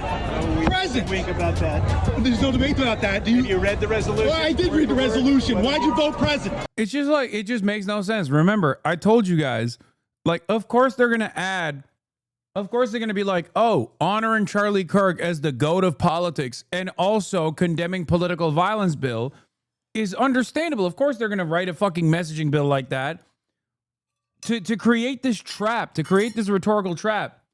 Why are you, like you're the fucking Roadrunner or Wile E. Coyote or some shit, volunteering yourself to fall into the trap, knowing full well that it's a trap, it's a rhetorical trick. It just doesn't make any sense. Like, I wish they were more partisan, man. What the fuck? And not partisan in a direction where they just like cave and capitulate the right. I mean, partisan is like, you know, being anti-right. So they should have not have voted for it? Fuck no. Yes. This is so fucking annoying. Can we shame them for things that matter? Am I alone on this one? Yes, of course they shouldn't have voted for it. What are you talking about? No, I'm not going to shake you. It doesn't matter. It's a fucking messaging bill. They're going to turn around. Republicans would have turned around and been like, oh, look at all these Democrats that didn't vote for this. They obviously don't want to condemn political violence. And then you drive discourse into the appropriate direction where you can very clearly ask the question, if you want condemnations for political violence, why don't you put it as a separate bill? Why are you adding it on to the glazed Charlie Kirk Act? Clearly, this is not the behavior of a party that gives a fuck about political violence. And then you can even expand on that by turning around and being like, when has Donald Trump ever condemned political violence? He loves political violence. He tries to do political violence with regular frequency. It's just so stupid. Like, be strong, be bold, say the truth. You know what I mean? Obviously, this is utterly irrelevant in the grand scheme of things, but it's emblematic of the problem. It's emblematic of the problem at the heart of the Democrat Party, which is that they're fucking cowards. They're weak, feeble cowards that constantly go, no, we're getting dominated by the right. Oh no, you won't like me when I become more right-wing. That's how it is. That's how it is. They wanted to use as a free bingo center point to some moderate right-wingers. Reacting in this manner at least does something to show these dumb fuck libs that this will cost them votes. Exactly. Oh, I hate it. I hate it so much. They're so fucking spineless, dude. Whoa, please stop yelling at me. Please stop yelling at me. I love Charlie Kirk. Stop. Why did you have the guts to stand up for what you believe in? Would you be willing to answer why you did vote? Here we go. Here's his chance. No, you mind your business. Don't listen to this guy. This guy is a coward who voted president when it came to honoring Charlie Kirk. Why did you Mr. Oversight. Why did you vote? Okay, to be fair, like the present one is like whatever. I mean, it's still feckless. It's still feckless liberalism, but I would be more pissed off at the people who are I'd be way more pissed off at the people who are like voting yes than, again, the cowardly babies that voted president. At least they were like trying to make a statement without making a statement, if you know what I mean. I mean, having said that, once again, it is totally emblematic of the way these demons operate. Dems literally introduced an opportunity to condemn the Charlie Kirk alongside other victims of political violence, including Democrats, and Democrats still decided to vote for the "We Only Mourn Charlie Kirk and No One Else" bill.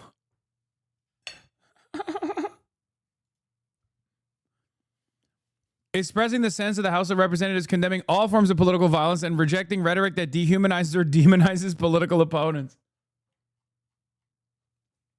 I didn't even know that. Yeah, by the way, Film Police LA is a OG, yes. And his son was murdered by the Los Angeles Police Department. For those of you who don't know, the guy who's filming this.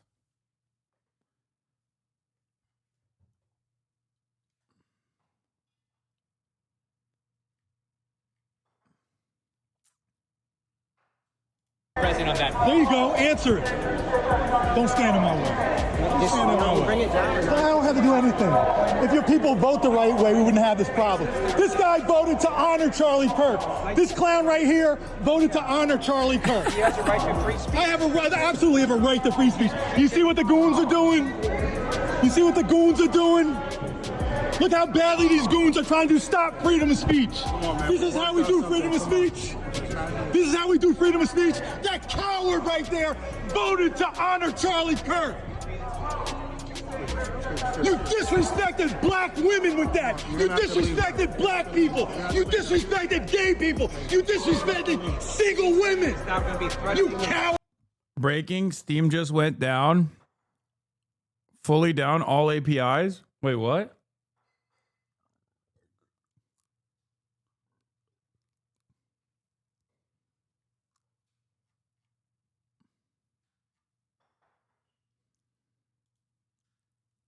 The United States Secret Service says they dismantled a network of...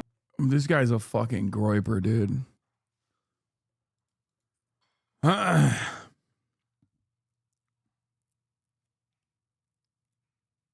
It's Tuesday. It's their normal maintenance.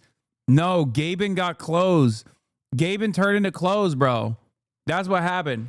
Call the cops. You got to Call leave the now. cops. You got to leave now. I will when I'm ready to. Call the cops. Call the cops. My Congress people are here. I am going to confront them. They want to run. I'm going to confront them. That guy right there voted to honor Charlie Kirk. This coward. Every place you go, every event you're at, you're gonna see my face. I will go when the cops come here. Come on, man. Look at the way these guys defend the politics. Give him a chance. Give me a chance.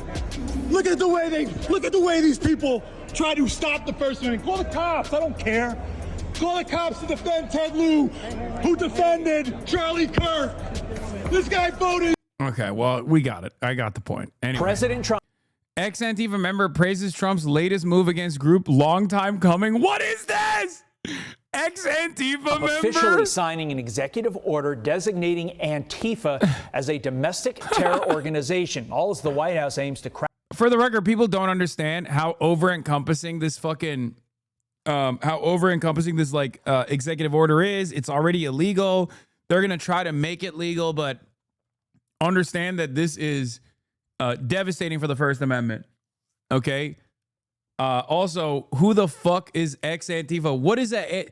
What do you mean ex-Antifa? So you're a fascist now? I don't understand. Back down on the sources funding the group. President Trump has promised he will directly address the dark sources funding and supporting this domestic terrorism to finally restore order in our country. The American people can expect further, very strong action on this very soon.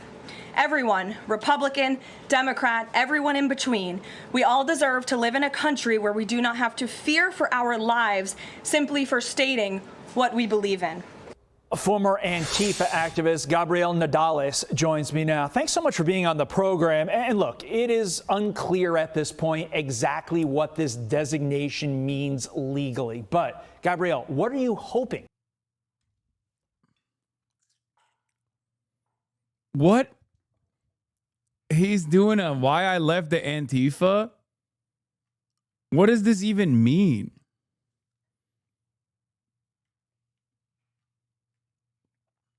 Like,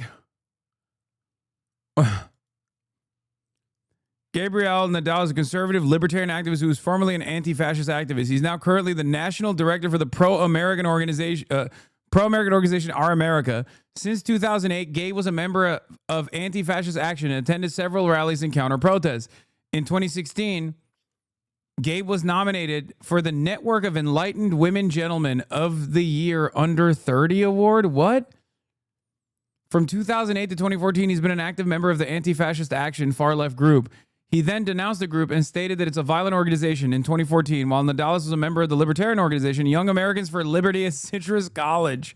Him and his chapter sued the school, alleging several constitutional violations. Wait, how old is this fucking guy?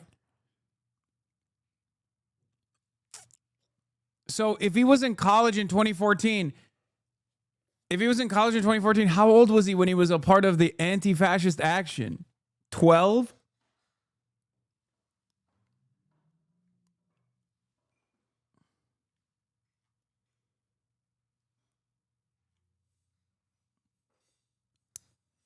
Wait, for the record, when people go, oh, this must be a Fed, I don't think you guys understand. Sometimes it's way less complicated, way less sophisticated. Someone can just be a grifter. Like, for example, what's that girl, the shoe head girl, whatever, like who'll always do like a, oh, I'm leaving the left now. Like she does that like every 4 or 5 years, like. And it's like, didn't you do this before? Like, you get to do it one time. You know what I mean? And I don't think you were ever on the left to begin with. So, like, it's basically like that. These are people who see that there's an environment that is very excited at getting like a young Mexican dude to just be like, oh, I disavow Antifa, it's violent. And they just take it.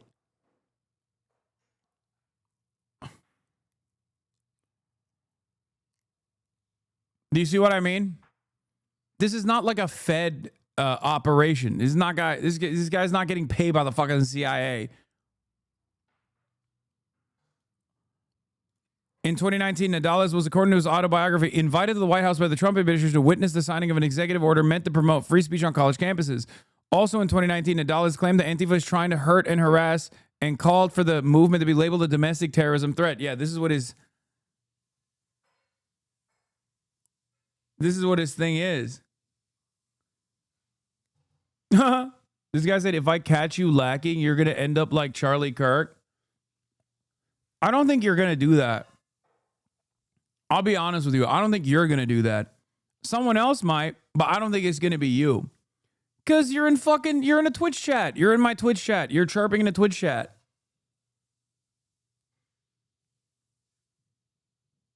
You know what I mean?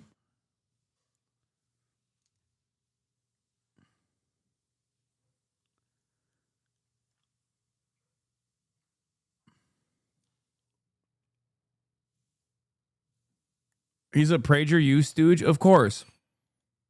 But that's what it is. Like, they find a guy like this, and then they just turn him into like a media figure, even though he has no fucking motion whatsoever. It means. Well, you know, this is a long time coming, and I really hope that that Congress really follows suit and helps define what this means. But what some of these things means is that a lot of the self-described Antifa groups that are very localized, now we can actually call them legitimately domestic terrorist groups. And now there's a lot of ideas, or there's this idea that Antifa is merely an idea, and to an extent that is true. But Antifa is a very collective or a specified set of ideas that believes in political violence to. So Antifa is it's a collection of ideas. Reveal the ideas. Like what? Opposing fascism, racism, white supremacy, anti-immigrant sentiment. To enact its own political goals. That is literally the definition of terrorism. So if you call Antifa just an idea, it is literally the definition or the idea of terrorism itself. When you first heard about this move from the White House, did you think, okay, this is to get the folks dressed in black on the ground that you see destroy? I need you guys to understand something. As it stands currently, the American government has no way of doing this. Like, it is not legal for the American government to do this. Trump, in his first term, also entertained the notion of like designating Antifa as a domestic terror group. There's no such thing. It is Peki şunu alır mısın? Şunu alır mısın? Dur. It is antithetical to the First Amendment. Bir de bu. So. It doesn't work that way. Okay? That's number one. Now, obviously, I'm not a institution fetishist, jurisprudence fetishist. So I'm sure when there's a will, there's a way. They can try to figure this out. They can try and work around it. But even then, if they were to do so, there is no organizational structure. People will go out and engage in acts of anti-fascism, but there is no Antifa as a domestic network. That's it.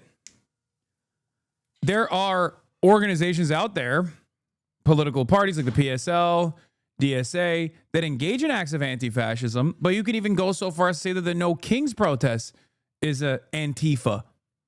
Okay? Poo on head is indeed at it again. Wait, what? What is this? I would rather fucking immediately give up my rights and be destroyed in Guantanamo Bay than to watch a second of whatever the fuck this is that you're presenting to me. Okay? Why would I do this? It's when you present stuff like this to me, I'm like, I might as well have like rusty nails that are slammed into my fucking eye socket in a black site by some CIA torturer than to have to suffer through whatever the fuck that is. Do I care about another greasy little freak who is trying to fill the shoes of Asmongold, talking about shoe on head, leaving the left for the 11th time? Are you fucking insane? I don't care about these things, man. Fuck all those people.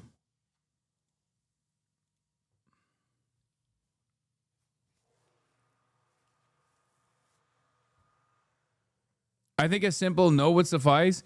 No, there's a difference when someone comes in and says, hey, can you watch this like ABC coverage on another thing that's happening? That's a simple no. But when someone comes in with that video, I'm like, a simple no is not going to suffice. I need you to understand how painful this is that someone in my community is bringing this shit up.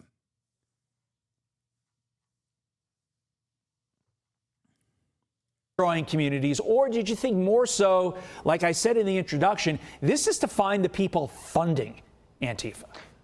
So it's really interesting because Antifa has several different sources of funding. One of the ways that I remember for back in my day, a lot of people did have jobs and they were self-funded. But I do know that there's been several different, like, I'm not sure specifically, it's not GoFundMe kind of thing, but websites like GoFundMe that will set fundraisers for Antifa activists to get them out of jail, to do all of these things.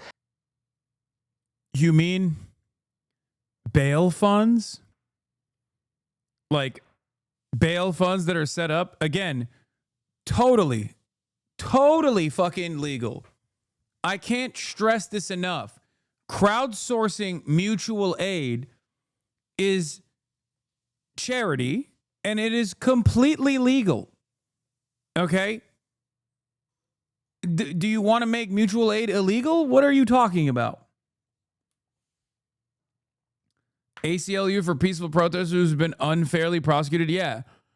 But the average Young Americans for Freedom chapter president, by the way, yeah, also for freedom. Young Americans for Freedom, as in Young Americans want to take away your fucking freedoms. I remember several years ago that you had Representative Ocasio-Cortez supporting people to donate to bail people out of jail who were affiliated with Antifa. And there's also... bail people out of jail for being arrested for exercising their First Amendment rights. Shut the fuck up. Book author Mark Gray, who wrote the book Antifa, the Anti-Fascist Handbook, who actually donates a proceed of his books to certain unnamed Antifa-esque organizations. So there is definitely a lot of different sources of funding from the grassroots level to a lot of different fundraisers and campaigns. Do you think that this designation as a terror organization will force people to think twice about joining or funding Antifa? And I'm asking you this based upon your experience. I mean, that's the goal. Will there be a chilling effect on free demonstration? This guy is a known grifter, apparently. Gabriel Nadales doesn't have much proof he was a former Antifa member because there is no such thing as an Antifa organization. Anyway, as I was saying, he can barely keep himself from life. I mean, he's a grifter. He's a grifter. This is his job. His job is to like specifically highlight how much of a anti-fascist he was when there's no evidence to suggest that he ever was engaging in any anti-fascist action whatsoever.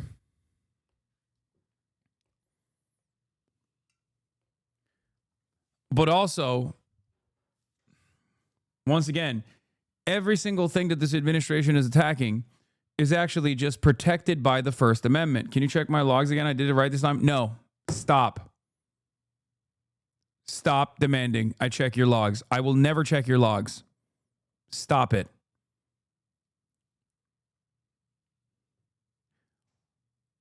This and the RICO stuff is so baseless just to force people to divert money to prepping to fight lawsuits so they don't give money to progressive groups. Yes. I've said this so many times. How can I have my views? It's literally once you see the issues, it's impossible to go back without having some serious moral depravities. Well, money is a good way to make people reconsider. Okay. Anyway. But ultimately, listen. We were going to go through the Antifa designation yesterday. Okay. And there are numerous parts of that designation that isn't simply around like what you would understand is like the anti-fascist action or whatever. It's just any kind of demonstration, any kind of expression of discontent. If this were to be, if this were to go in somehow, if they were to, I don't know, find a way, if they were to find a way to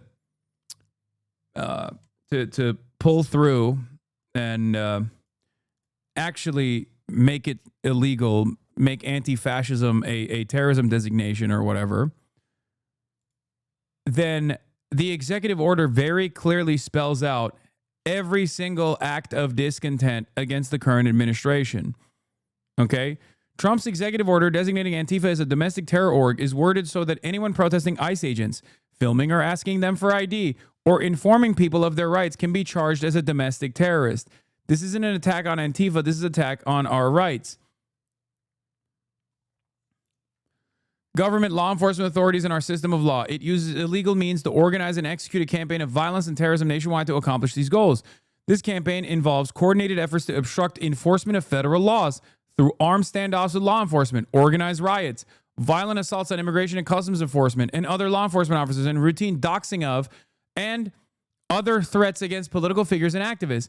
Antifa recruits, trains, and radicalizes young Americans to engage in this violence and suppression of political activity, then employs elaborate means and mechanisms to shield the identities of its operatives, conceal its funding sources and operations in an effort to frustrate law enforcement, and recruit additional members. They tried doing this and failed to do so in the Los Angeles protests. If you recall, there was a dude who brought a bunch of face shields, right? As many others had. This is called mutual aid. The police were using chemical weapons on tax-paying citizens, exercising their First Amendment rights, and they're expressing their discontent against the administration doing ICE deportation initiatives in their neighborhoods. They arrested the guy. They arrested a guy who was in a truck, and the truck bed was full of face shields. And local media picked it up and immediately were like, this guy is Antifa, this guy is Antifa. Why did they release him? Because it is not illegal to do mutual aid at a fucking protest. It is not illegal to bring water bottles so you can hand it off at protests. It is not illegal to offer people masks at protests. It is not illegal to offer people face shields at protests.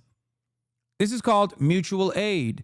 Protests are protected by the First Amendment, and doing mutual aid at a protest is also protected. People do not understand what these guys are trying to do. They are trying to make it illegal to do any kind of protest and then stamp you as Antifa, which, by the way, it is anti-fascist. It is inherently anti-fascist to protest against a fascist government. That is what it is.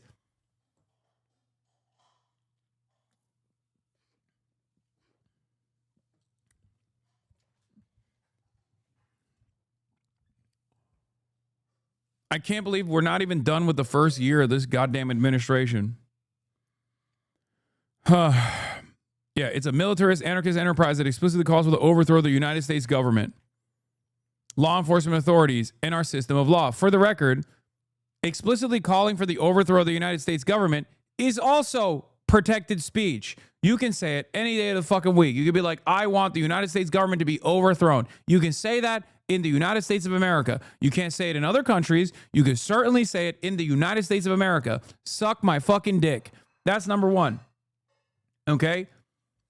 Not agreeing with that statement is one thing. You could say, I don't agree with your statement. I think you hate America. You can say whatever the fuck you want, but you can't prosecute it. Okay? You cannot prosecute it. That is ridiculous. Law enforcement authorities and our system of law. Again, overthrowing law enforcement authorities, overthrowing our system of the law. You can say those things every day of the fucking week. Okay? Ridiculous that they would try to criminalize this. This is a severe violation of the First Amendment. It uses illegal means to organize and execute a campaign of violence and terrorism nationwide to accomplish its goals. Bullshit. This campaign involves coordinated efforts to obstruct enforcement of federal laws through armed standoffs with law enforcement, organized riots, violent assaults on immigration. Now, remember, Republicans always, when they are criticizing their opponents, when they're attacking their opponents, they're going to greatly exaggerate. They're going to try to make their worldview and their goals and their ambitions seem more normal, right? Because they are operating within the confines of the existing permission structure. So obviously they can't be like, they're throwing First Amendment protected protests and we want to stop it. So they say organized riot. They don't want to say campaign involves coordinated efforts to obstruct enforcement of federal laws through armed standoffs with law enforcement, which would be like armed demonstrations, which again, protected by the First Amendment. Can't say that. So they have to say, oh, they're trying to do armed standoffs with law enforcement. Violent assaults on immigration and customs enforcement and other law enforcement officers, which is already illegal. You don't need to add that in. That is already illegal. You cannot violently assault an ICE officer or other law enforcement officers. That's already illegal. Why did you add that into this fucking provision? Why'd you add that into this executive order if it is already fucking very illegal? Shut the fuck up. Okay? And routine doxing, which can mean literally demanding identification of ICE agents. This is technically also unmasking ICE agents, which the California state provision just kicked in and will be doing, right? If ICE actually follows through, they're not going to follow through, obviously, in their regular operations. They will probably continue masking themselves. But that's what that means when they say doxing ICE agents. That's what they're talking about. These public servants that are working at the behest of the citizenry, supposedly, okay? They're being doxed. It's fucking bullshit. And other threats against political figures and activists. Antifa recruits, trains, and radicalizes young Americans to engage in this violence.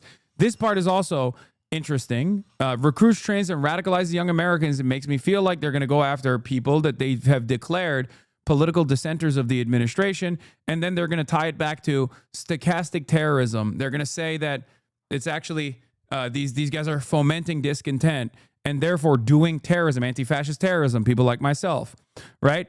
To engage in this violence and suppression of political activity. Violence and suppression of political activity, by the way. Not when the state does it, which is exactly what this executive order implies, but when people actually resist against it. Then employs elaborate means and mechanisms to shield the identities of his operatives, conceal its funding sources and operations in an effort to frustrate law enforcement and recruit additional members. Individuals associated with and acting on behalf of Antifa further coordinate with other organizations and entities for the purpose of spreading, fomenting, and advancing political violence and suppressing lawful political speech. This organized effort designed to achieve policy objectives by coercion and intimidation is domestic terrorism.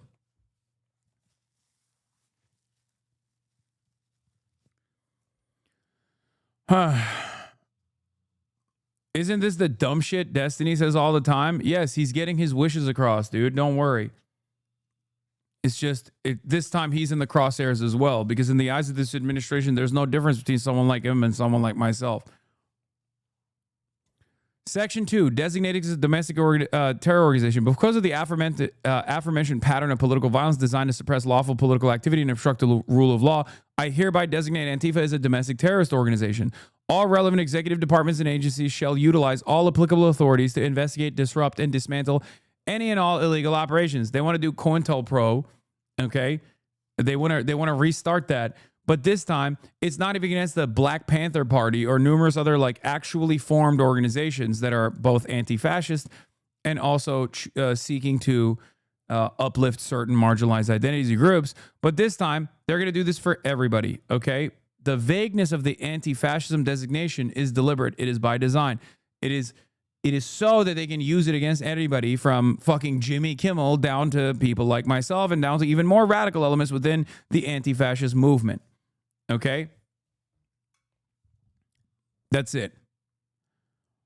They'll try to infiltrate. They'll try to intercept. They'll maybe even engage in radical acts with agent provocateurs in order to justify the wholesale legal prosecution, the wholesale persecution of these groups of individuals that are understandably protesting against the administration. Especially those involving terrorist actions conducted by Antifa or any person claiming to be act on behalf of Antifa or which Antifa or any person, blah, blah, blah, whatever. But last part, it says, this order should be implemented consistent with the applicable law. This order is not intended to and does not create any right or benefit, substantive, procedural, enforceable at law, or in equity by any party against the United States, its departments, agencies, entities, its officers, employees, agents, or any other person. So this, as it stands,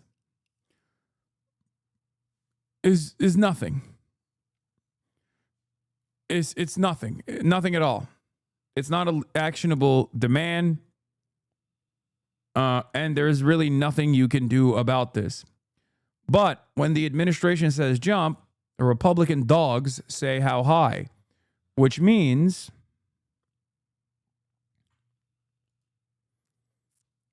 that they might try to prosecute all manner of discontent.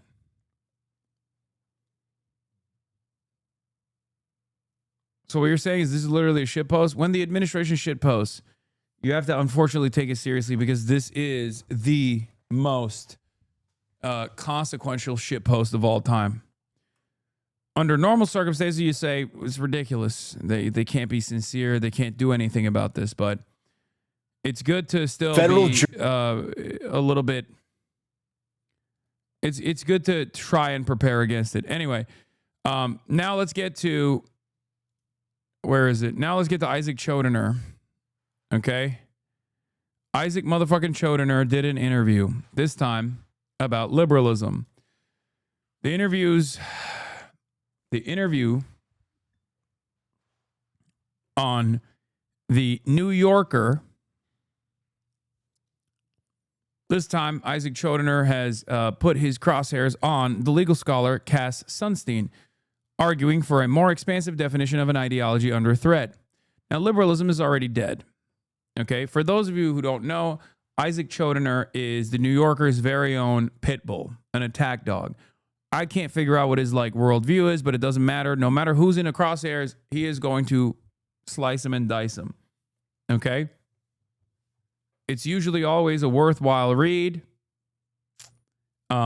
Do you read all these interviews or are you learning as you go? I read pieces of it, but it doesn't matter because we're in for a wild journey no matter what. For several decades, Cass Sunstein has been one of the most prominent and prolific legal scholars in the United States. A one-time faculty member at the University of Chicago Law School, Sunstein co-authored with Richard Taylor the 2008 book Nudge, which advocated for government policy that pushed citizens to make certain decisions without restricting their choices. One example, asking people who are getting their driver's licenses whether they would like to be organ donors rather than leaving them to sign up for it on their own. The next year, Sunstein joined the Obama administration. He ran the White House Office of Information and Regulatory Affairs, which essentially made him government's chief overseer of federal regulations. Sunstein, a friend of Obama from their time in Chicago, was initially the subject of right-wing conspiracy theories that painted him as an overzealous nanny state enforcer.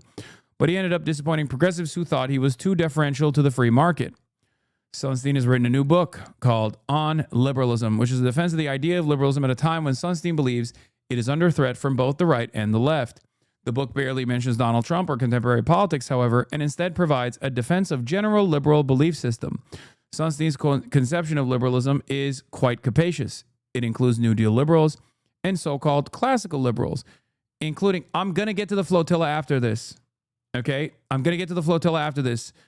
Guys, When stuff like this happens immediately, what do I always tell you? Okay, we're going to wait.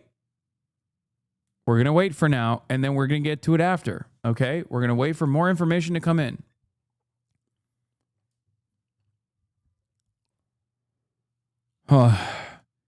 Including Friedrich von Hayek and Robert Nozick, as well as politicians such as Ronald Reagan. Recently spoke with Sunstein, currently a professor at Harvard Law School, about the book and our current political moment. During our conversation, which has been edited for length and clarity, we discussed how to understand the origins of the conservative movement, his confidence that the Supreme Court is committed to liberal ideals, and his friendship with a man whom many liberals consider a war criminal, Henry Kissinger. You have chosen to write a book about liberalism at a time when liberalism is under threat without really talking about what those threats are. It's more of a positive case for liberalism. Why'd you decide to write this particular book? Partly it's temperamental. Probably that's the fundamental answer. To say that there are these people and they have names and they are doing and saying awful things would be, for me, unpleasant. Even if it's the president, even in the event that it's the president. That's right. I feel a little bit that it would date the book and cheapen the analysis if I was calling out the president or calling out some contemporary prominent person. But I think the more fundamental and more truthful answer is talking about the president makes me grumpy, and talking about John Stuart Mill or John Rawls makes me the opposite of grumpy. So the conversation starts off on a positive note. It's friendly. Let's take a look at where it goes and where it unwinds to. Liberalism refers to many things. What liberalism are you talking about in the book? This is not liberalism of the left and not liberalism of the neoliberal sort associated with a particular set of right-wing views, but instead a commitment to freedom, pluralism, and the rule of law. This, in my opinion, is the dying breath of liberalism and neoliberalism in general.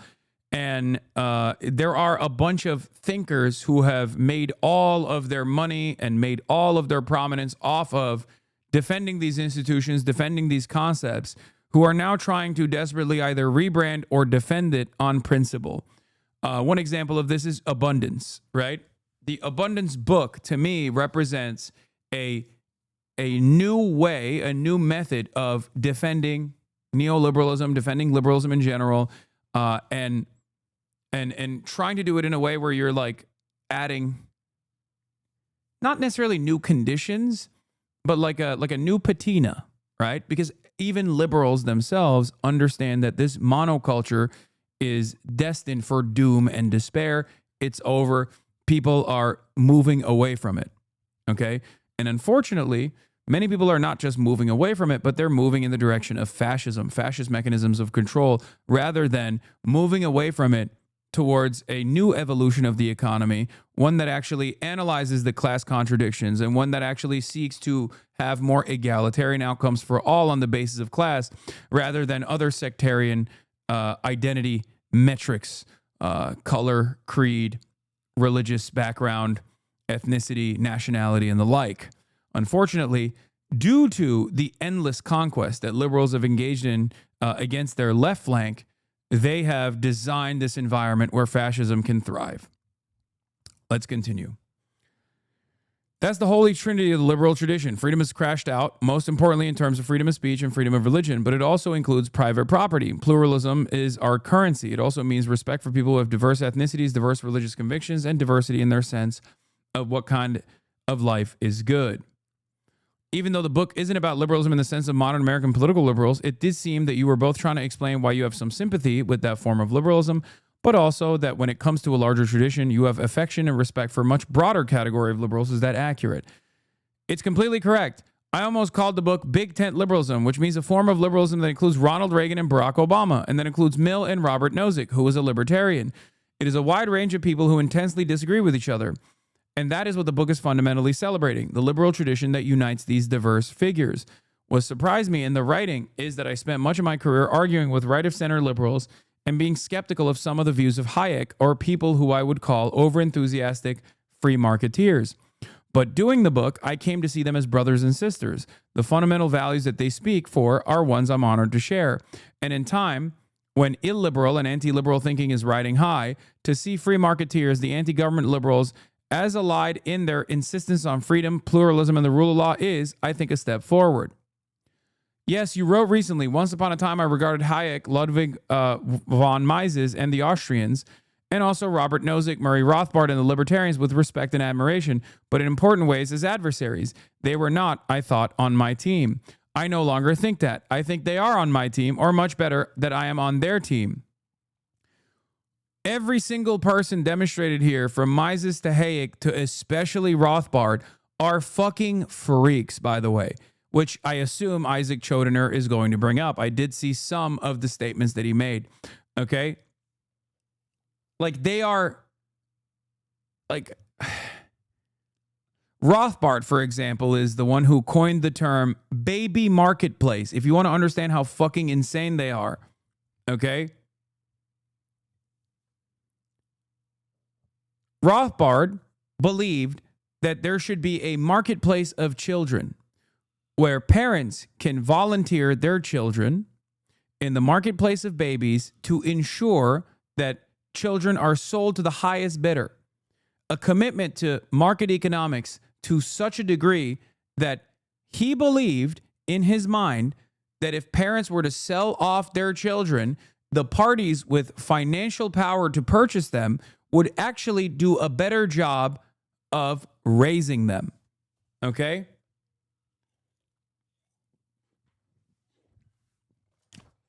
Also known as child trafficking, for the record. That's just what we know it as. Yeah. Hayek also had a number of different racist opinions. Anyway, let's move on. I'm sure they'll get brought up. And of course, you talk about Reagan. One thing I thought you were trying to do was bring the fathers of modern conservative movement, or the modern conservative movement for 2016, into the tent of liberalism. Is that accurate? I did an op-ed on the New York Times on liberalism in 2023, and I got a stream of notes from people who are right of center, one of whom is a very distinguished academic who said, I am a liberal and I'm a conservative. Liberalism is what I want to conserve. I worked as a young lawyer in the Reagan administration. I didn't vote for Reagan. I served him as best as I could, with alarm at some of the things he did and appreciation for others. That's all you need to know, by the way. Why did a guy who worked as a lawyer in the Reagan administration get a prominent place in the Obama administration is a question one must be asking themselves. And in some ways, that is because this person is honest, because they're both fucking liberals, okay? Obama and Reagan alike. So in some ways, this book is correct. It's just that the defense of liberalism is ultimately incorrect. But in retrospect, for the Reagan people, at least in the year I worked there, which was the first year, the rule of law was bedrock. So in the Justice Department, we told the White House that certain things weren't lawful and that they couldn't do them. Instead of fighting, they said, well, let's do something else.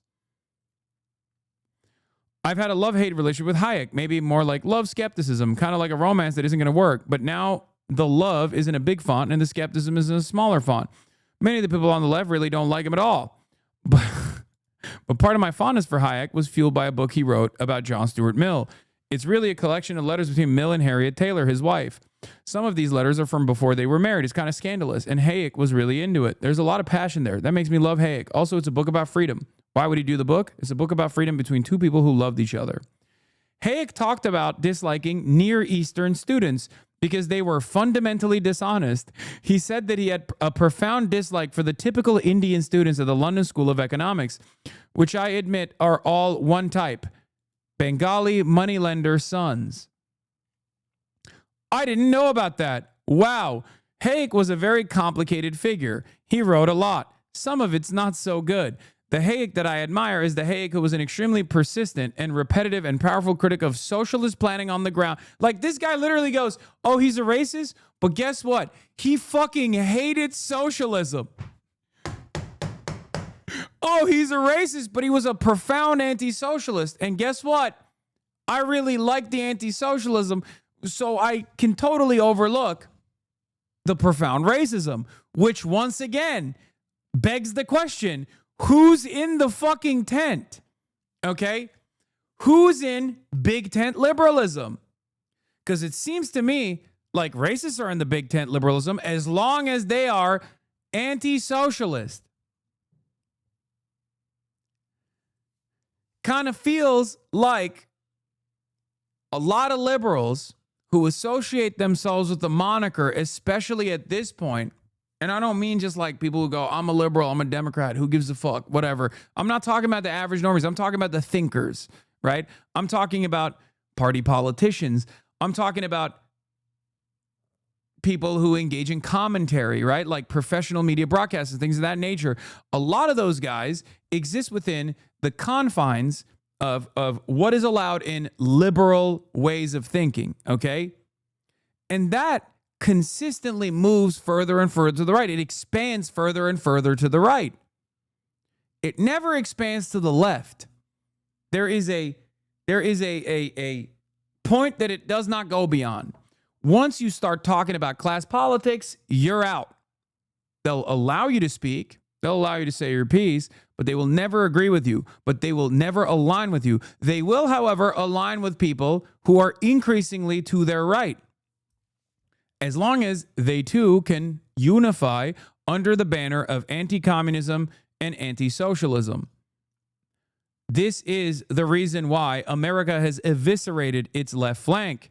This is the reason why the socialist alternative is never represented in society. And that's why a lot of liberals are now looking around going, why the fuck can't we deal with these goddamn fascists? What's happening? These guys are racist. I'm not racist. I'm a free market guy. I don't like all the additional racist shit that these guys are presenting. And they're winning. Why are they winning? Because all the fucking free market guys and all the liberals that are supposedly in the middle of this monoculture, okay, have spent every waking moment completely shutting off their left flank. And when I say socialist alternative, I don't mean it in a trot way. Please stop. Okay?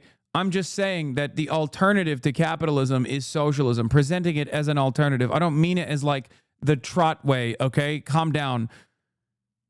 Every time someone has to fucking, every time I say that, someone has to turn around and be like, what are you, a trot?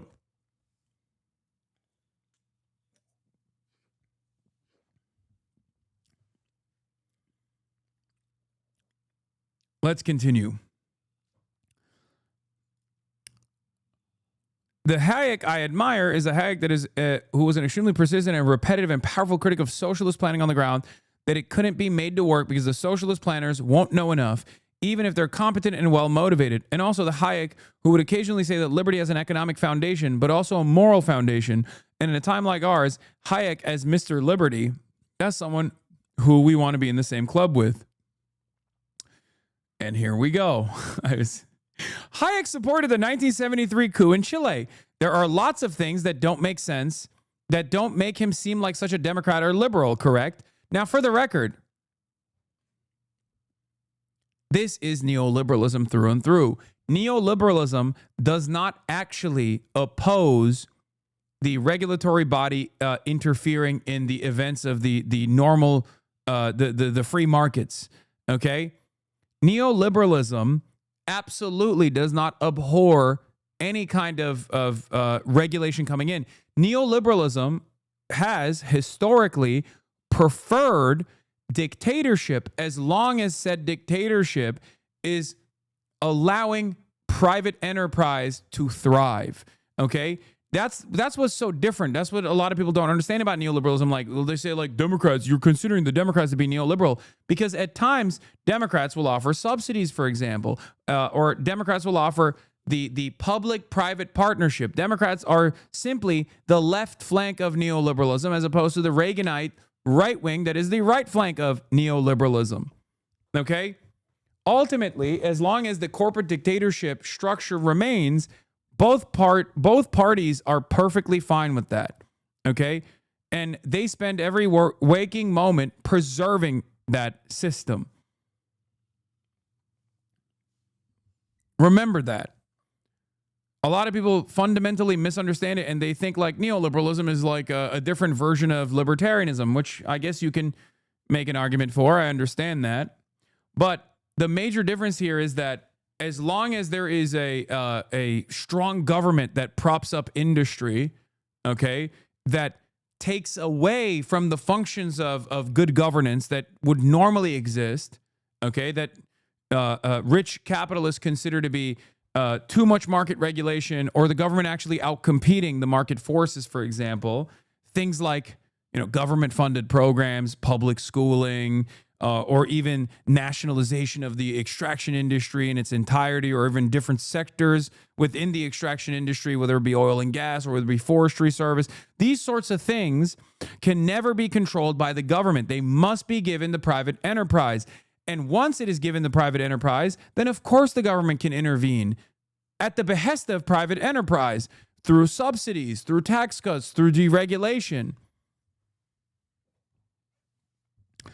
Anyway, so he brings up Hayek supporting the coup in Chile against Salvador Allende. Democratic Socialist Salvador Allende wins favors within Chile, wins the crowd, wins democracy. Democracy is thriving. Obviously, the American government does not like that. The American government despises it. The American government tries to intervene to the best of their ability. They got the Chicago boys. They bring a bunch of Chilean economists, and then they send them back to Chile, and they're constantly intervening in the democratic wishes of the Chilean population being addressed by its popular representation. Okay? All of this inevitably leads to a direct intervention in the form of a military coup in the hands of in the hands of Pinochet against Salvador Allende. It also happened on 9/11, but in 1973. So the criticisms are either accurate or in some sense fair. So when I say Hayek is a great figure or a great part of the liberal tradition, I don't mean to endorse everything he said. You mentioned Murray Rothbard as another figure on your team. He was also controversial. He talked positively about David Duke's 1992 presidential campaign. And he said he didn't even bring up the baby marketplace. Come on, Isaac. But this is true as well. And he said that he wanted to replace America's government with some sort of anarcho-capitalism. Given where our politics are at now, it doesn't seem like a coincidence that so many of these figures were important for the conservative movement. How do you think about that? Rothbard is not my favorite by any means. Does he belong in the liberal position? Yes. Was he sometimes a crackpot? Yes. But you're asking a more fundamental question than that. So the question here is this, okay? The question that you got to ask this dude, the question you got to ask the person is this.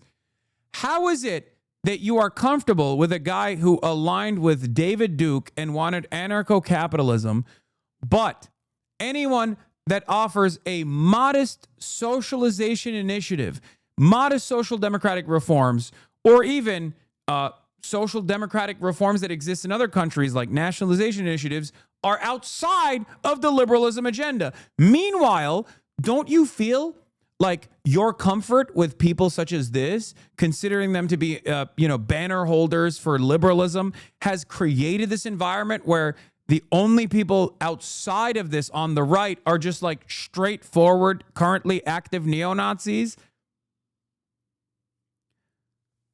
Liberalism for this person is basically everything but anti-capitalism, okay?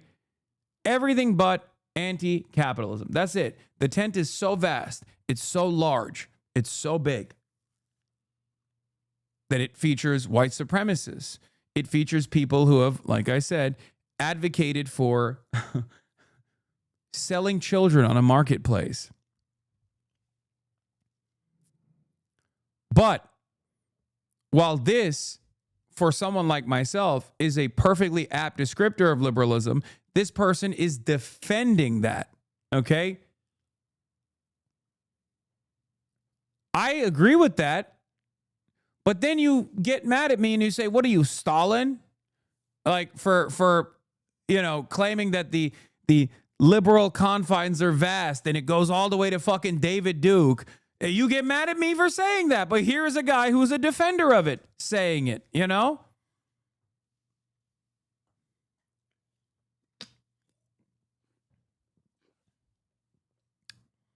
Anyway.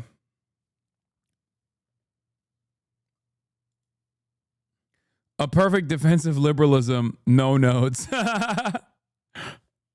Yeah.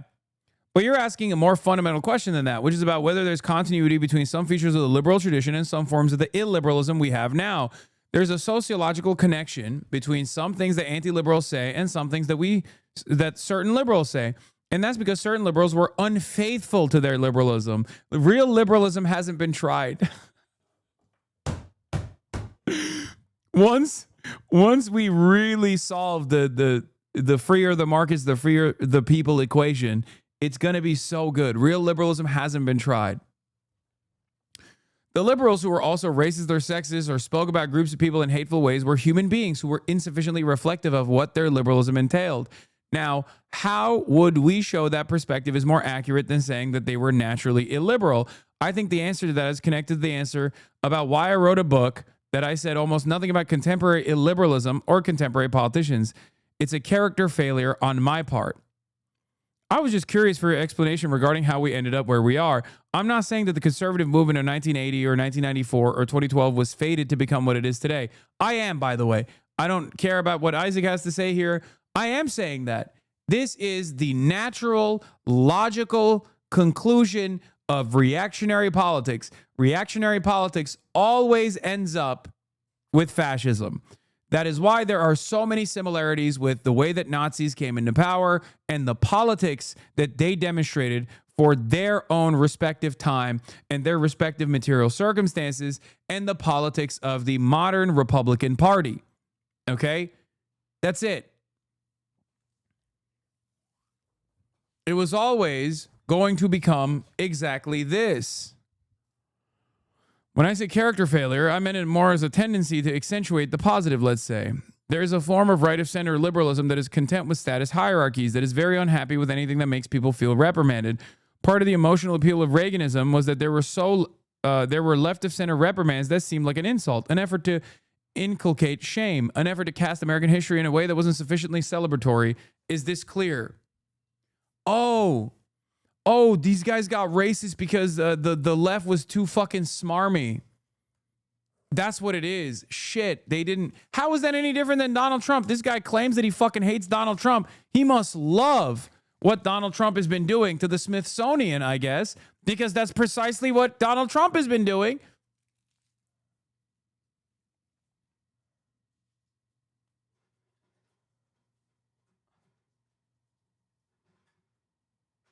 Interesting.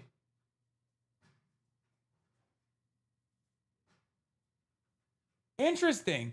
These guys never find this endless need for compromise with their left flank. They only seem to find compromise with people further and further to their right. I wonder if it's because right-wing politics, no matter how far right you go, don't actually undermine the ultimate hierarchy that you are seeking to defend. Capitalism. It feels like this is just a consistent problem with liberalism. It feels like liberalism is yielding fascism in this country, and this is yet another glaringly obvious example of such. Here he is, openly revealing this position. You are saying political correctness drives people to be more right-wing? Some version of that. The Reagan-era attack on political correctness is very close. I think less enraged, but very close to the contemporary attack on woke. So woke and political correctness are basically the same thing. And to answer the question, how do we get here? I think William F. Buckley Jr. is partly an important figure and also partly diagnostic. His book on Yale, which identified anti-religion, anti-free markets as what Yale was defined by. Oh my God. William F. Buckley was also doing the Yale is fucking anti-free markets shit. Like, think about that. Yale, okay? A beacon of liberalism, a bastion of liberalism. Yale itself, okay? A hunting ground for the intelligence community, a scouting ground for the intelligence community. Yale itself is steeped with anti-free market principles. What a fucking ridiculous statement.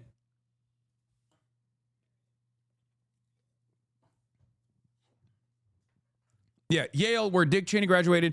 Yale, where George W. Bush, I believe. George W. Bush also graduated from Yale, right? Because his father, George H.W. Bush, actually bought a wing of the library, even though he didn't have the sufficient grades to go. Anyway, yeah, the Bushes were alumnus of Yale.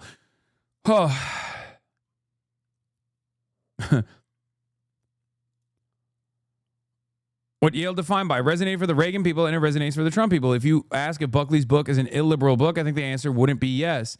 The emphasis on free markets picks up on a liberal strand and celebrates it. Okay, dude, but do you ever maybe look at a guy who says, I love the free markets and think perhaps they're fucking stupid or crazy? Is there a guy who says, I like free markets and, for example, the free market of children, selling children? Does that not actually cut away from your assessment on maybe this person's mental sanity? Why is it that that's the secret code for someone such as yourself? As long as someone is for free markets, I'm on board. Don't you feel like this kind of allegiance making basically is the precise reason why liberalism is dying now?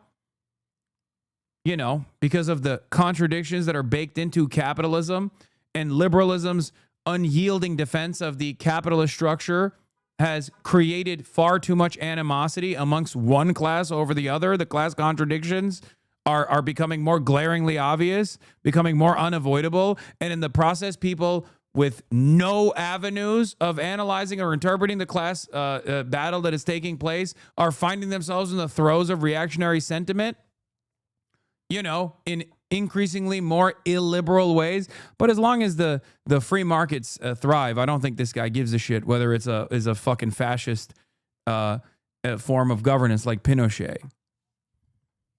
This person is a Harvard law professor, by the way. Anyway, but there was also with Buckley, in terms of race, things weren't good at all. He got better over time, but there were things that were horrifying. And with Reagan too. When he was running for governor, he said that if an individual wants to discriminate against bleep or others in selling or renting his house, he has a right to do so. But it seems like you characterize right-wing or anti-democratic thought in America as a response to the modern left. We have a whole history. We had a civil war, segregation. There are all these moments in our history that had anti-liberal movements. I agree completely. So if the question is whether we attribute the rise of the right to political correctness and wokeness, that would be preposterous. Are they fuel? No. The reason is that you were alive, and as a right-winger and as a reactionary at the time, you didn't like the fucking wokeness. If you were alive in the civil rights struggle, if you lived your formative years in the civil rights struggle, if you personally were around during the Civil War, for example, you would have that exact same assessment. These people don't want the free market to thrive. They simply don't understand that chattel slavery is a formative part of the American economy, the industrial engine that runs this country. And it's also incredibly annoying that these woke lords are constantly coming in and telling me that black people are human beings. I don't like that. I don't like that one bit. I think the preservation of the status quo is incredibly important in order to make sure that free commerce continues. Okay? That's what he would say, because that's exactly what he's saying, adjusted to his own reflection of his own cultural movements that he has experienced.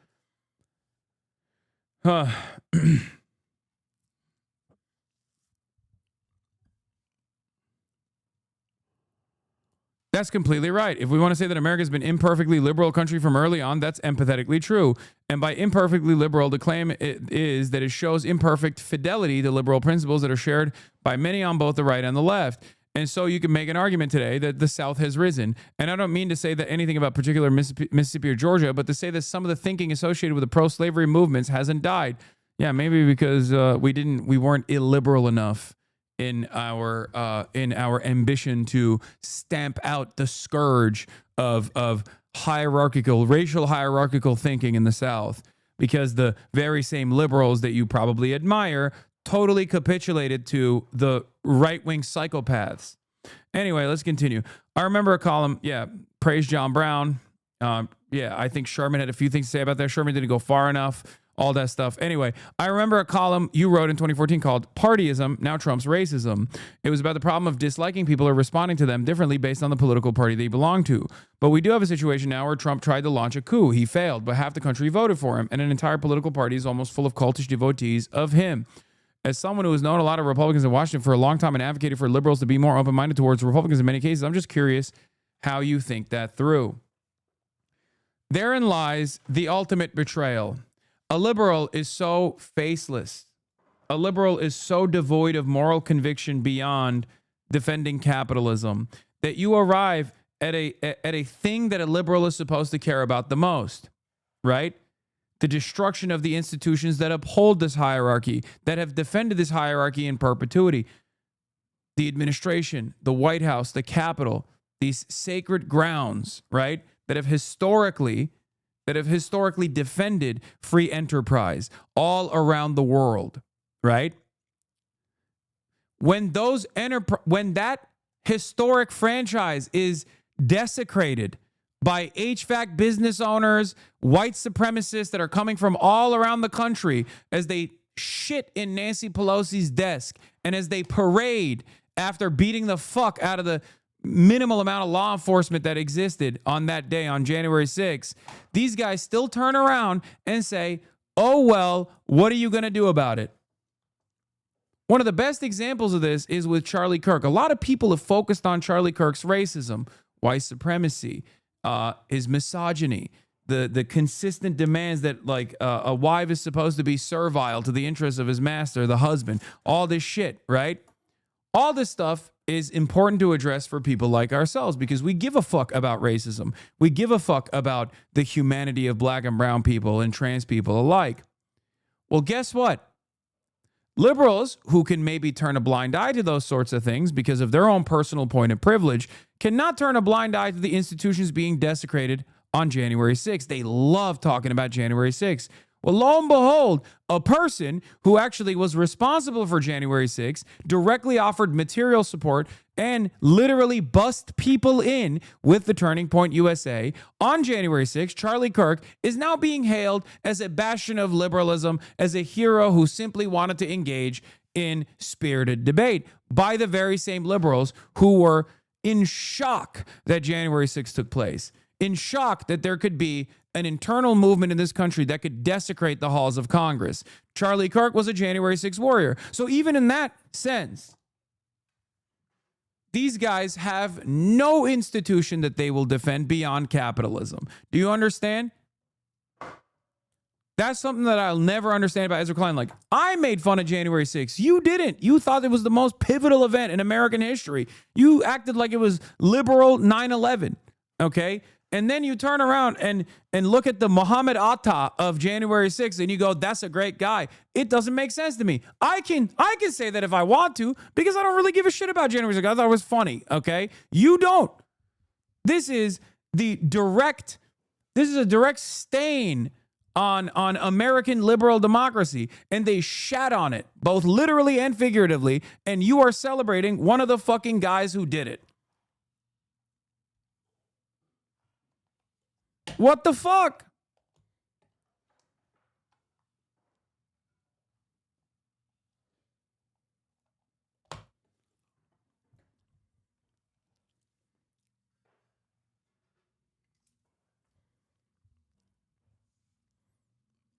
How can you expect me to care if you clearly don't?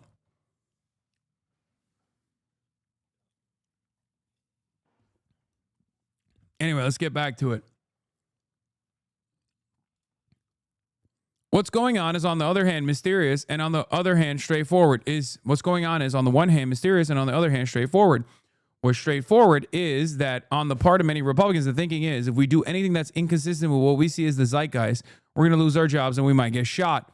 It's very wrong to underestimate the level of fear. Some of the Republicans with whom I worked as recently as 2024 agree with President Trump on many substantive issues like cutting taxes, cutting regulation, getting better control of the border. There were many things that they didn't agree with him on, such as January 6th.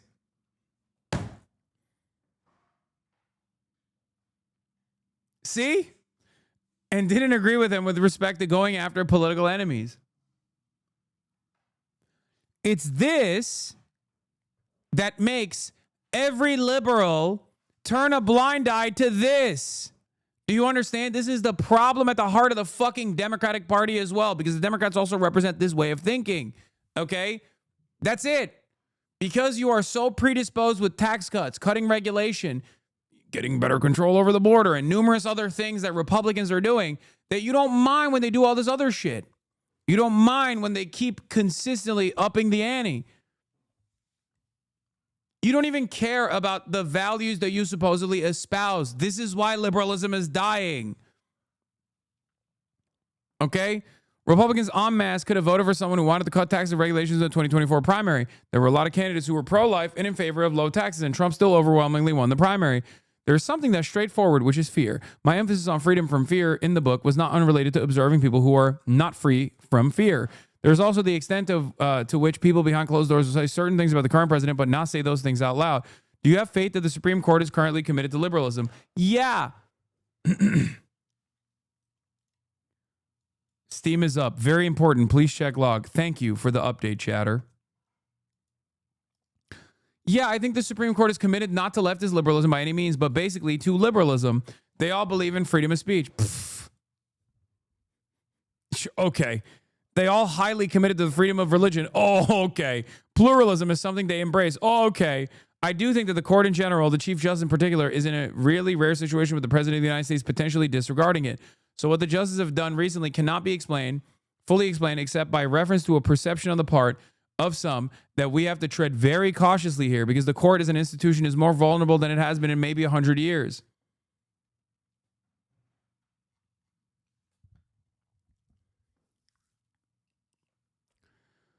But you believe that all 9 justices are committed to liberalism of the sort that you outline in your book and are trying to uphold it? Yeah. Oh, yeah. I'm not going to name any names, but there's a conservative judge who did read the first couple of chapters of the book and did say, I agree with all of this. Fucking idiots. Jesus Christ. All of them. The craziest part is these are incredibly well-read individuals, okay? These are incredibly well-read individuals. They're brilliant individuals, okay? They write a lot. They read a lot.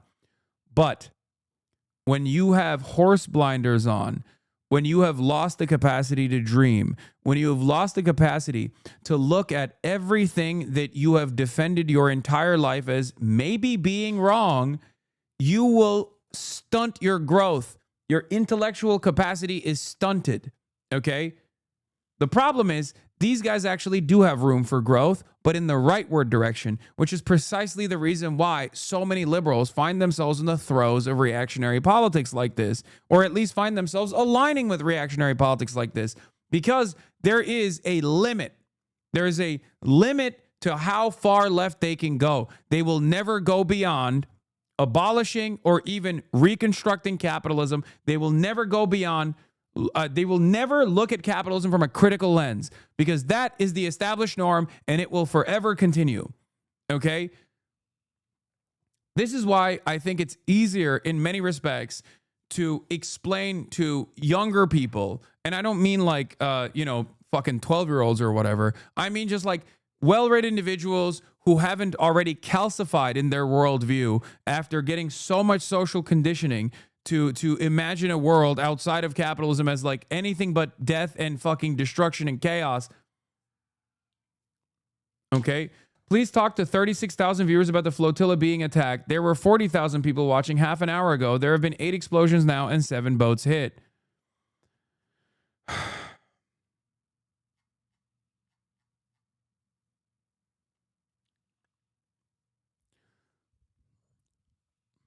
Why are you pocket watching?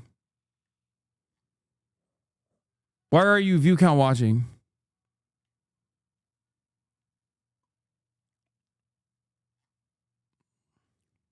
I said I'm going to get to it when there is more information. Okay?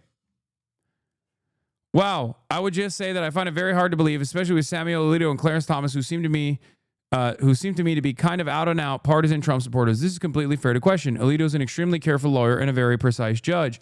He is clearly taken with a certain view of our culture that is shared by many Trump supporters. But is it possible to find an opinion in which he says, I'm going to go this way because the president is the law, or anything verges on that? I think that's very hard to find. Oh,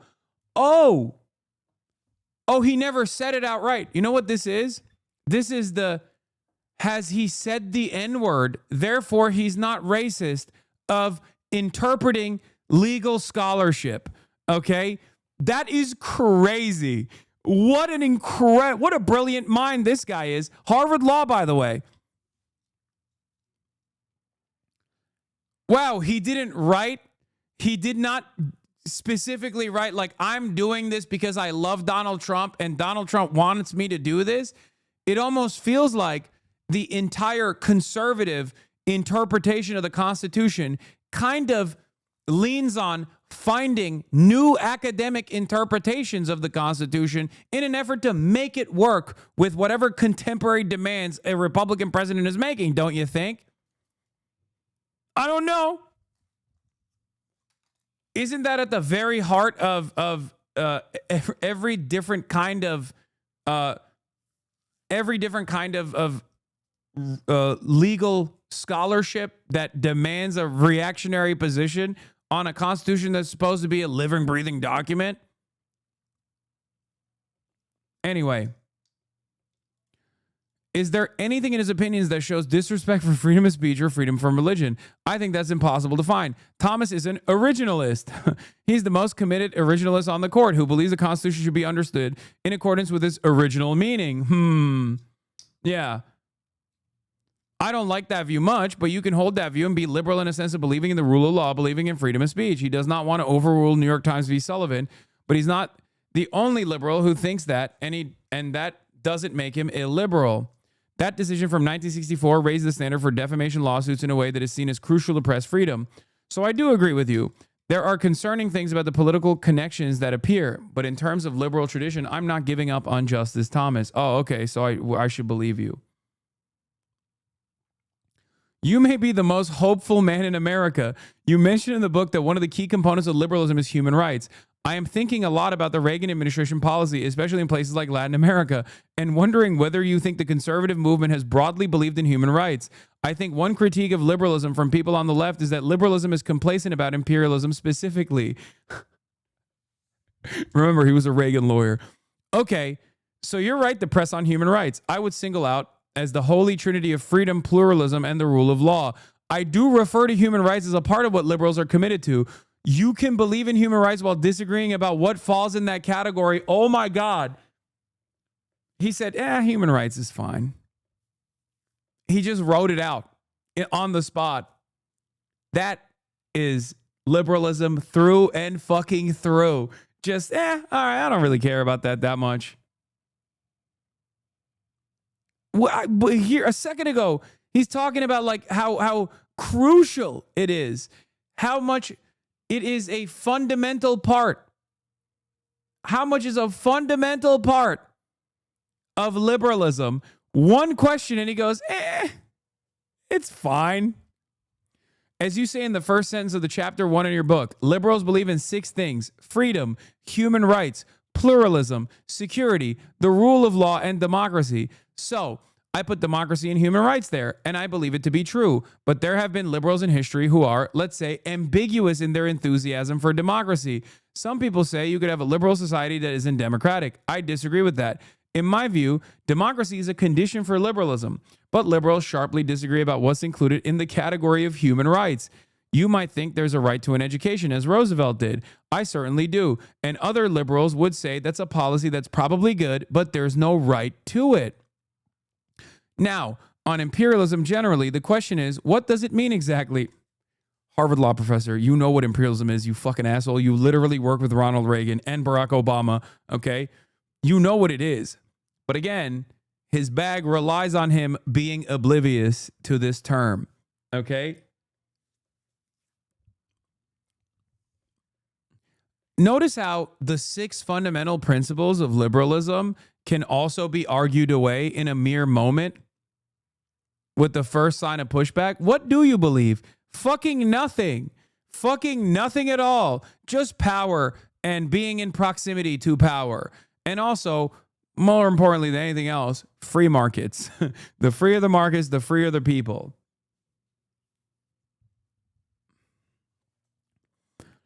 I can't believe that in one back and forth interview, this man has literally explained away exactly why he is a little bit of a fascist. Just like one slip, cut a liberal and a fascism and a fascist bleeds. The back and forth conversation right here. If it means the United States interferes illegally with the activities of other nations, to say the least, there should be a presumption of a very strong form against that. This debate about what should really be included when we think about human rights, that wasn't what was going on with Reagan. The Reagan administration would laud any dictator that it liked and garland them with praise. By the way, this is not exclusive to Ronald Reagan. Every single administration has done that, but that's neither here nor there. That's not, he just worked with Reagan, so he's hitting him on the Reagan stuff. And he also brought up Reagan as a liberal, as a bastion of liberalism in the book. I hear you. So here you have a clash between human rights enthusiasts who are cautious about making what they see as undue compromise for the sake of alliances, and others who think that you can make temporary compromises of liberal principles for the sake of obtaining alliances that might ensure that people's rights are protected in the long term. Like with Pinochet, protected Chile's rights to free markets in the long term, whether the Chilean population wanted it or not. It doesn't matter. Oh, were you going on a helicopter ride with no return where they would dump your body into the fucking water? Well, guess what? That's a sacrifice I'm willing to make. Do you understand? I'm willing to make that sacrifice because as long as the markets still fucking flow, then I'm good with that. Me, I'm kind of a human rights casual fan. Yeah.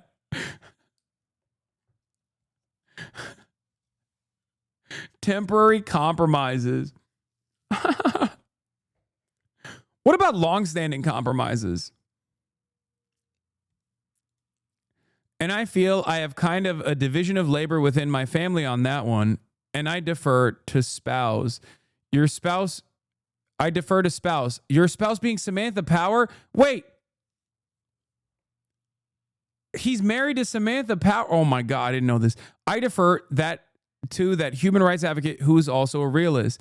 Power became famous in the 1990s for her journalistic work on issues of human rights and was seen as an idealist. She later served in the Obama administration as a UN ambassador and in the Biden administration as the head of USAID. You can defer to her. I was just asking because you put it in the first sentence.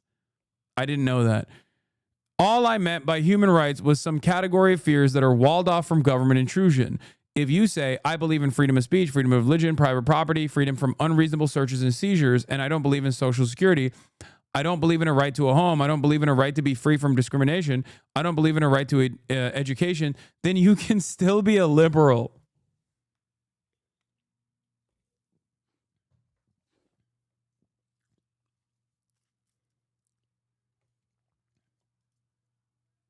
Samantha Power, bastion of liberalism and free rights, freedom and human rights. Anyway, let's continue.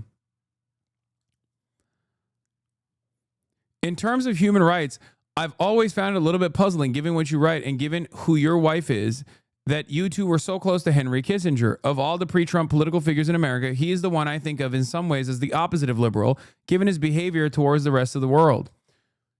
Anyone that talks about Henry Kissinger that isn't Chinese, I will always scrutinize, Henry Kissinger was far from the norm when it comes to American empire.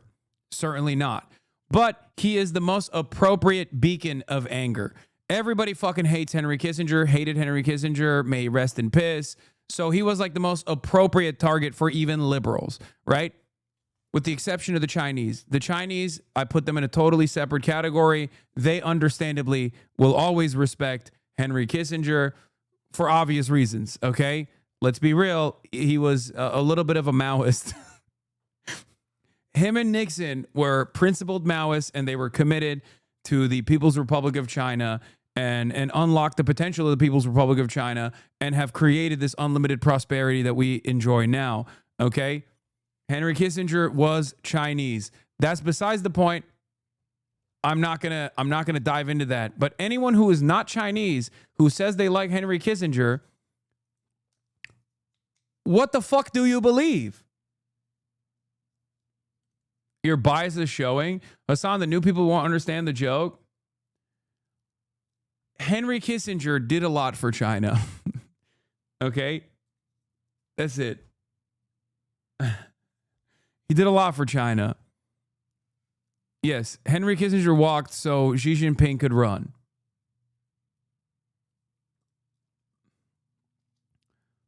Anyway, we'll talk about that later, okay? Just hold on. I'll tell you a story. I wrote a book a few years ago on Star Wars. We invited Dr. Kissinger to my Star Wars book party, and he said, "You wrote a book about Star Wars. Why'd you write a book about Star Wars?" He was puzzled and courteous, but really confused. And then he came to the book party, which was quite generous. He was a busy person. "Oh, so you like Henry Kissinger because he likes you. And he was kind to you. But despite his busyness, he came to the book party." Yeah. And then I gave a talk on Star Wars, and he came up to me afterward and he says, "Oh, I see why you wrote a book on Star Wars. There's a lot there. It's like about families, and it's about governments and freedom." The amount of curiosity and generosity that you show was incomparable. I don't know anyone who showed that level of curiosity. He's like, guys, Adolf Hitler was a misunderstood figure. A lot of people hate him, but honestly, he was a real great guy to have at parties. Okay. He did this thing where he would take a peanut and put it in his mouth and then spit it in the air and then catch it with his mouth. It was a real great party trick. So obviously, despite the millions of people that he fucking slaughtered, okay, he was kind to me. And you don't know the Adolf that I know, okay? Yeah, Bill Maher meeting Donald Trump, this guy talking about Henry Kissinger. It doesn't matter how many deaths he contributed to. It ultimately doesn't matter. Okay? And we really got into Star Wars. He just wanted to think about it. I know there are strong views about his career, and I'm hardly an expert on his career, but your wife is one of the great human rights experts in the world. I asked you about him being anti-liberal, and your response that he was very nice to you about your book, about Star Wars. It is certainly a touching story, but that's not totally an answer to the question. Yeah, well, I don't know. What he would think of this book, I'd love to know. But no second thoughts about being friends with him or anything? I feel generally very grateful for friendship, and he was. When I knew him as a person of immense kindness, those who think of him as someone who was something horrible or worse, I don't know what to say about that. But you could have an opinion on it. You have an opinion on all kinds of things, right? Well, on him and his role in the government, that's not something I've particularly studied, so I don't know. I know some people who think he was a horrible historic figure. They would say, would you be friends with Genghis Khan? Would you be friends with Stalin? And I wouldn't be friends with Stalin, so I concede that. Wait.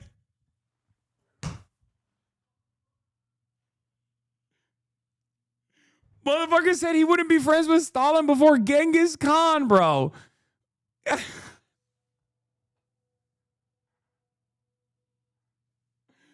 I'm telling you. Wait, even Isaac Chodener gets short with him here. Look, he goes, well, the next time someone brings up a terrible anecdote about Cambodia or Vietnam, I will definitely drop the Star Wars story to show that people have two sides.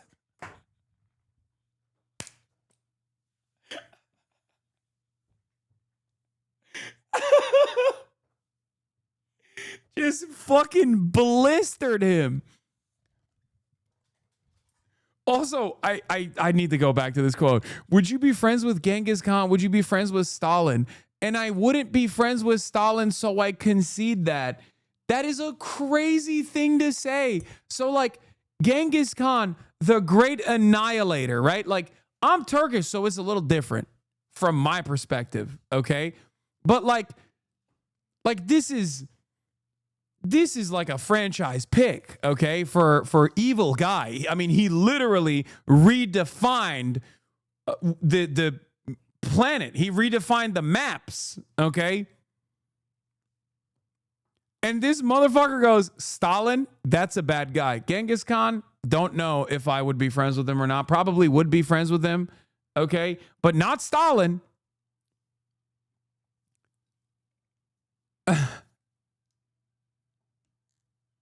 like in his mind, if you ask this guy dead ass straight up, pick one.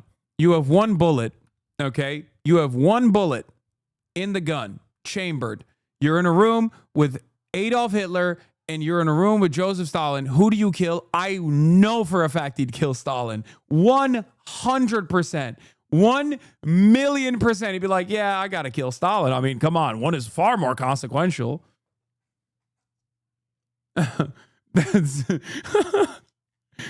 Guys, you don't understand. Hitler had a lot of illiberal tendencies, but the things that he did in terms of collaborating with the business interests of Germany, well, that was pretty liberal, okay? Hitler also said, the freer the market, the freer the people, and he kind of made up for the lack of enthusiasm in the labor force by forcing them to work. Remember, work sets you free? That's a concept that liberals can get on board with.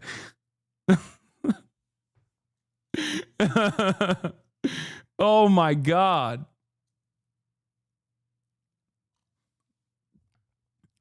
Incredible.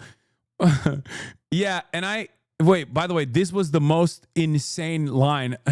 Well, the next time someone brings up a terrible anecdote about Cambodia or Vietnam, I will definitely drop the Star Wars story about to show that people have two sides. Yeah, and I get those who think you shouldn't be friends with someone who did terrible things. I hear that. I can just say that he was, as a very large number of people would say, though many fewer people would say it publicly, an extraordinarily generous friend. Professor, thank you so much for doing this. Great, thanks. If we go light on the Kissinger part, I wouldn't complain because it could dwarf everything else. Oh, he left that in there too.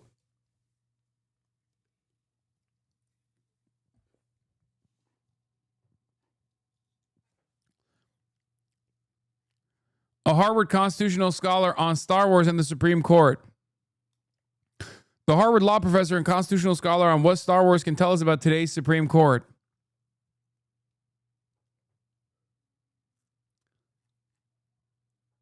Fucking amazing.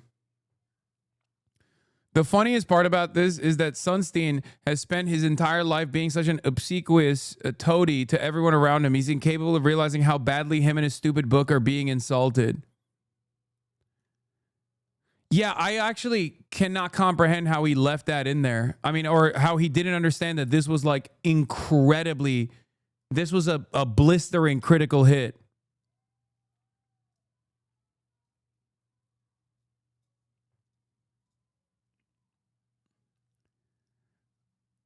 Wow. Like that, how do you not see that this person is straight up talking to you and shitting on you directly to your face? Is he that fucking oblivious to what Henry Kissinger did? As a communications professional, my guidance is that when Isaac Chodiner requests an interview, you should go into witness protection. Yeah, I mean, we glaze him a little bit, but like he does have unimaginable access for some reason. And when people call, when he calls motherfuckers up, they just straight up talk to him.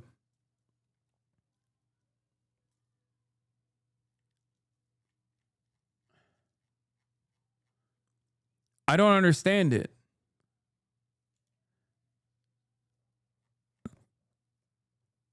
Yeah, but it might work for us. I mean,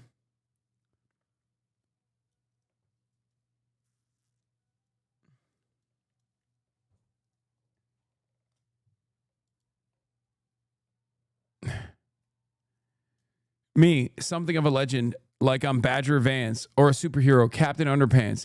Chodner, I stand corrected. Your Drake impression is quite good, and I don't believe anyone could honestly call it offensive.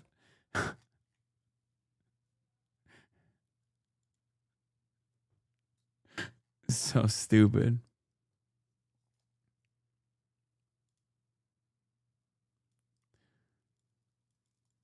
What is this? Fuck your mods. Fuck having a community like this with no action towards anything other than complaining.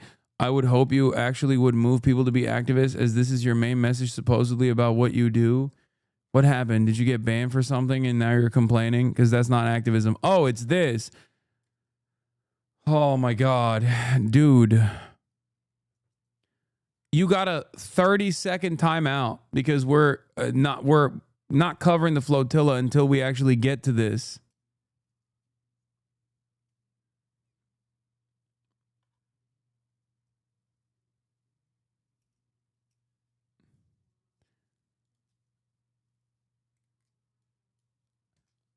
And like you make it seem as though this is the most devastating hit.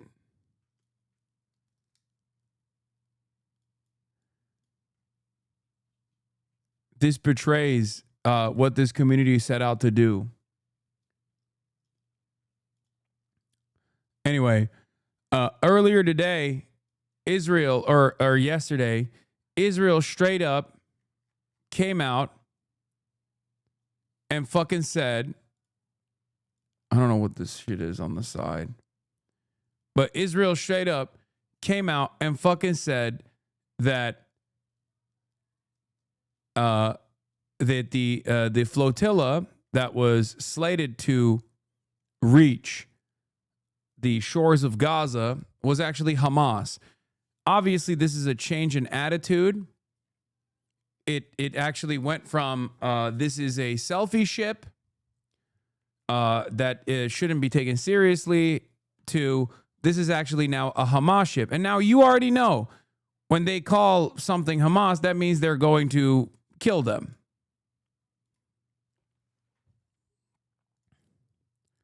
Loud explosions have now been heard near the Sumud flotilla fleet.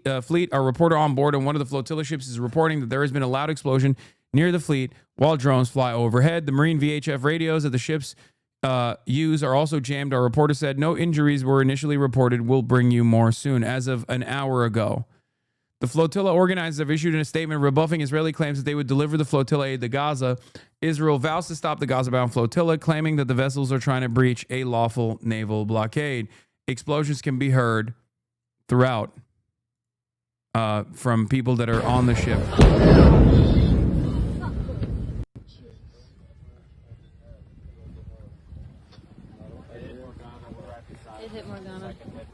Drop site counts 9 attacks so far.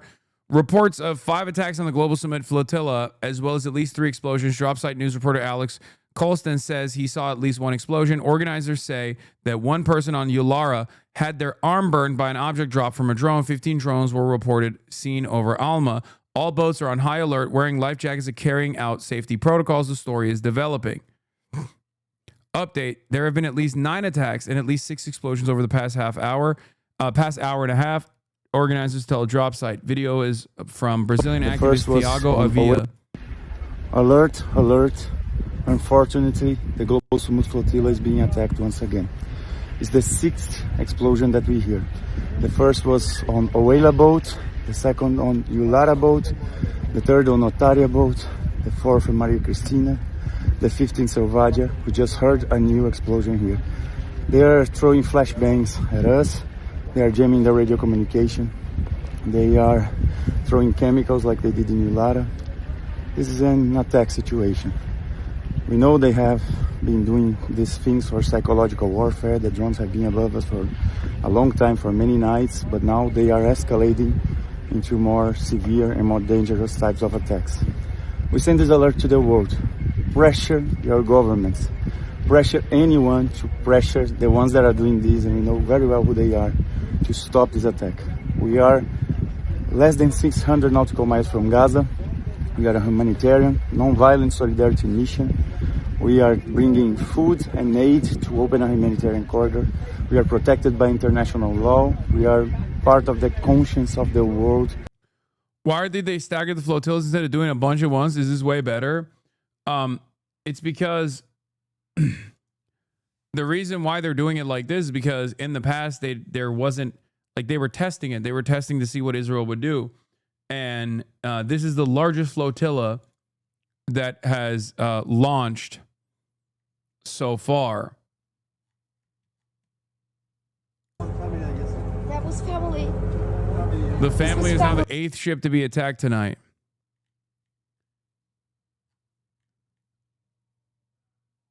Once again, they are delivering humanitarian aid, and it's more so also a symbolic break through the unjustifiable Israeli blockade. Okay? Like, their goal is to deliver humanitarian aid directly to Gaza. And basically give confidence to the rest of the world that they too can do this. Israel obviously fears this, which is precisely the reason why they have apprehended and attacked every single flotilla, basically. No, they don't have weapons on board, chatter. What the fuck are you talking about? They never have weapons on board. The most famous incident that Israel actually hit with dropship commandos from a fucking helicopter was the Turkish one, Mavi Marmara.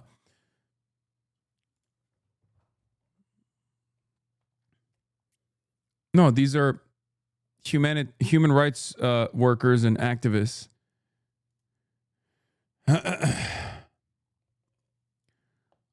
David Adler says, I will not lie to you. I'm scared for our lives on this flotilla. Israel's drumbeat is growing louder, first calling us the Hamas flotilla, now slandering our peaceful convoys, pursuing a violent course of action. All points into one lethal direction. Still we sail on. This was earlier this morning. Israel Foreign Ministry. We were sorry to hear the response from the Hamas flotilla representative. The flotilla insists on pursuing a violent course of action and refuses our proposals to transfer in a coordinated and peaceful manner any aid that might be aboard the flotilla to the Gaza Strip via the nearby Ashkelon Marina. The response once again highlights the insincerity of the flotilla members and their mission to serve Hamas rather than the people of Gaza. If the flotilla continues to reject Israel's peaceful proposal, Israel will take the necessary measures to prevent its entry into the combat zone and to stop any violation of a lawful naval blockade while making every possible effort to ensure the safety of its passengers. We reiterate, if your intentions are sincere, transfer any such aid to Ashkelon Marina so that it can be forwarded promptly to the Gaza Strip in a peaceful and nonviolent manner. They do not want any eyeballs that are not like IDF to see what is going on inside the Gaza Strip.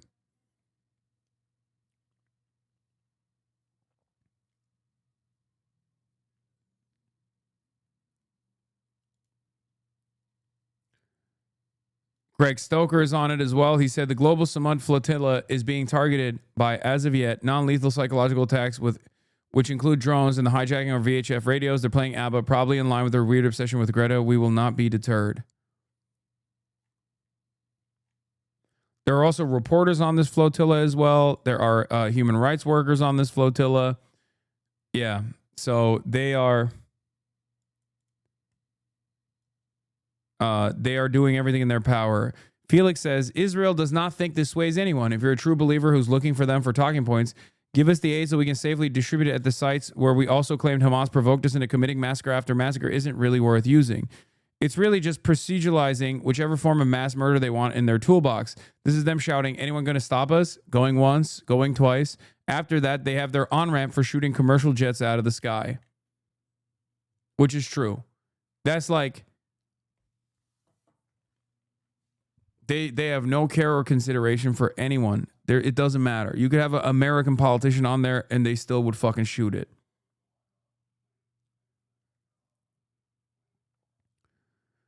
That's where we're heading towards. Basically, if the Samson option actually takes place at some point, our American politicians will apologize to Israel for the crime of even making Israel upset enough that they would ever use nuclear arms against us. You know what I mean? That's where we're moving towards at this point.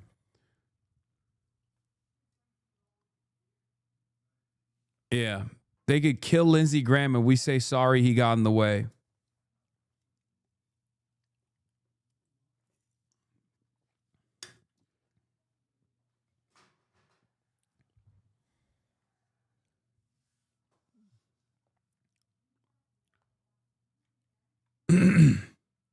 They did kill 3 to 4 American children in Qatar. No, they killed them in Lebanon yesterday. Yeah. What? Breaking. Trump envoy Tom Barak admits Israel bombed global summit flotilla ships near Tunisia earlier this month.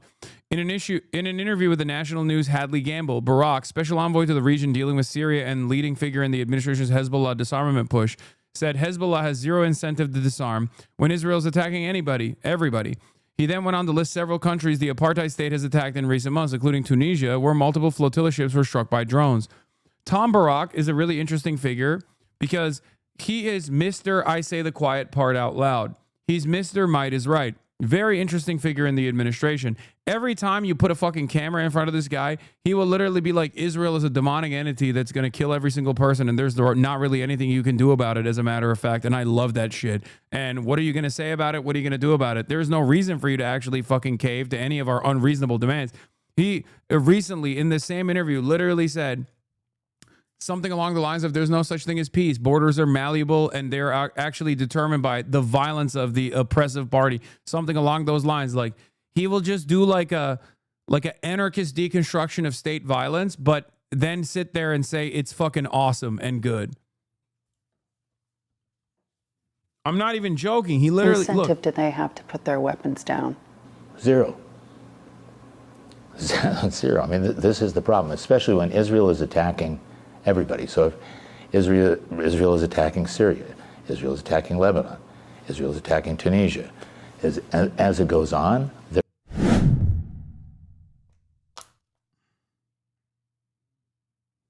and what incentive do they have to put their weapons down? Zero. Zero. What part of that is anarchist, my dude? No, not this. There's another.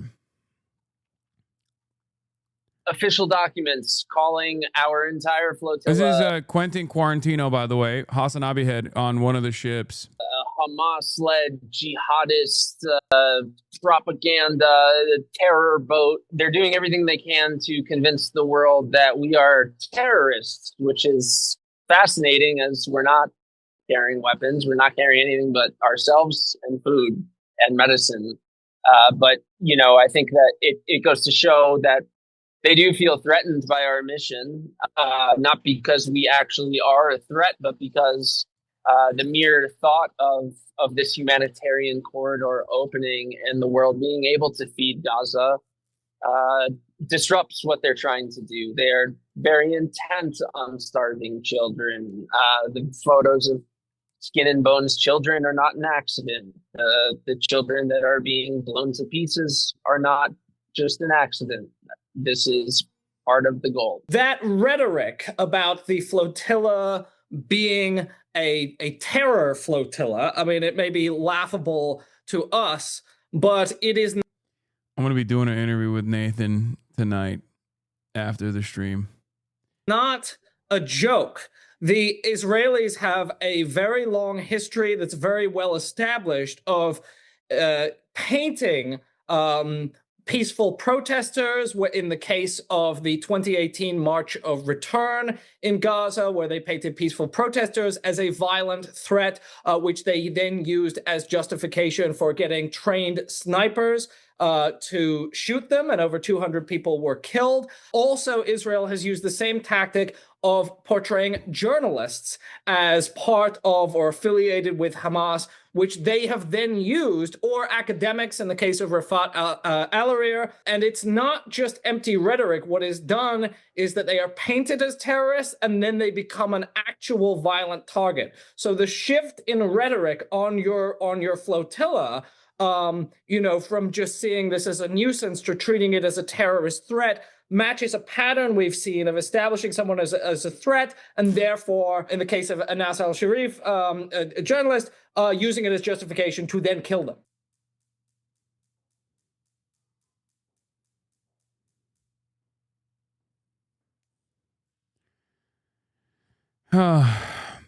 That's our socialist dandy daddy, Nate Robinson. Yeah, he's great.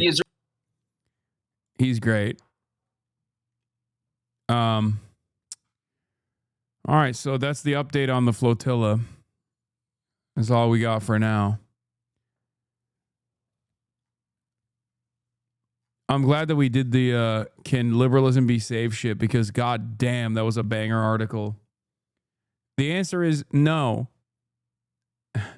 Because in the interest of saving liberalism, what a lot of prominent liberals such as Sunstein argue is basically redefining liberalism as anything but. And he does that in the article in and of itself. Okay? I agree with Sunstein that Reagan was a liberal, that racism and liberalism are harmonious, and that liberals can square a commitment to human rights in the abstract with imperial violence by limiting what counts as right and who gets access to them and when. You don't need to point to Hayek or Kissinger. Wilson was a lost cause guy, and John Stuart Mill made a passionate defense of British imperialism in India.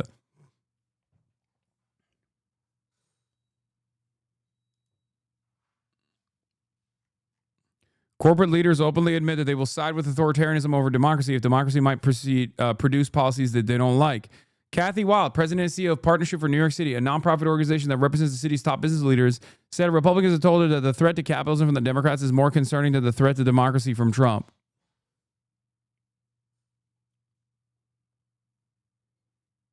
Incredibly relevant about liberals 60 years later. I say, in other words, if a black man cannot have a white man as a friend. He may have a white man who's friendly, but being friendly and being a friend, I think, are two different things. I think there are many whites who act friendly toward Negroes. A fox acts friendly toward the lamb. And usually Is this the right timestamp? Fox is the one who ends up with the lamb chop on his plate. Gotta pee. The wolf doesn't act friendly, and therefore the wolf has more difficulty in getting the lamb chop in his plate. I'd like to point out, though, that... And I say that because It is usually if you study the structure of the Negro community, economically, politically, civically, psychologically, and otherwise, it's controlled by the white liberal, who usually poses as the friend of the Negro, who actually differs from the white conservative in the same way that the fox differs from the wolf. Their appetite is the same. Their motives are the same. It's only their mannerisms and methods that differ. I would agree that no doubt there have been a large number of whites who have posed as liberals and as friends of the Negro and who have time and again betrayed the Negro. On the other hand, I think one could point to a large number of whites who have struggled for civil rights, for equality, and have got little or nothing out of it, other than quite a few bruises. Give me an example. Well, the large number of white students who have gone into the South, for example, working for SNCC and other organizations. Not working for SNCC or other organizations, but working for the white political machines who benefit by the voting efforts of Negroes. Okay, I'll be more specific. I would cite Herbert Hill, for example, as a kind of person who has championed Negro job rights, for example, in New York City and elsewhere. He has fought the political machine. First time I met Herbert Hill personally was when they were picketing to stop the working on the Harlem Hospital in Harlem.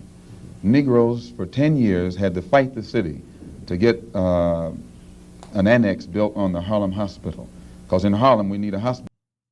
See, there is one man you could point to as far as like being with the liberation cause, and that is John Brown.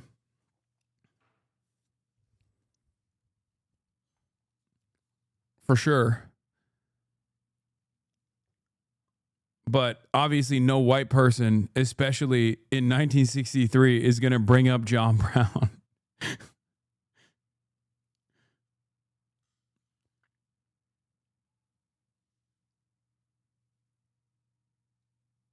Oh.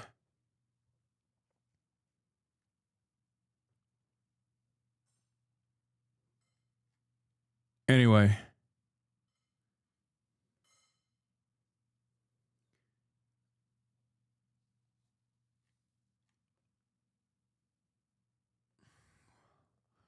This clip did not show what chatters wanted me to look at and reflect on. But once again, that is, of course, always going to be the case. All right.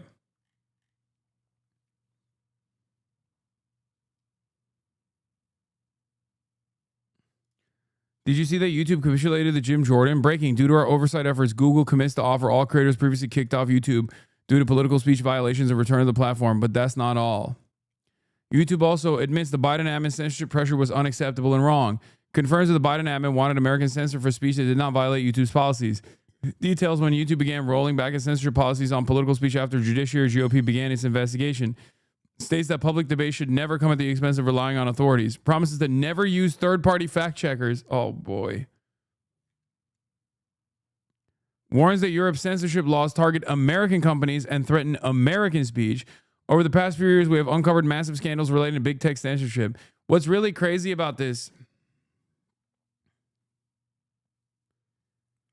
What's really crazy about this is that now that they've done this, okay, and obviously I'm not going to fucking be in favor of more censorship. I know for a fact that they are still going to turn around and demand more pressure from YouTube to ban people that they don't like.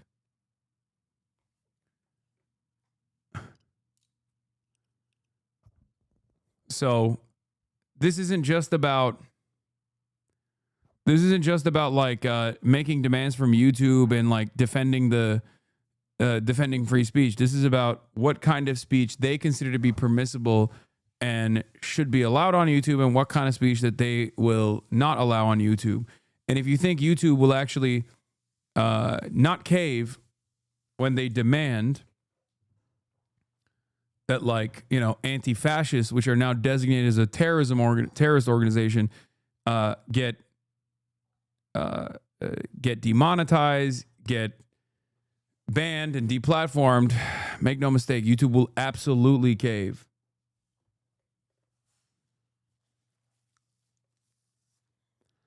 Now to make amends to the American people and because of our work, YouTube is rolling back its censorship policies on political speech, including topics such as COVID and elections. What does that mean? Whether you were an established YouTube presence with a massive following, Dan Bongino, or were starting out to express political views there, you will have an opportunity to come back on the platform if you were censored for engaging in political speech. This is another victory in the fight against censorship. In 2024, August, Meta CEO Mark Zuckerberg wrote the committee a letter admitting, 1, the Biden admin pressured Facebook to censor Americans. 2, Facebook censored Americans. 3, Facebook throttled the Hunter Biden laptop story. They're still talking about the Hunter Biden laptop. Even as Meta admitted the Biden-Harris censorship was wrong, others in big tech were reluctant to go on the record. Now Google is acknowledging for the first time that it too faced censorship pressure from the Biden White House and that pressure was unacceptable and wrong. But that's not all. YouTube is making changes to its platform to prevent future censorship. YouTube is committing to the American people that it will never use outside so-called fact-checkers to censor speech. No more telling Americans what to believe and what not to believe. YouTube community is also trying out community notes. Elon Musk was ahead of the curve. Meta follows suit, and now YouTube. And YouTube confirms that Europe is targeting American speech and innovation. Here it admits that the European social media laws place a disproportionate regulatory burden on American companies. Oh my God.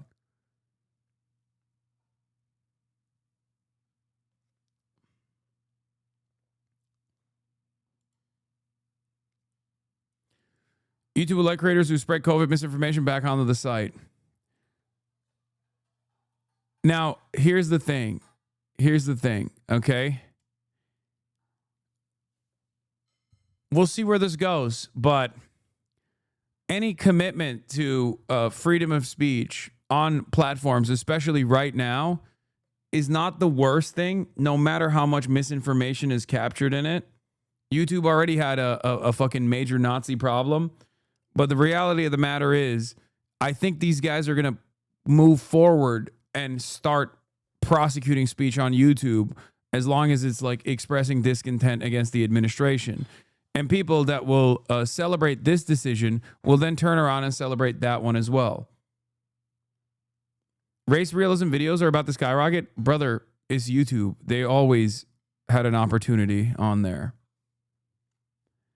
Google and YouTube credit Judiciary GOP for bringing transparency and accountability to big tech censorship.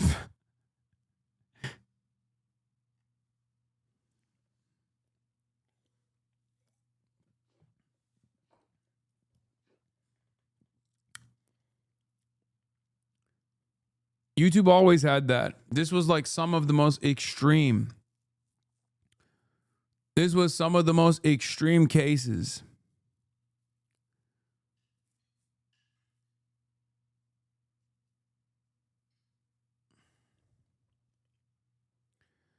And for the record, this right here can be seen in the same framework that I was mentioning about like caving to government pressure. Even when they come out with this report that basically proves, in air quotes, everything that the Republicans have been stating, right? Everything that the Republicans have been stating, they're actually caving to government pressure. They're giving exactly what they want. Because YouTube didn't ban every fucking Nazi. Let's be real. They didn't ban all the Nazis at all. They were never going to do that. What they ended up doing was basically go after serial misinformers, like who are deliberately spreading misinformation, dangerous misinformation, or dangerous race realism, or dangerous versions of anti-Semitism that they considered a bridge too far for themselves, that they personally thought was the appropriate measure. I highly doubt that this was because of a super sincere effort from the Biden administration, right? But they're saying it like that. They're saying it like that right now so that they give the administration what they want to hear so that they won't actually come after them super hard.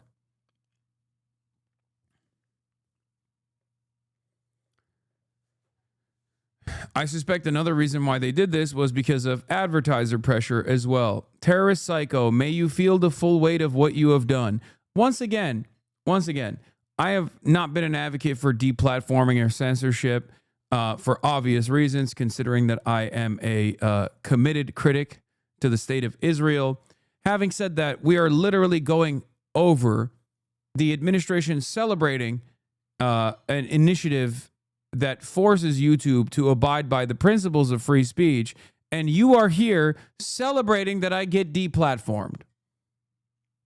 This is at the heart of the Republican contradiction. Free speech for me, not for thee. That's all this is.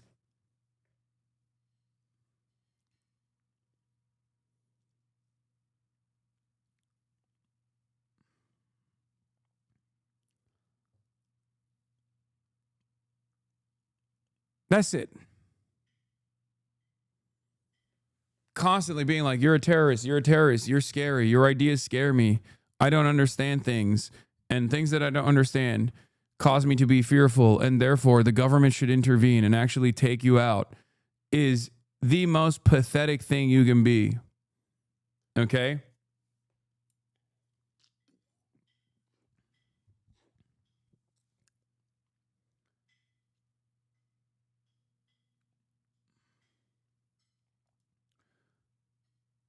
Political tell-all books like this are so sick. Publicly, I was a coward, but privately, I was actually being very brave.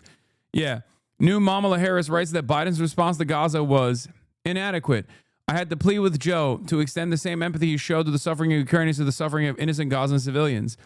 Harris also writes to Biden, but he couldn't do it. While he could passionately state, I am a Zionist, his remarks about innocent Palestinians came off as inadequate or forced.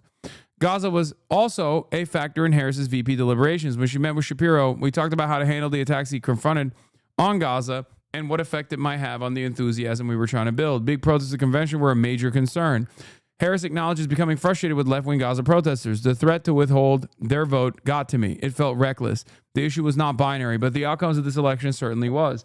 Why weren't they protesting at Trump rallies, I wondered. During Biden's presidency, Biden and Harris spokespeople denied the two had disagreements over Gaza.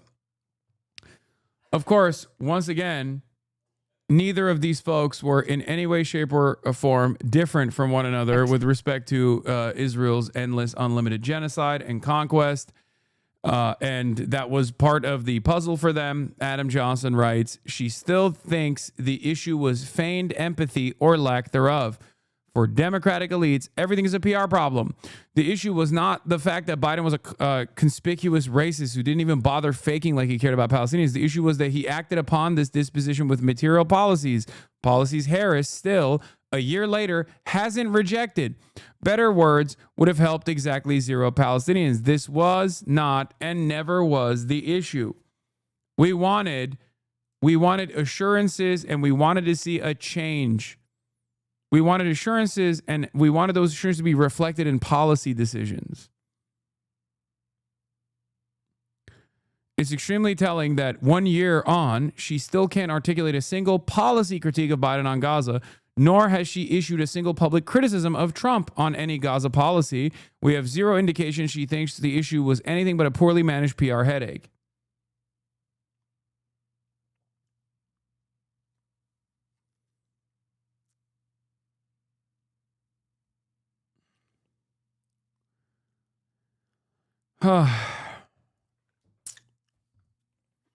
Relax, bro.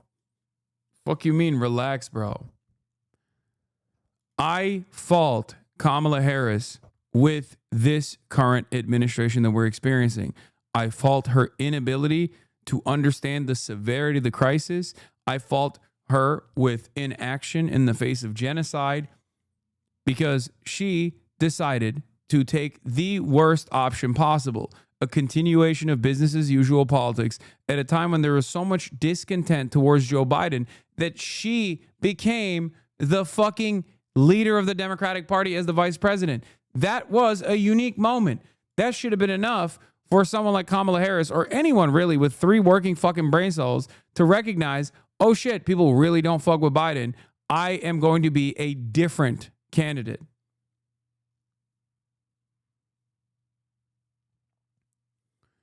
While running for president, she said she had no daylight with Biden's policy on Israel and would continue them unchanged. Indeed, based on these excerpts, it seems she only differed with Biden's rhetoric and not his policies.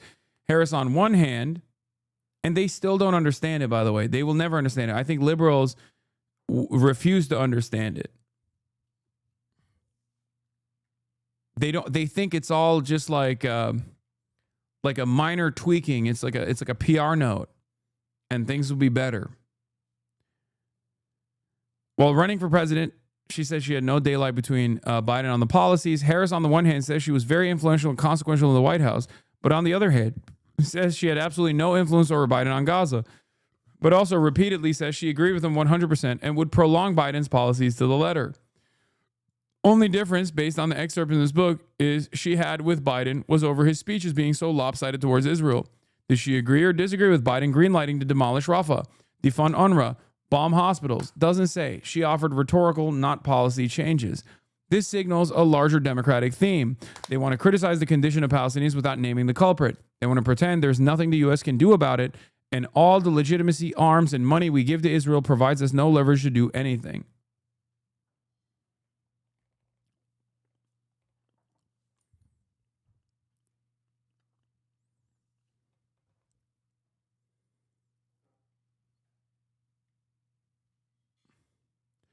By the way, have you addressed the brain-rotted allegations that they will not touch you because you serve the purpose of keeping the left divided?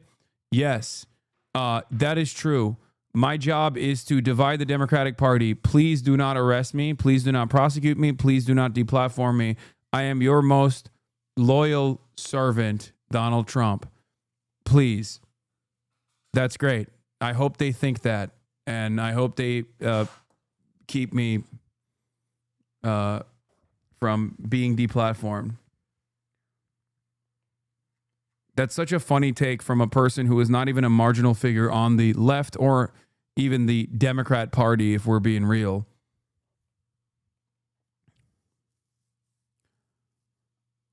My ex literally said that to me when we broke up. Yeah. Yeah, I'm such a divider of the left. I'm such a divisive figure of the Democratic Party that I constantly demand that they stop capitulating the Republicans so they can actually win elections and actually do the right thing by their voters. You know, defend marginalized groups, improve people's material conditions, things of that nature. How divisive.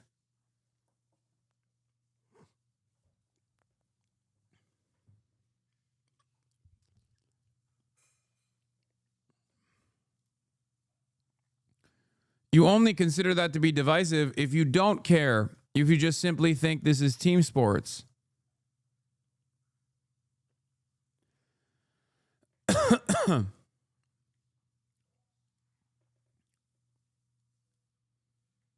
Yeah, she called Trump a communist. Apparently, Doug and I, my husband, Khamala Harris on The View on election night. That night, I grieved in a way that I have not since my mother died. The pain was not at all about losing a race. I knew what it was going to mean for the country. All I could say over and over again was, my God, my God, my God. It was very difficult. Where is the Rachel Maddow interview that she did? She's doing the media rounds right now. These are Kamala's exact words on why she didn't break from Biden. Still, Harris defends her actions against her critics, who said she could have done more to distance herself from Biden, saying she did not want to embrace the cruelty of my opponent. She also argues that naming one specific policy difference would have created a backwards-looking rather than forward-looking conversation and would have limited the definition of the difference between us to that one thing rather than my unique perspective on a variety of issues. Oh, my God. In hindsight, Harris writes she wishes she'd said that, unlike Biden, she would appoint a Republican to her candidate. Wait, she did say that.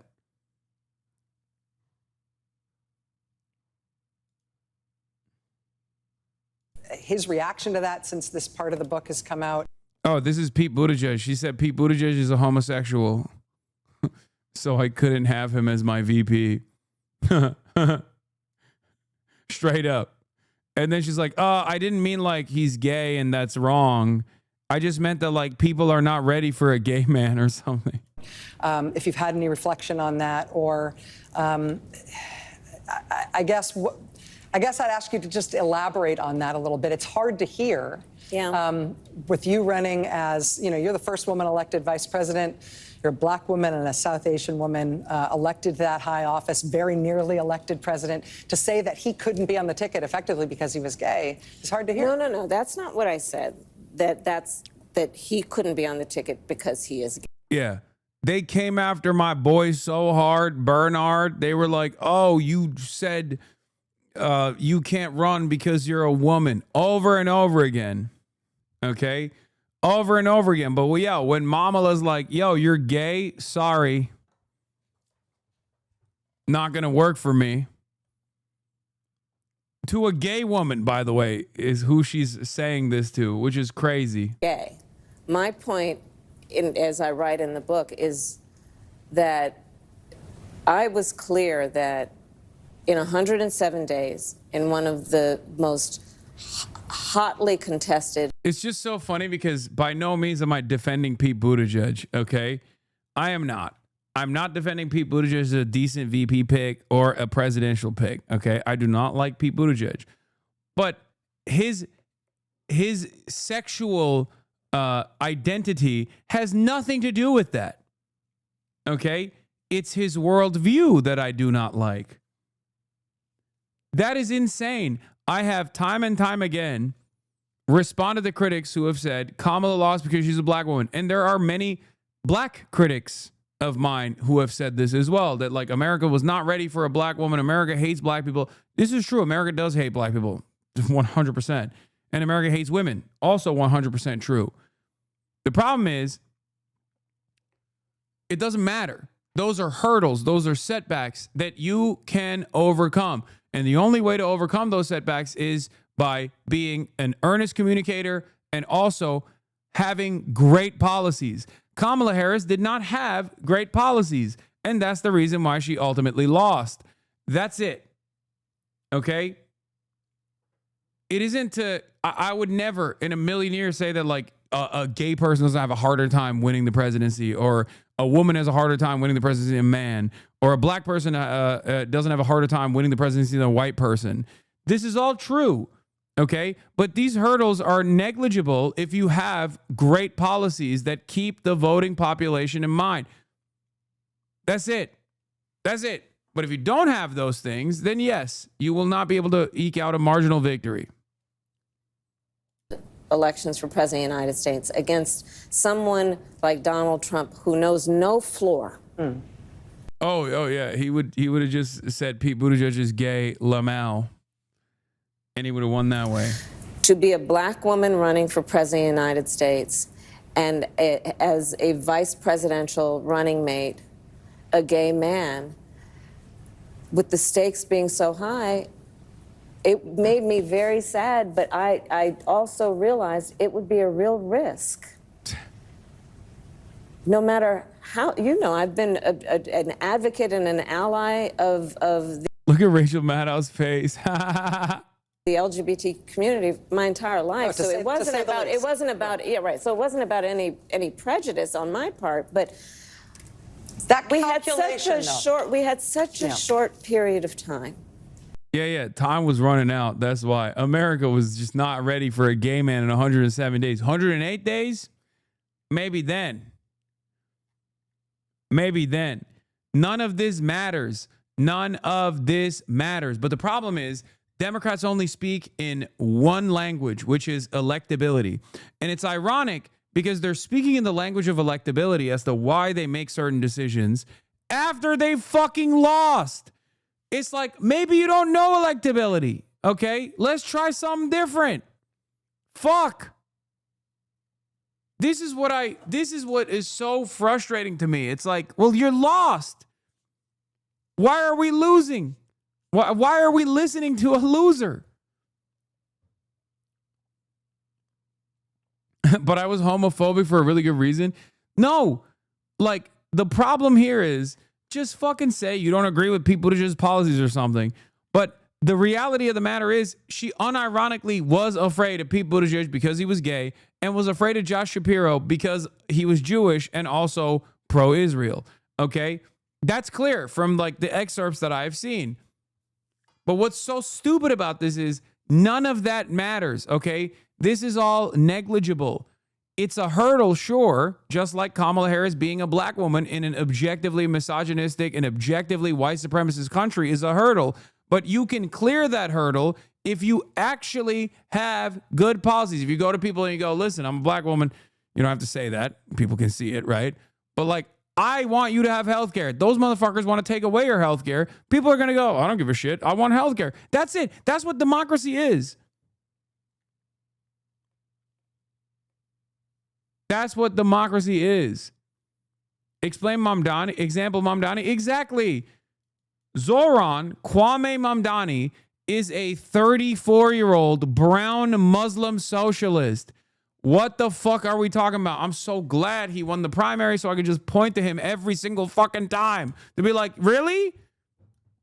Really? Just like Barack Hussein Obama won by LeBron numbers. Of course, he convinced a lot of people about how progressive he actually was, but didn't follow through on that at all. But, you know, regardless, turns out presenting yourself as like a progressive that doesn't care about like, you know, partisanship and things of that nature. We're not a blue America. We're not a red America. We are the United States of America. That kind of attitude. Yes, we can change. That type of shit works.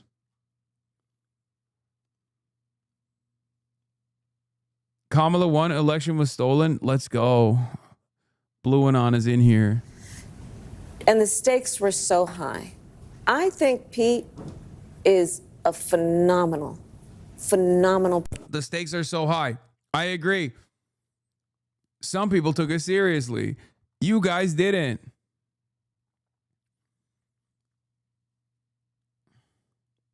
That's the problem. That's the problem that I have with liberals. That's the problem I have with the Democratic Party. If you understood the stakes and you understood what it meant for Donald Trump to win the election, the things that I was fucking complaining about over and over again, you never addressed. They did not address masked Gestapo ripping people's families apart. I did. I said the Democrats should address this. This is devastating. This is not going to be popular with people. Turns out I was right. They were wrong. They never addressed it and they fucking lost. They actually took a right-wing position on immigration. They said, oh, we are the serious party. We are the party that's going to do real border control. Donald Trump is deeply unserious. Lol.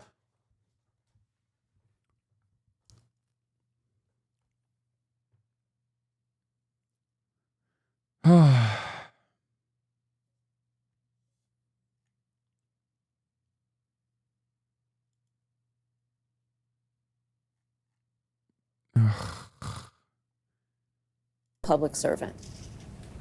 And I think America is and would be ready for that. But when I had to make that decision with 2 weeks. Bro, I'm serious. She is such a bad speaker. Fuck, man. Oh my Lord. I think people are faking it. Or she's just tuning into a frequency I cannot understand. When I hear Khamala Harris speak, it's like fucking white noise. It is so unimaginably uncharismatic.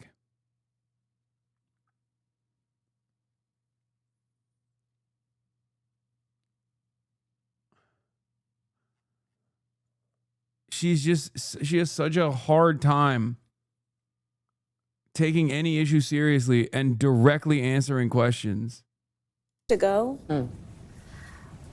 You know, and maybe I was being too cautious. You know, I'll let our friends, we should all talk about that. Maybe I was. But that's the decision I made. And I, as with everything else in the book, I'm being very candid about that. Yeah.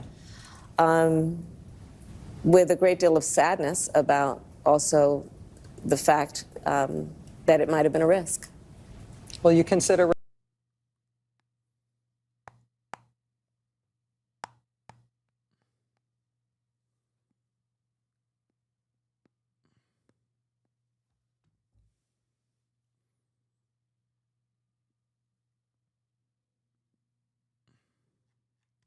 She got generational aura debt. That's a sort Here's another line. of talent spotter. This is on Mamdani.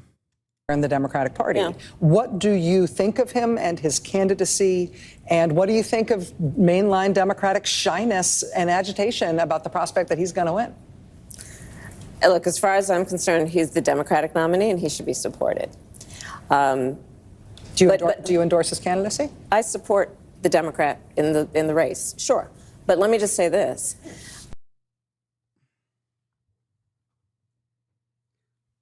Why does she have this much smoke for the left flank? Like, dude, you're not even running for president anymore.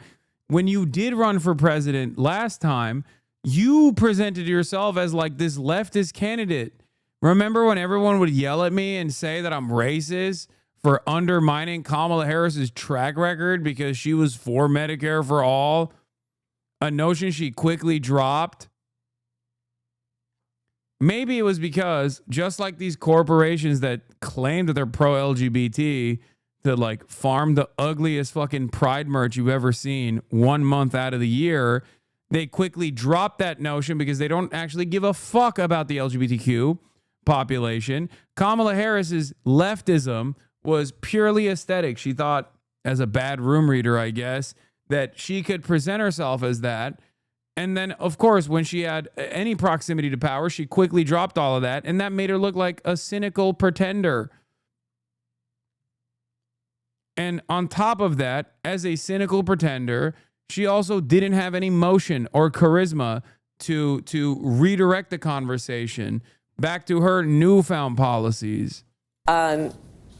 He's not the only star. I know that, he's in New York, and I know New Yorkers think they're the center of the world, and here we are in New York having this interview. It is the biggest city in the country. And I love New York, as the saying goes. I really do. But, I mean, there are people like Barbara Drummond in Mobile, Alabama, Helena Moreno in New Orleans. They're all running for mayor, too, and they are stars. So I hope that we don't so over-index on New York City that we lose sight of the stars throughout our country who are right now running for mayor and many other offices, governor, and so on. So that's where I am. We got a big tent, and we got a lot of stars.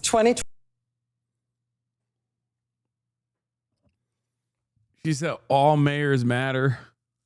She fucking all lives matter, the Zoran question. Not Omar Fateh, though, because he's the bad kind running, in Minneapolis. Not him.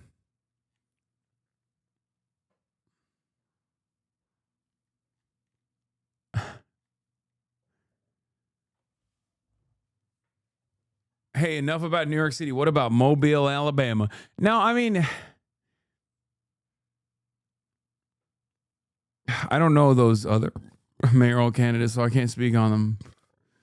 But like I said, I have one, Omar Fateh. He's a fucking rising star. Notice how she didn't bring him up. I wonder why. Perhaps the tent is too big in one direction for these guys' liking.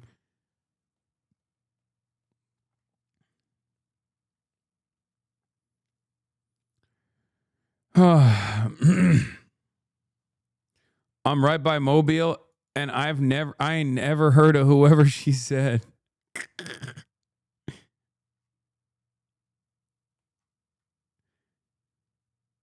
Ay, ay, ay. Wait, what did she say? The low-key funniest part is when she says, I love New York, as the saying goes, at 0:35, as though people wouldn't only utter that phrase because they saw it on a bumper sticker. Talent Wait, spotter I in the missed Democratic that? Party. Yeah. What do you think of him and his candidacy? And what do you think of mainline Democratic shyness and agitation about the prospect that he's going to win? Look, as far as I'm concerned, he's the Democratic nominee, and he should be supported. Do you endorse his candidacy? I support the Democrat in the race, sure. But let me just say this. He's not the only star. I know that, he's in New York, and I know New Yorkers think they're the center of the world, and here we are in New York having this interview. It is the biggest city in the country. And I love New York, as the saying goes. I really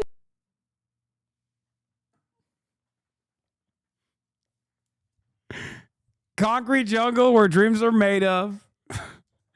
There's nothing you can't do, as the saying goes further. Welcome to New York. Now you're in New York. New York, New York, as the saying goes. Generational aura debt.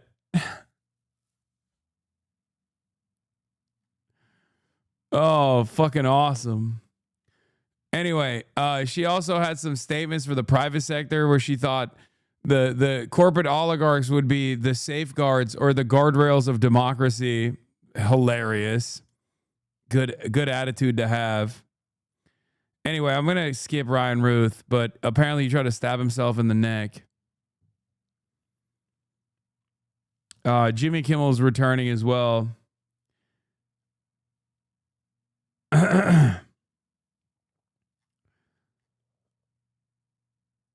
Yeah, Ryan Ruth.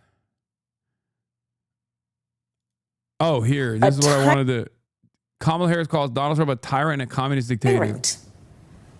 We used to compare the strength of our democracy to communist dictators. That's what we're dealing with right now, Donald Trump. And these titans of industry are not speaking up.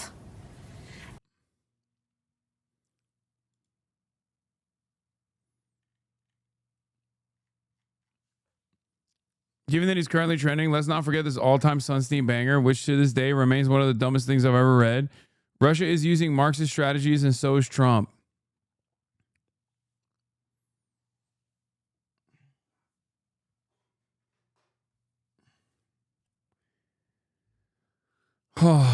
These guys are so... They're so delusional. Also, here's the brief Erica Kirk note that I wanted to mention. Finding out Erica Kirk was working for Trump as a model and casting director at the same time she was linked to an evangelical charity in Romania accused of trafficking children and got introduced to Charlie Kirk for a job interview, turned date after he'd been working with Trump. Not only that, but they also met on a trip to Israel, I think. His dad was an architect who designed Trump Tower. This is Charlie Kirk's dad. They really just decided his stupid shut son needs a handler. He got pop. Okay, well, I'm not gonna go into it, but you know, there is some information. But Erica Trump actually was a Miss USA or Miss Universe, something like one of the Trump properties. Or Erica Trump. Erica Kirk was Miss Arizona for Donald Trump's beauty pageant. That's real. That's a real thing. I mean, she's lived many lives. She's lived many, many lives. She was Miss Arizona 2012. She is... I saw Taylor Lorenz on Matt Bernstein's pod saying she's way further right than you'd think. Like she pulled Charlie to the right. I don't think she pulled Charlie to the right. I think Charlie Kirk was doing something. I think Charlie Kirk was doing something that what many other Republicans were also trying to do, as evidenced by what Matt Walsh was doing at the Daily Wire when he like posted that quick swastika AI photo in an effort to keep the based supporters. Charlie Kirk, especially after the Israel stuff really became a point of contention, was basically retriangulating to be extra racist because there's only one way to win favor and show and communicate earnesty in the Republican base, which is to just be as racist as you possibly can. You know, move away from dog whistles to more overt versions of racism. To soothe the interests of an increasingly dumber audience and a more angry audience. And that's the real reason why he was becoming more and more racist. Not because I don't think like Erica Kirk pulled him to that direction. Because the more people asked him about Israel, the more he was like, fuck trans people, fuck black people, that sort of thing, right? How is Taylor Lorenz right wing? I'm so confused. Wait, what? I never said that. I don't know what Erica Kirk's personal politics look like,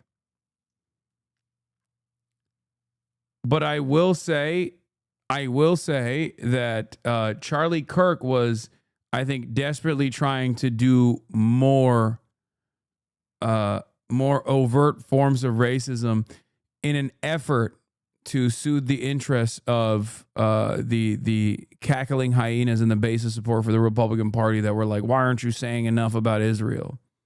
Nothing is by mistake. Nothing. I will never forget the time I was in Israel with my husband. Well, that was the second time, but the first time with my mother on a pilgrimage. And I was standing in the ticket line. And I remember looking behind me, and in the snake of the ticket line was a guy who looked very familiar. I had no idea who he was. And I told my mom, this guy looks so familiar. And as a typical mother, she said, go and say hi. No. We were late for our flight, and I'm not going to come off like a crazy person that's just weird. That ended up being Charlie. Nothing is by coincidence. Now, did we know that? No, not until we were like 3 months into our relationship and looking at timestamps, seeing that both of us were in Israel at the same time. But nothing is by coincidence. Just know that nothing is by mistake.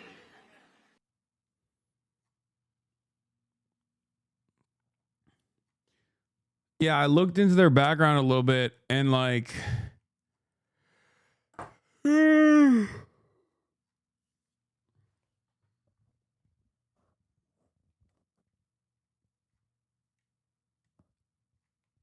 I can hear the trumpets. I'm turning in the clothes. Help.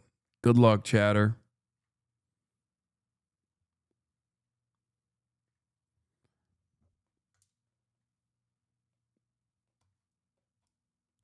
I mean, maybe she pulled Charlie further to the right, but I think he was Charlie was a room reader, and I think he recognized the discontent amongst the base, especially amongst younger people, and that is the reason why he was triangulating his message to keep some of the more radical, more based elements in the audience. Anyway, I know I said I slept 9 hours, but I'm fucking pooped, dude. I don't know what happened. I'm so goddamn tired. I'm gonna end it here.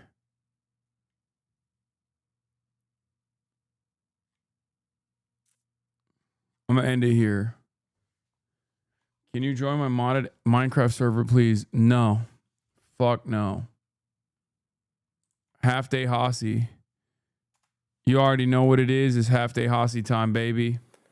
Hey, I'm just doing this to sound like Bo Burnham in the beginning, but I'm Anyway. in the chat, so hi. Love you guys. And I will see you tomorrow as always. All right, peace.